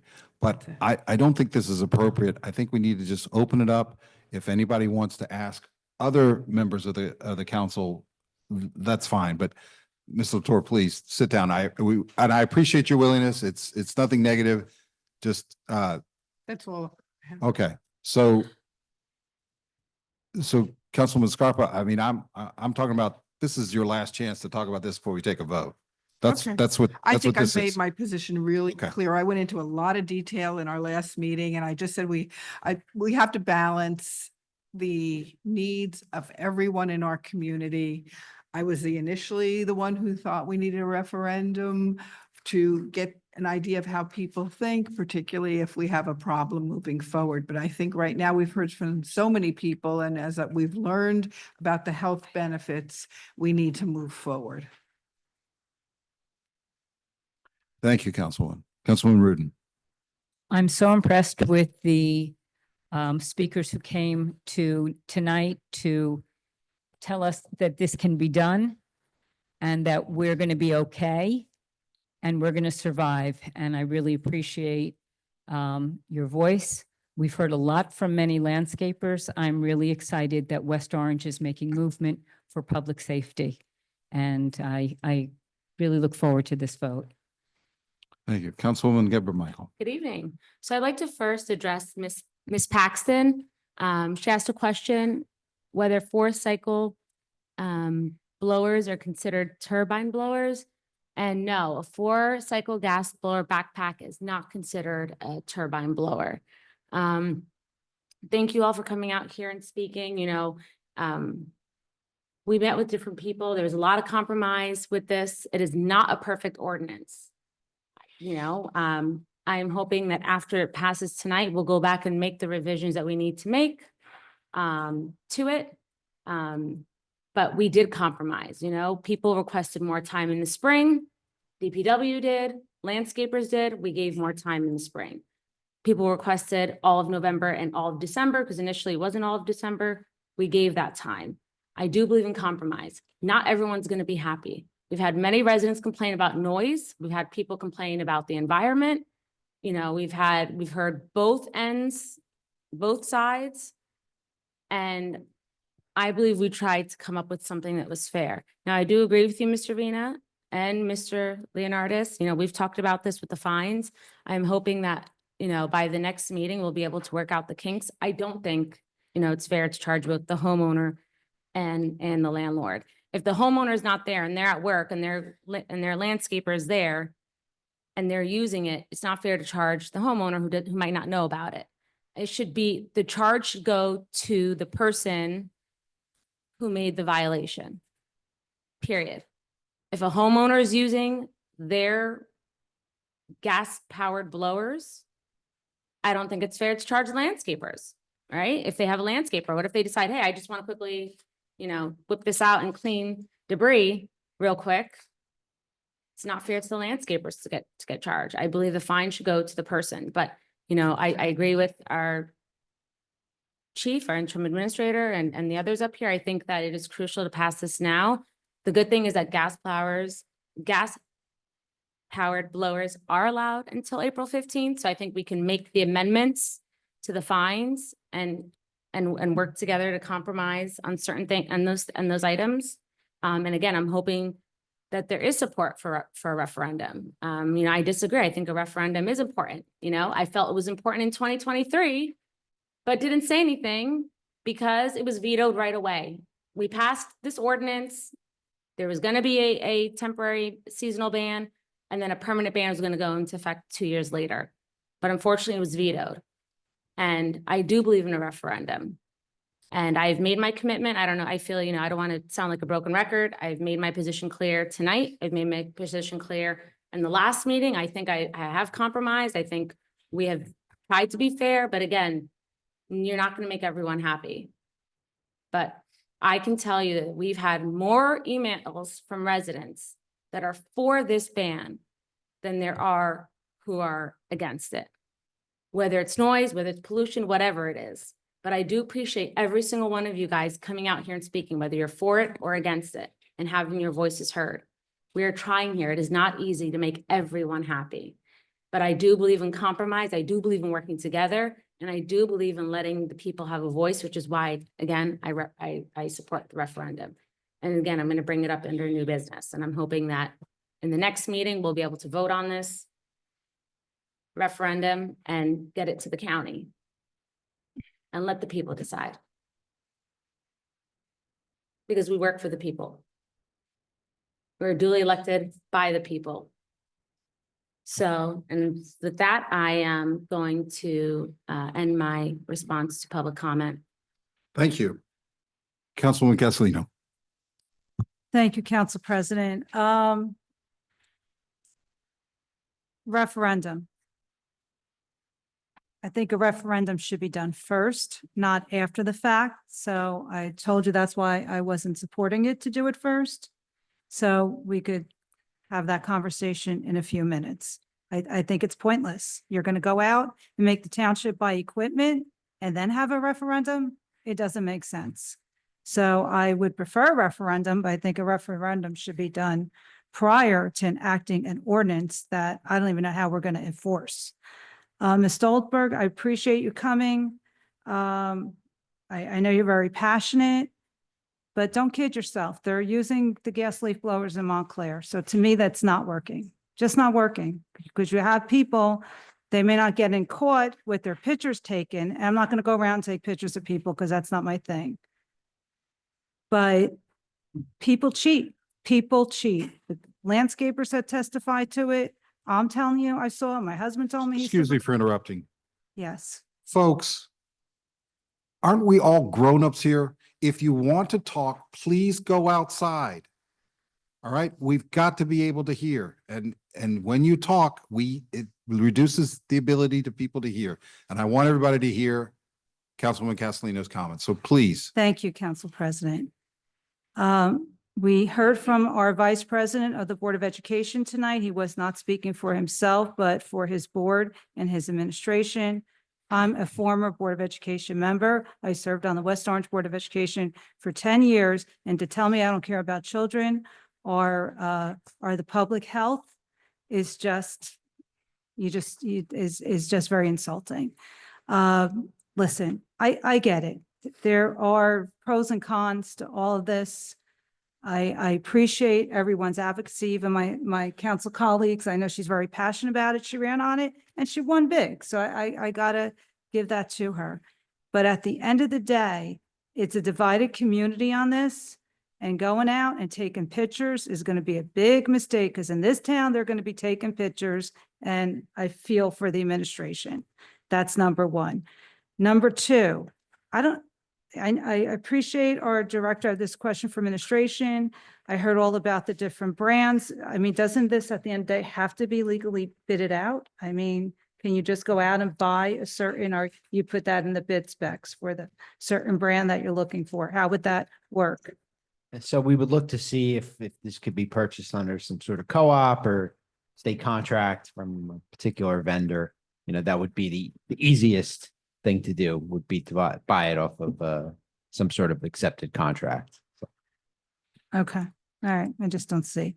I also wish my colleagues would have accepted my amendment of giving Public Works and the town to May 1st as opposed to April 15th. I know they said 6 weeks, but I also know every spring we have rain, we have rain, we have a rain.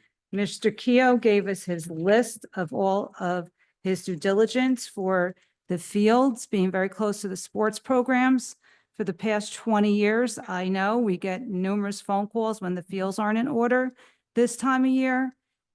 He's just not writing it just to fight this. It's information that our staff has given us, professionals have given us, I feel are on closed ears. And that's the part that bothers me with this. Some recommendations, some slight amendments have been made, but I don't think it's enough not to do a full transition. I think there's not just pushback. I think people are going, you're going to hear more than what you think you're hearing now. Because again, people don't even know, like you think the few people that know that are on the Our Green West Orange newsletter, yes, they're informed, but there's 50,000 people in this community who are not informed. And when it impacts them, you will hear about it, trust me, because little by little, people are hearing about this. They're hearing testimony out there. I'm getting those phone calls. You're getting phone calls from environmentalists. I'm getting phone calls from everyone else. And we have very diverse community. We have a we're diverse socioeconomically. We had a few weeks ago, poor Amanda that was crying to us. She does not know how her husband's going to go out and buy the equipment he needs to run his very small landscape company. So I've always been small business friendly. It's a balance with health and public safety. And this does not help the small business owner. And again, health and safety too is a playground for our kids. And I know we're talking about financial impact. We have to, well, the more reasons we got to get those movie studio properties sold, because that's why you have such a big debt, because of the movie studio properties. Yes, I voted for them. And writer strike, another thing that we couldn't predict, but yes, I take responsibility for that debt. But we have a plan out there that we all need to work on and expedite to get that done. So we could go back to the days of 1.2 of debt ratio. 3.5 is where you get cited. We're running higher than ever, but we always ran about 1.2, 1.3 until we bought the properties. We bought Rock Spring to save that piece of property from getting developed. We bought, so there's reason why we have that debt. And we also, thank you, Mr. Teteniak, also have great plans to pay down the debt and refinance our debt. Interest rates hopefully will be keep going down. So with that, again, I know I don't have the votes. It's just, no one has done a public advocacy to the Environmental Commission. I asked for the past 2 years, we're not going out there to inform the public on reasons why not to use these leaf blowers. If that work doesn't get done, all this is for naught. We're just going to have people taking pictures of each other and more problems in town. So, that's it. I said my piece. Thank you, Councilwoman. She almost stole my line about there are definitely pros and cons on both sides of this issue. And I believe that the council has listened to everyone. We've gotten emails from all over the country, from national and state trade groups that were very well reasoned and very informative. We've listened, we've amended, we've made multiple amendments, and we may have even more amendments. But there's no question that the financial impact, the direct financial impact, falls largely on a relatively small group of people, whereas the positive health impact is much more distributed to a lot more people. And make no mistake, this transition is underway. California, many major cities, even the New York legislature is considering moving to electric. Multiple municipalities right here in Essex County. So these expenditures, as terrible as they may be to a lot of people, they're coming. Now, they may be coming sooner than any of us would like, and it may mean that you buy less efficient and cheaper product than is going to be available in a few years. I understand that. I understand that it adds significant costs to landscapers and their customers. But at the same time, compliant service is still available. The people who want this service are still going to get it, and they're going to pay for it. But it sounds like a majority on the council has decided that now is the time to start that transition in West Orange. And as you may have heard, we need to get this ordinance voted on and potentially approved, because we need it for an RFQ to provide this service, this compliance service, to our own township greenery. And we're talking about a lot of pieces of property. So I appreciate everyone coming. I appreciate all the contribution. We have to make a decision, and people are not going to be happy. Some people are not going to be happy with the decision. So thank you, everyone. Are we ready for a vote? Do I hear a motion? I make a motion to approve this Approve on second and final Second. reading. on second and final reading. Ordinance 2900-25. Councilwoman Castellino, No. Councilwoman Geber Michael. Yes. Councilwoman Rudin, Yes. Councilwoman Scarpa, Yes. Council President Krokoviac. Yes, The motion carries. thank you. Let's go back to the start of second readings. Ordinance 2891-25. I don't want to steal your thunder, Madam Clerk.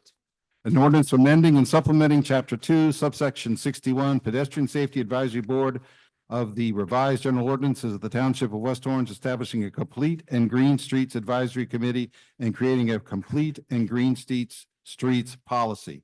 Those of you who have read the updated agenda should, and all of those who are not aware of this, is we have already taken a vote on this ordinance on second reading because we forgot it on the last agenda. And there is a very, very strict timeline of when we need to get it to the state so that we can qualify for potential grants down the road. So I'll apologize. I'm the council president.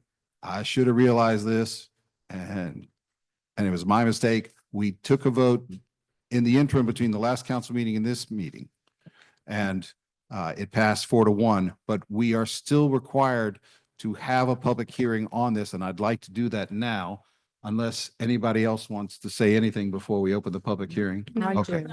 Oh, please. I would like to apologize as well, because it was, definitely an oversight. So You work for us, so I know, but fair is fair. It's okay. yes. So anyway, I think we've gotten it straightened out. This is the time for the public hearing for ordinance 2891-25. Anyone who wishes to speak, come to the podium, be recognized by the chair, give your name and address, and you would have up to 5 minutes to speak. Would anyone like to speak at the public hearing for ordinance 2891-25? Seeing no one, I close the public hearing and open the floor to my colleagues if anyone would like to comment. And if no one wants to comment, let's move to a motion to Well, we vote. already did all that. We already so did, We so just we have don't to even- move on to the next. Oh, great. ordinance. Perfect. Oh, that's right. Yeah, Okay, keep What going. time is it? small Come on, favor. we can do this. Okay. Come on, got 11 minutes. Let's Next go. one, ordinance 2896-25, an ordinance amending and supplementing chapter 7, traffic, subsection 7-32.2, restricted parking zones of the revised general ordinances of the Township of West Orange. I make a motion to introduce On second and second and final. final reading, Thank you. resolution, ordinance 2896. Is there a second? Second. Thank you. Councilwoman Castellino, Yes. Councilwoman Geber Michael. Yes. Councilwoman Rudin. Yes. Councilwoman Yes. Scarpa, Council President Kukoviac. Yes, this ordinance makes available to physically impaired residents a reserved parking lot that contributes to their care. I want to open the public hearing on ordinance 2896-25. If anybody would like to come speak, please come up to the podium. Seeing no one moving to the podium, I close the public hearing. Would any of my colleagues like to comment, or would I hear a motion?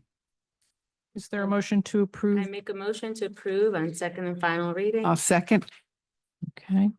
Councilwoman Castellino, Yes. Councilwoman Geber Michael, Councilwoman Rudin, Yes. Councilwoman Yes. Scarpa, Council President Kukoviac. Yes. The motion carries. Next, ordinance 2897-25. An ordinance amending and supplementing Chapter 7 Traffic, subsection 7-23.1, turn prohibitions of the revised general ordinances of the Township of West Orange. Is there a motion to introduce on second and final The reading? motion. I'll to second. on second and final reading. Councilwoman Castellino, Yes. Councilwoman Geber Michael, Yes. Councilwoman Rudin. Yes. Councilwoman Yes. Scarpa, Council President Kukoviac. Yes. This ordinance will prohibit left turns from Glenview Drive southbound to Northfield Avenue eastbound during all hours. Anyone who lives in that area knows what I'm talking about, knows how crazy it is to try to turn left off of Glenview. This prohibition was requested by the West Orange Police Traffic Division after 2 recent auto pedestrian accidents. I'm opening this public hearing for this ordinance.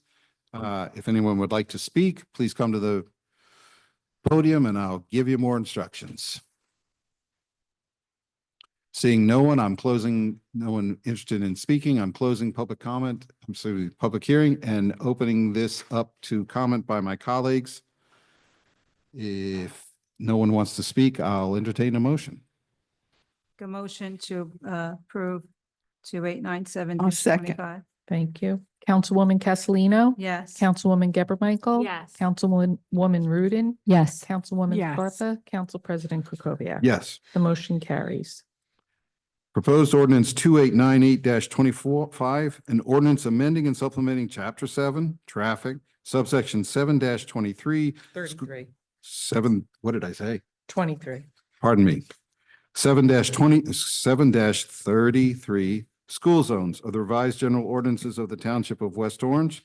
This ordinance amends the ordinance to establish a school zone at Liberty Middle School located at 1 Kelly Drive and updates the names of other schools that have changed in the past. I now open Make a the, motion. sorry, thank I'll you. second. Okay. Councilwoman Castellino. Yes. Councilwoman Geber Michael. Yes. Councilwoman Rudin. Yes. Councilwoman Scarpa, Yes. Council President Kukoviac. Thank you. I now open the public hearing on proposed ordinance 2898-25. Would anyone like to speak? Please come to the podium.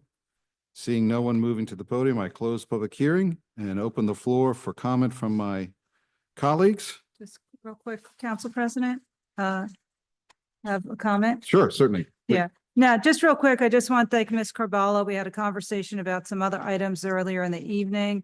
And these are, this, and I won't say it, but I'll say it now at 29, when we get to 2901. Just thank you for the cleanup on a lot of these types of situations, things that were thought to have been done in the past and taking care of these items now. So thank you. Thank you, Council President. Certainly. Any other comment? Nope. We will entertain a motion.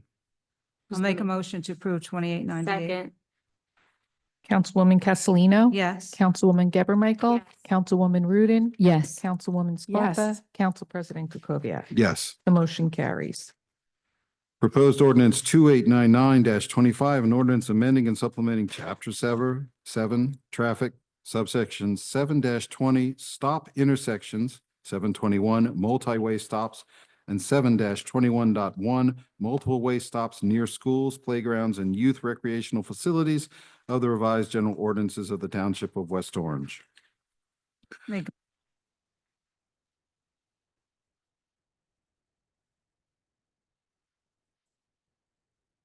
Michael, Yes. Councilwoman Rudin, Yes. Councilwoman Yes. Scarpa, Council President Kukoviac. Yes.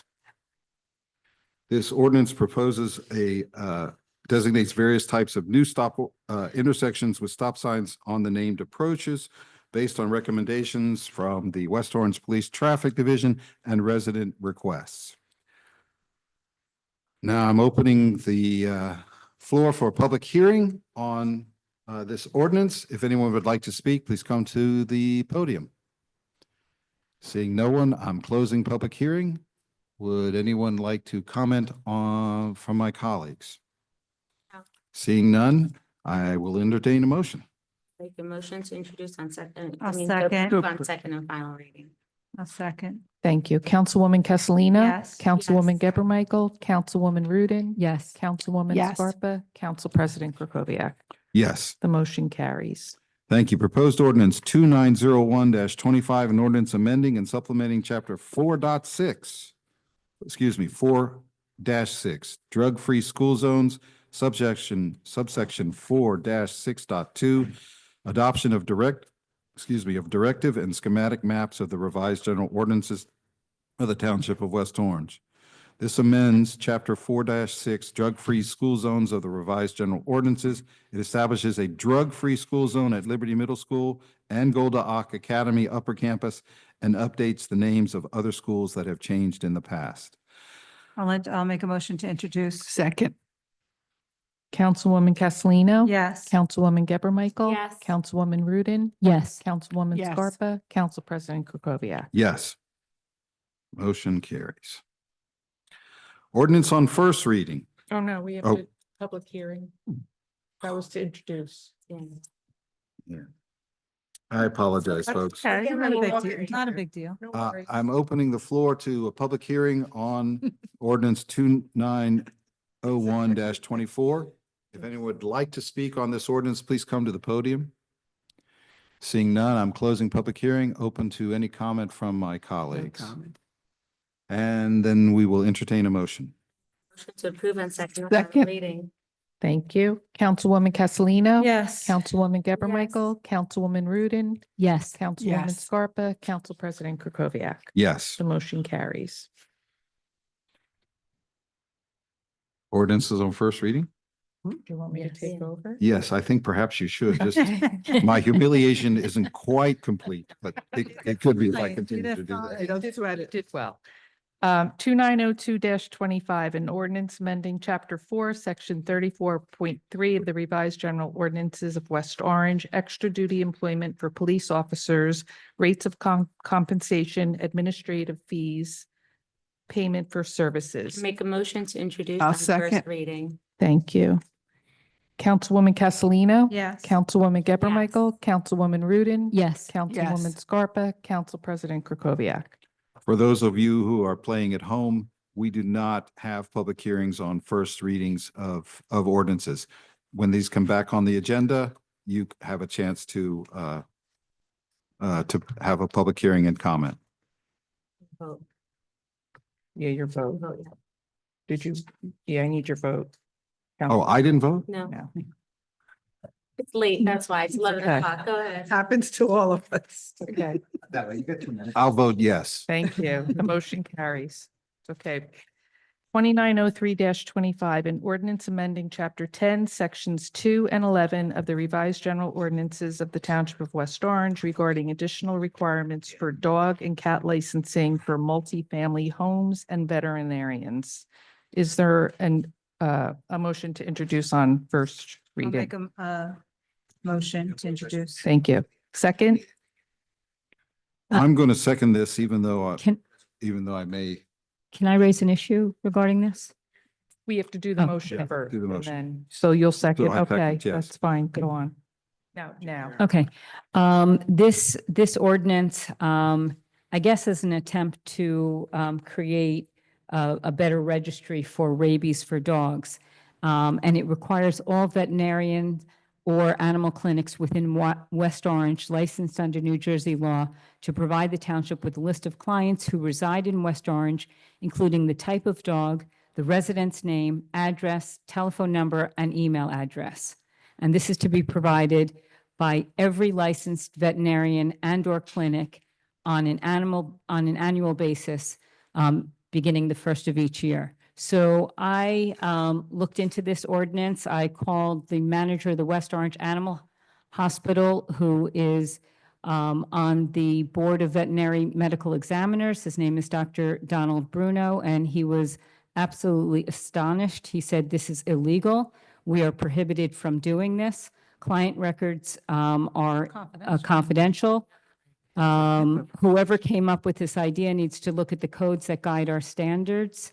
If this is an effort to increase the funds coming in for tags, then you're going to be spending more money in legal fees fighting this."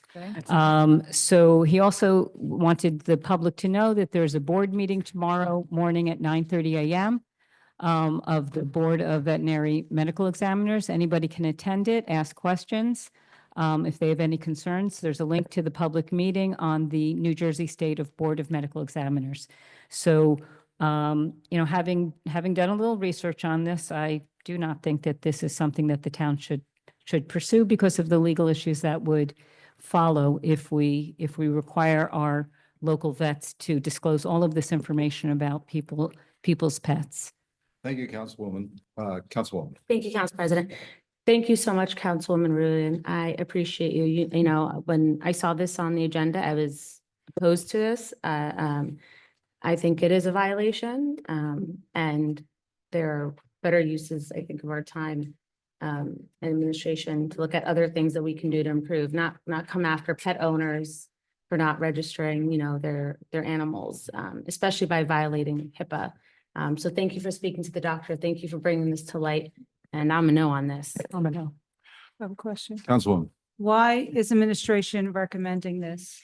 And- There's, I do have the data from when Mike Fonzino researched it, but I think it's between like 8 and 10,000 on average pets that are unregistered in the township. So it's a rabies, it's a health issue. I certainly would have no opposition to tabling it and getting some further research. If you just want to vote it down, that's up to the council, but that's why it was done. Thank you. So I'm supportive because I agree with you in regards to confidentiality. I also, but then again, like, here's where I get confused. I got to register my landscaper with the town. So I wish we could stay consistent with everything.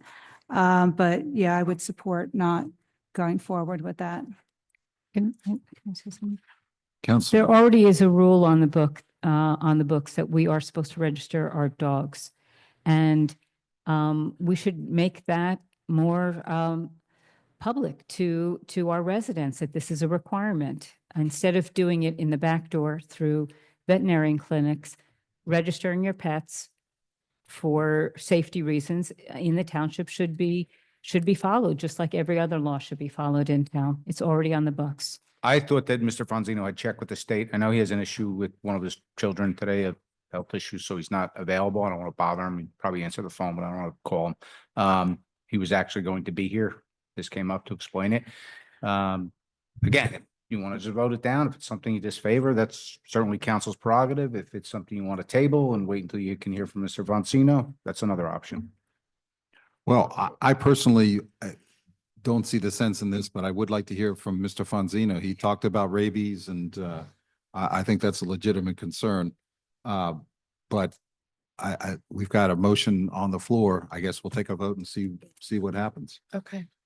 We ready? Yep. Okay. Councilwoman Castellino, No. Councilwoman Geber Michael, No. Councilwoman Rudin, No. Councilwoman No. Scarpa, Council President Krokoviac. Well, I guess I'll vote no too. Okay, the motion. I mean, he could bring it back. You can bring it back if he has a compelling argument. Okay. If it's legal. 5, no. Okay, 2904-25, an ordinance amending and supplementing Chapter 7 Traffic subsection 711, parking time limited on certain streets during certain hours, 7-14.2A, parking prohibited on certain streets during certain hours of certain days, and 7-14.3 parking time limited on certain streets during certain hours of certain days of the revised general ordinances of the Township of West Orange. Is there a motion to introduce? I'll second. Introduce on first reading. Thank you. And Councilwoman, you seconded it? Yeah. Thank you. Councilwoman Castellino, Yes. Councilwoman Yes. Geber Michael, Councilwoman Rudin, Yes. Councilwoman Yes. Scarpa, Council President Krokoviac. Yes. The motion carries. Okay, we're through the ordinances. We're down now to pending matters, new matters, council discussion. Council President, may I ask that we switch the order? Can we discuss the first thing last because I have to accuse myself on that one? That's the first. And I don't know how long the discussion is going to take. So, and I'm sorry, which one do you want to recuse yourself? the first one, and I don't know how long the discussion is going to take. And I was wondering if you can do that one last and we can do the others. Is there any objection? No. Because- Okay, Thank you. My back is hurting and I'm not. sure, past sure. tonight. No, that's fine. The agenda item B is regarding a Well, the only thing though, Councilwoman, if administration's leaving, I have questions for them on A. I mean, how long is it going to take? I think it's going to take 30 minutes to discuss it, or like, Because- I hope not, because I'm leaving right behind them. I'm not staying more than 10 minutes. We'll keep it brief. Well, these should be brief. Okay. Go ahead. Why don't you give it a shot? Brief, Please, then I'm please, please, please, please. recusing myself. I'm just Please, saying I'm please, recusing please. myself. Sure. Yeah, From the thank- first one you're From the first recusing? one, yes. First one, I need administration. Okay, Councilwoman Castellino, please, Yeah, so, quick so, as you can. so, where are we at with the county with this? I know, Chief, you sent it an email and I mean, do we usually send a resolution to the county? I mean, are they complying with us? Are they have a plan in motion? A resident asked for the council to pass a resolution and send it to the county. So it's for your consideration. I don't want to give the impression that the county has not done everything that they believe they can reasonably do to make this as good as they can. The resident wants the county to blast into the mountain and widen the lane so that it can accommodate a Jersey barrier. It's too narrow now to do that. So I'm not an engineer. I'm not gonna opine on that, whether it's good, bad, different. They did offer to put a guardrail up, but I believe the resident didn't want that.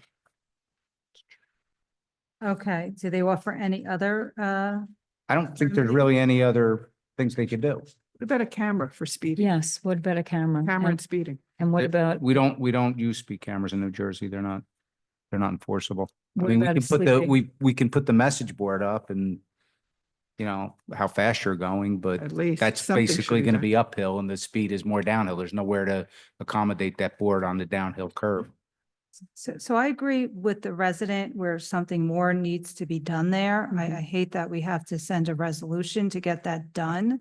Is there been a meeting? Can you have the county engineer come in and meet with? They've been out several times with Ziabeth. They just replaced the rumble strips that are kind of like west of the curve on the eastbound side to warn people to slow down. Again, it's a county road, there's not too much we can really do here. And we're copied on all the emails from that resident to the county and the county's responding to them. So we see what's going on. They're responding to her. This is just a matter of if the county's gonna do the job or not, us supporting it, I'm not gonna answer for the council, but anytime you're gonna do safety, I think we would support it. But it's a county road. I know, but they have to fix the problem. Yeah. Well, you're The talking crash about, you're talking about purchasing what's commonly referred to as the Mount Pleasant Forest, I believe it is, to bring the road through a portion of that. Which, I mean, this is last I heard, everybody wants to maintain that as open space. I don't think they want to turn it into a 2-lane highway. So there's a lot of moving parts to this. And again, it's a county issue. I understand these are residents and we want to support them, but at the end of the day, it's a county issue. And if the county's going to probably turn around and say, well, if you want to do it so bad, do it yourself and you pay for it. And you're talking a lot of money. Anything else, Councilwoman? No, I mean, I'd like to hear how would you write the resolution? Like we need for you to blast through the mountain? I mean, what? No. Did you see? We need all the options. No, I did not see the draft resolution. Are there any other questions? Councilwoman? What would be the cost for West Orange to put signs every couple of meters? I don't know, that slow. So that's the county. The county would have to do that, but Okay. I don't know that there's anywhere to really put that there. I mean, know what? if you, I've seen emails with this. I'm happy to talk to you more about this offline, but next time you're there, take a ride and, go through there eastbound, you're coming to town Well, hall, there- see what you think. See. if you Right, think just at there's- Jones Street, a little bit further. I mean, just anywhere there is land, a space that you could put up a sign that says slow, There's so much. 20 miles there's an so much hour. Bedrock there. I don't know. if I they know. can Plant the signs. And the other thing is, we were dealing with signs with other parts of town on the county roads. We first of all have to get their permission to put a sign on their road. And Yeah, if they we don't always want have us to to do that permission. on their road, we could spend as much money we want to spend, but they're not gonna, if they don't want us to put it on there, we're not gonna get, this is a conversation, as the chief's saying, we should talk offline. We can discuss this with the county. And we can see what the options are instead of having to debate this tonight, because Yeah. really, we're not. I'm sure the county executive, in fact, the head county engineer lives in West Orange. I'm sure Yeah. he would have them come here and give a presentation. I'd like and that to explain. happen. Yeah, I'd rather have We a can reach out meeting. to Sanjeev and talk to him. Yeah, but we got to press them, yeah. Because The number of crashes there is astronomical. It is. I mean, we all know what they are. We can Dangerous, hold up the bad list. curve, It's but really dangerous. And that's a bus route. I mean, God forbid. Something more needs to be done. We don't disagree with you.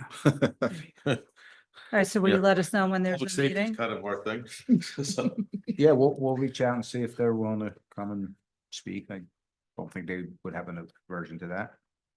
So colleagues, do you want to take a vote on this tonight? Well, there's nothing to like, There's no ordinance. No, there's a draft resolution floating around. I don't know if you've had a chance to take a look at. well, it. that needs to be revised. I mean. Clearly has to be revised. Yeah. Let's table this until we get the presentation. Okay. Well, we don't have to table, we just don't do Yeah. anything, it's, under discussion, so, okay. Do you want to? But can I make a recommendation though on your recommendation? So I get it with having them come here. They may or may not do that. If they don't want to come here, I think there needs to be a meeting about this particular. I'm gonna call the Okay. county engineer. I'll Okay, take care of it. thank you, thank you. And I'll Mr. get back to you guys. Okay. Promise. Okay. Thank you, Yeah, thank you. something Mr. needs to be Mather. done. Yeah. Like a closed meeting would be more helpful than. Agreed. not- Okay, great. Let's move on. Does someone want to get Councilwoman Geber? Yes, get her, yeah. Sure. We'll do the single occupancy restrooms.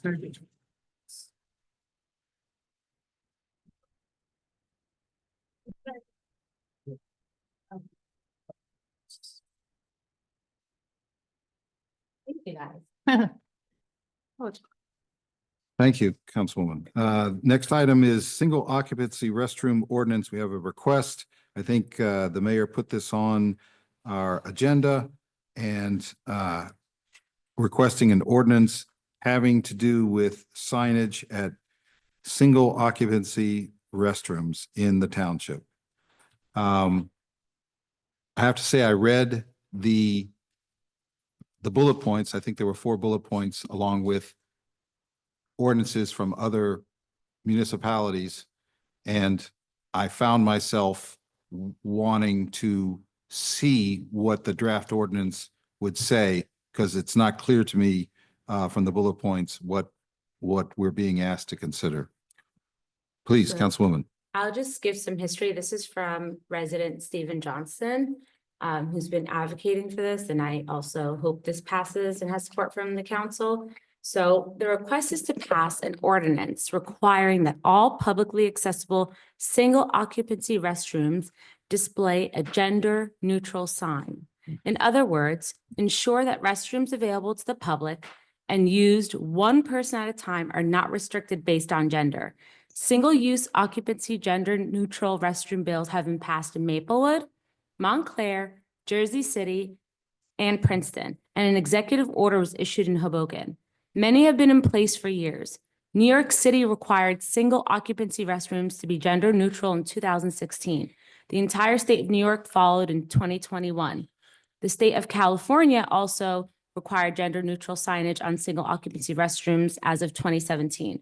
These are several reasons to pass such a bill. These include gender equity, disability rights, and LGBTQ plus safety. Gender equity for women who have to wait in long restroom lines, fathers who can't access changing tables in women's restrooms will have access to a more family-friendly environment. This legislation removes an arbitrary and insubstantial demarcation that forces women to wait for a restroom for no reason other than a sign on a door.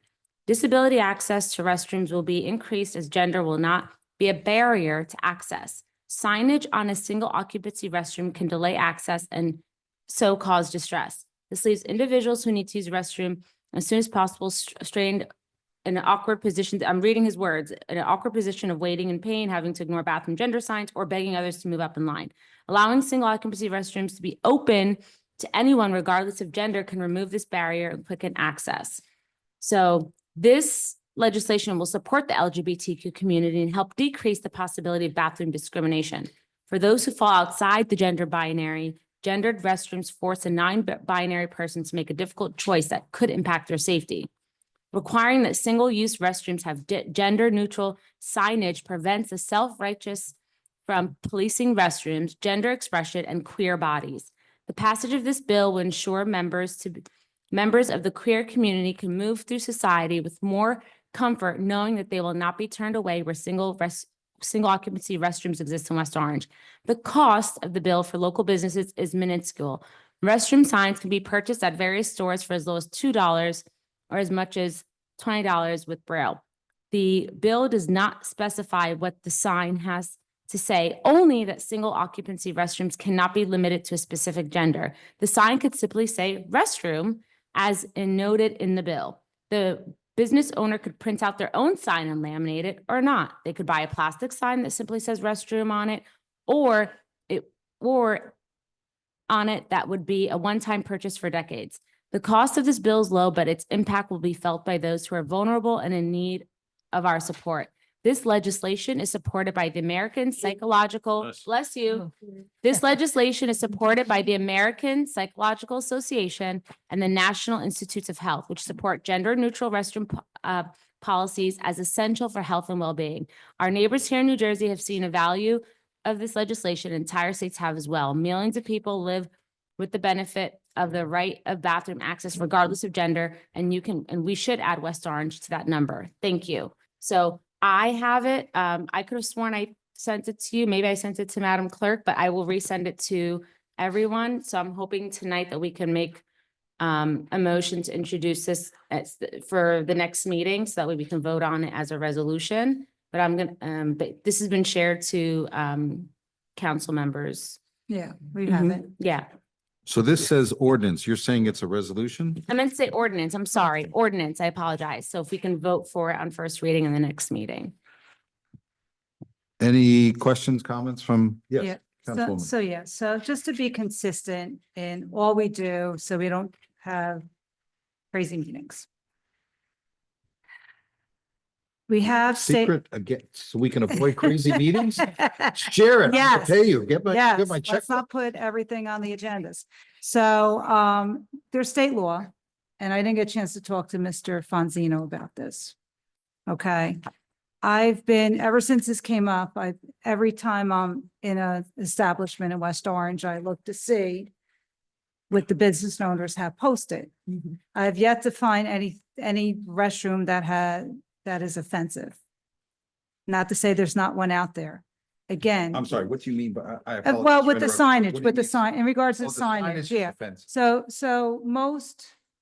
So far, the restrooms that I've seen have been, gender neutral signs. So I don't see the need for this. It has never came up where somebody has had an issue that they've had to come to us. We have state laws for a reason. Again, we started out the year making a declaration of we're not going to pass any resolutions. We're going to stay in our lane. I just think this takes us out of our lane. Not to say I'm not supportive of it. I just don't think we need to tell small business owners what to do. I think they already know what to do. And living in a diverse community, ours have been doing the right thing.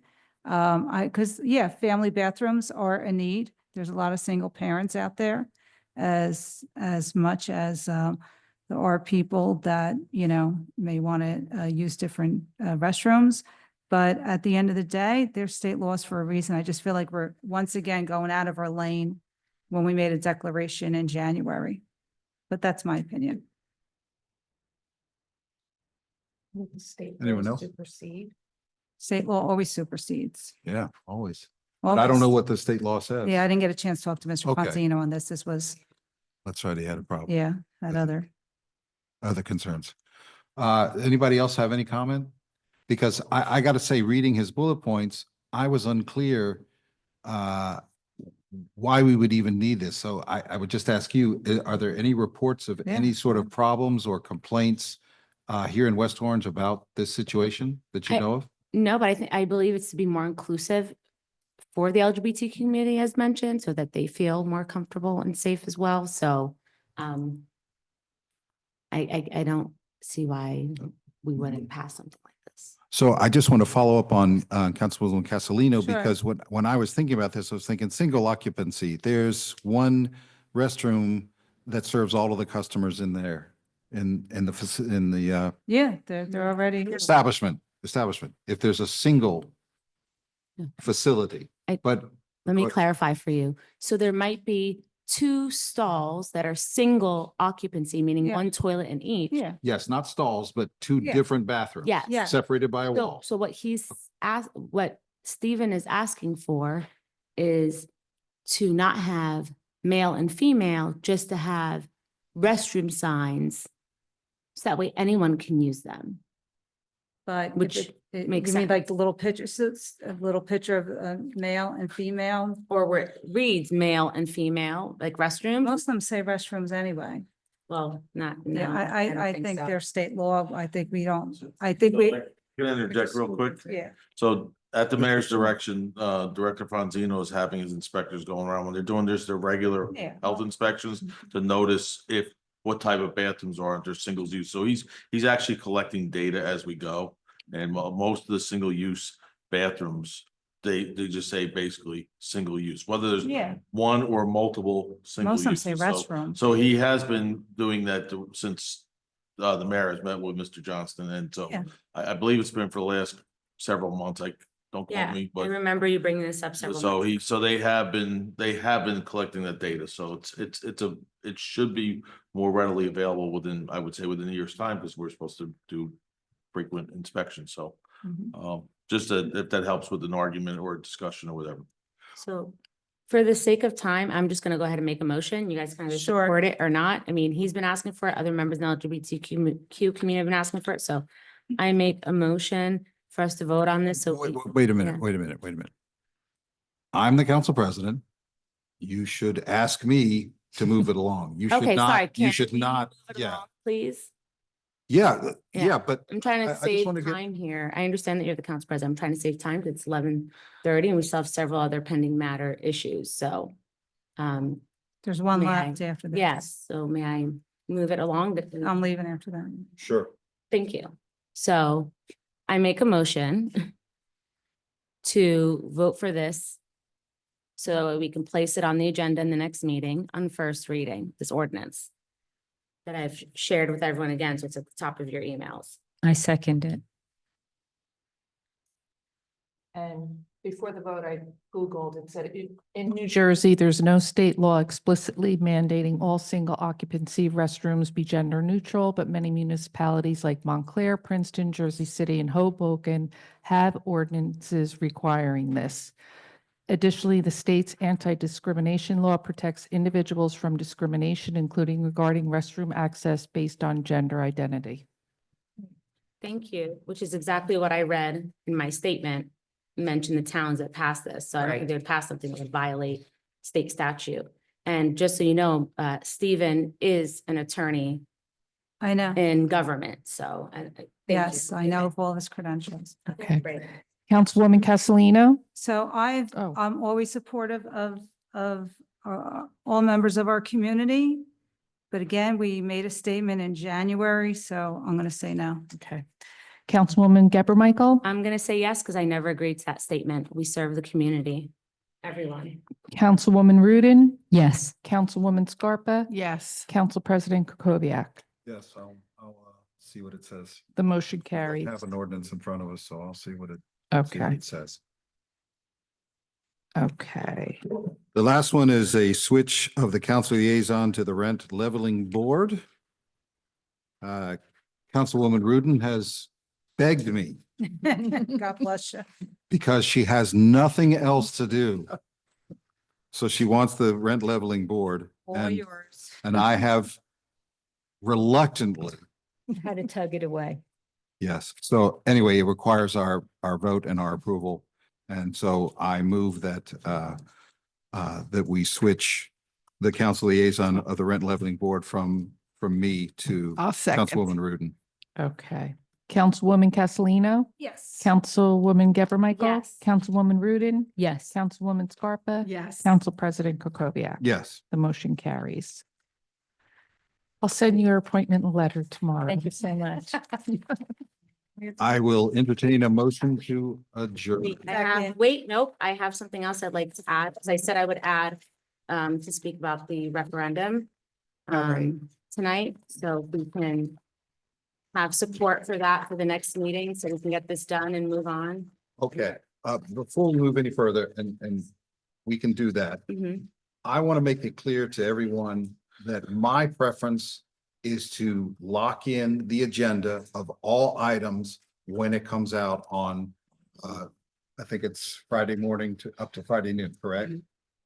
Council. What is it, the new, what, as far as to having meeting material? Yeah, no, I want everyone in the town who's interested to be able to look at the I see what you're agenda saying. once, maybe twice in extreme situations. But we need to get all of this stuff on the agenda because it's not just for us, it's Right, for for the everybody who public. cares about it. So I want to stop this doing of adding. I realize that this is a more informal process, but it's important, I think, that everyone in the township have an opportunity to know what the heck we're doing. And the only way to do that is to stop changing the meeting schedule. So I just want to make that clear. Take it away. Let's. Thank you. So I'm not gonna repeat the same things again. I think it's important to have this referendum on and ask the residents whether or not they support the permanent ban in 2026. And all we have to do is vote for it. If it passes by a majority, then the Essex County Clerk will add this referendum to the next election, which is this November, the governor's race. We'll have huge voter turnout. And then we let the people decide about the permanent ban in 2026. Regardless, there will be a seasonal ban. So this is what I'm advocating for, and I hope that there's support for this.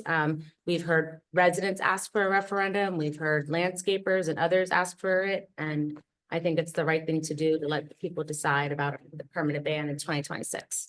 And I believe it has to be done by resolution. It like with does, the yeah. next- By okay. That's what I'm asking, like, Right. You want I'm the bringing this up added. now. Right, So that way there's a motion, I would like to ideally make a motion right. to add a referendum for the permanent ban on gas leaf blowers in 2026 in the next election this November. Okay. Because there's gonna be huge voter turnout, because it's the governor's race. Mhm. So is there any comment, Councilwoman Rudin? I would like to advocate strongly against this. I do not think that public health and safety issues should be on the referendum. I don't think that we brought the sale of or the purchase of Rock Spring Golf Course, which costs our taxpayers $10 million, or the purchase for the downtown properties, which are now saddling us with a huge amount of debt. I don't think these issues have come to referendum, and they should have, but this is certainly not an issue. Public health and safety should not be on the referendum. Anyone else?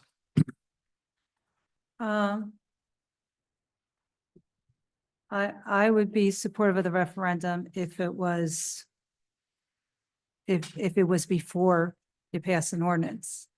It's mute now. You know, just because you want public, if you're looking for public opinion, you get it before you make the vote, not after. So I'm not going to be supportive. I would like us to wait and see whether this is we're really getting a majority of the public that is not for the ban. I think we will hear from it, from the residents.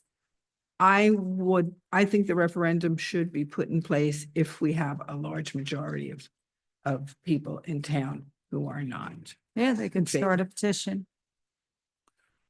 I don't know why, sorry. No, please go ahead. I was gonna say, I don't know why you wouldn't want to do it now. I mean, there's no cost to the taxpayers. There's no cost to the municipality. All we have to do is vote for it. We just need 3 votes. I mean, it's irrelevant. The ordinance passed. So why wouldn't you mean support now to ask people in this November when it's a governor's race? Maybe we have to go out and buy. One at a time, Sorry. please. One at a Go time. ahead. Just Go ahead. ask for recognition, please. Just raise your hand. I'll try to. You want me to answer Yeah, the go ahead. question? Well, before you do, Sure. earlier you had mentioned, you Can had I just mentioned. go home now? You don't want me running the meeting? Well, go ahead. I'll leave now. I'll leave now. Go ahead. This is ridiculous. I'm the council president. I'm supposed to be controlling this meeting and you guys are just ignoring me. You may think it's funny. I don't think it's funny. I don't think it's funny. Right? I don't You're think it's supposed funny. to ask for recognition by the council president and you're supposed to have the floor until you give it up. But this stuff is not the way I want to run a meeting. So if you guys want to run the meeting, a different way, I'm fine with that. But if you don't need me, I'm happy to leave. Okay, Council President, may I reclaim my time and finish speaking? I'm asking you now. Sure. Thank you. So you mentioned purchasing equipment before when we were speaking about this before voting on it. And people would have to anyway, because there's a ban during certain months because it's seasonal. So this is just talking about whether or not we're going to do this permanently in 2026, which we should ask the people. I don't understand why there wouldn't be support for that. I am in support of a seasonal ban no matter what. I'm also in support of a permanent ban. I am. That's why I voted for it in 2023. But I believe we have an awesome opportunity where it costs 0 money to put it up this election, which is a governor's race. We're going to have huge voter turnout. It doesn't make sense why anyone would be opposed to it. Thank you, Council President. Sure. Councilwoman?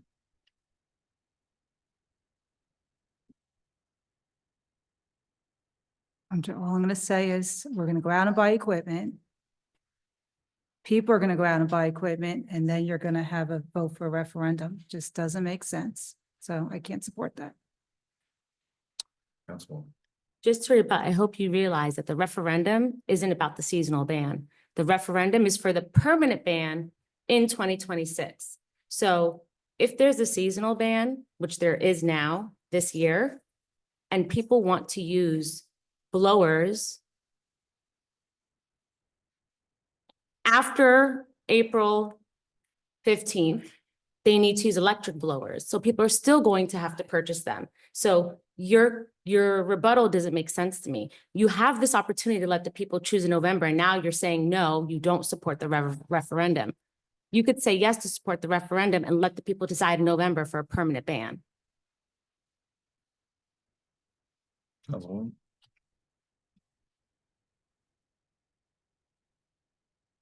You don't have to respond if you don't want to. I'm just aggravated because you're putting me on the spot. I don't agree with you. And that's it. I don't agree with you. So I'm done. That's good. This Anybody is, else? yeah, this has just been so frustrating. And in time, if people come forward and they want the ban, then maybe I'll support it. But I feel like you're putting the ban out there just to get yourselves off the hook for voting for this. You never should, if you want to do it, if you want to do a referendum, you shouldn't vote for this tonight. You should have pulled it. So right now, I'm going to abstain tonight on that. So here you go, Madam Clerk. Councilwoman? I'd say I respectfully disagree. We need this for the environment. We need a Great. seasonal ban and we need a permanent ban. But now we have an opportunity to let the residents decide in November whether they want the permanent ban or not. And if you don't support that, that's fine. You don't support a referendum and asking the residents. Thank you. Anybody else have any comment? No, I'm done. Okay. I'm done. I'm done. I'm not sure that that a referendum is going to be the panacea that we're hoping it to be. I think we took a really strong step forward for our health and welfare of our residents. And we can always revisit this down the road, but I don't think at this point, I'm not convinced that a referendum is the place to go. So I'd like to see more what the public has to say too before we did that. But I would be open to it. Okay. would you like to move to a vote, or do you want to just Yes. leave it? Yes. There was, did we have a No. motion? Yeah, I made a motion. Did any And second it? I think Councilwoman Rudin, did you second it? Yes, I'll Oh, you second it. did? Oh, okay. And thank you, Council President. I missed that. Okay. Councilwoman Castellino, I abstain. Councilwoman Geber Michael. Yes. Councilwoman Rudin, No, Councilwoman Scarpa, No, not at this time. Council President Krokoviac. No. Okay, the motion fails. Thank you. Is there a motion to adjourn? motion to The adjourn. motion to adjourn. All in favor? Aye. Any opposed? Nope. Are we able to see this Thursday? Yeah, it's Thursday.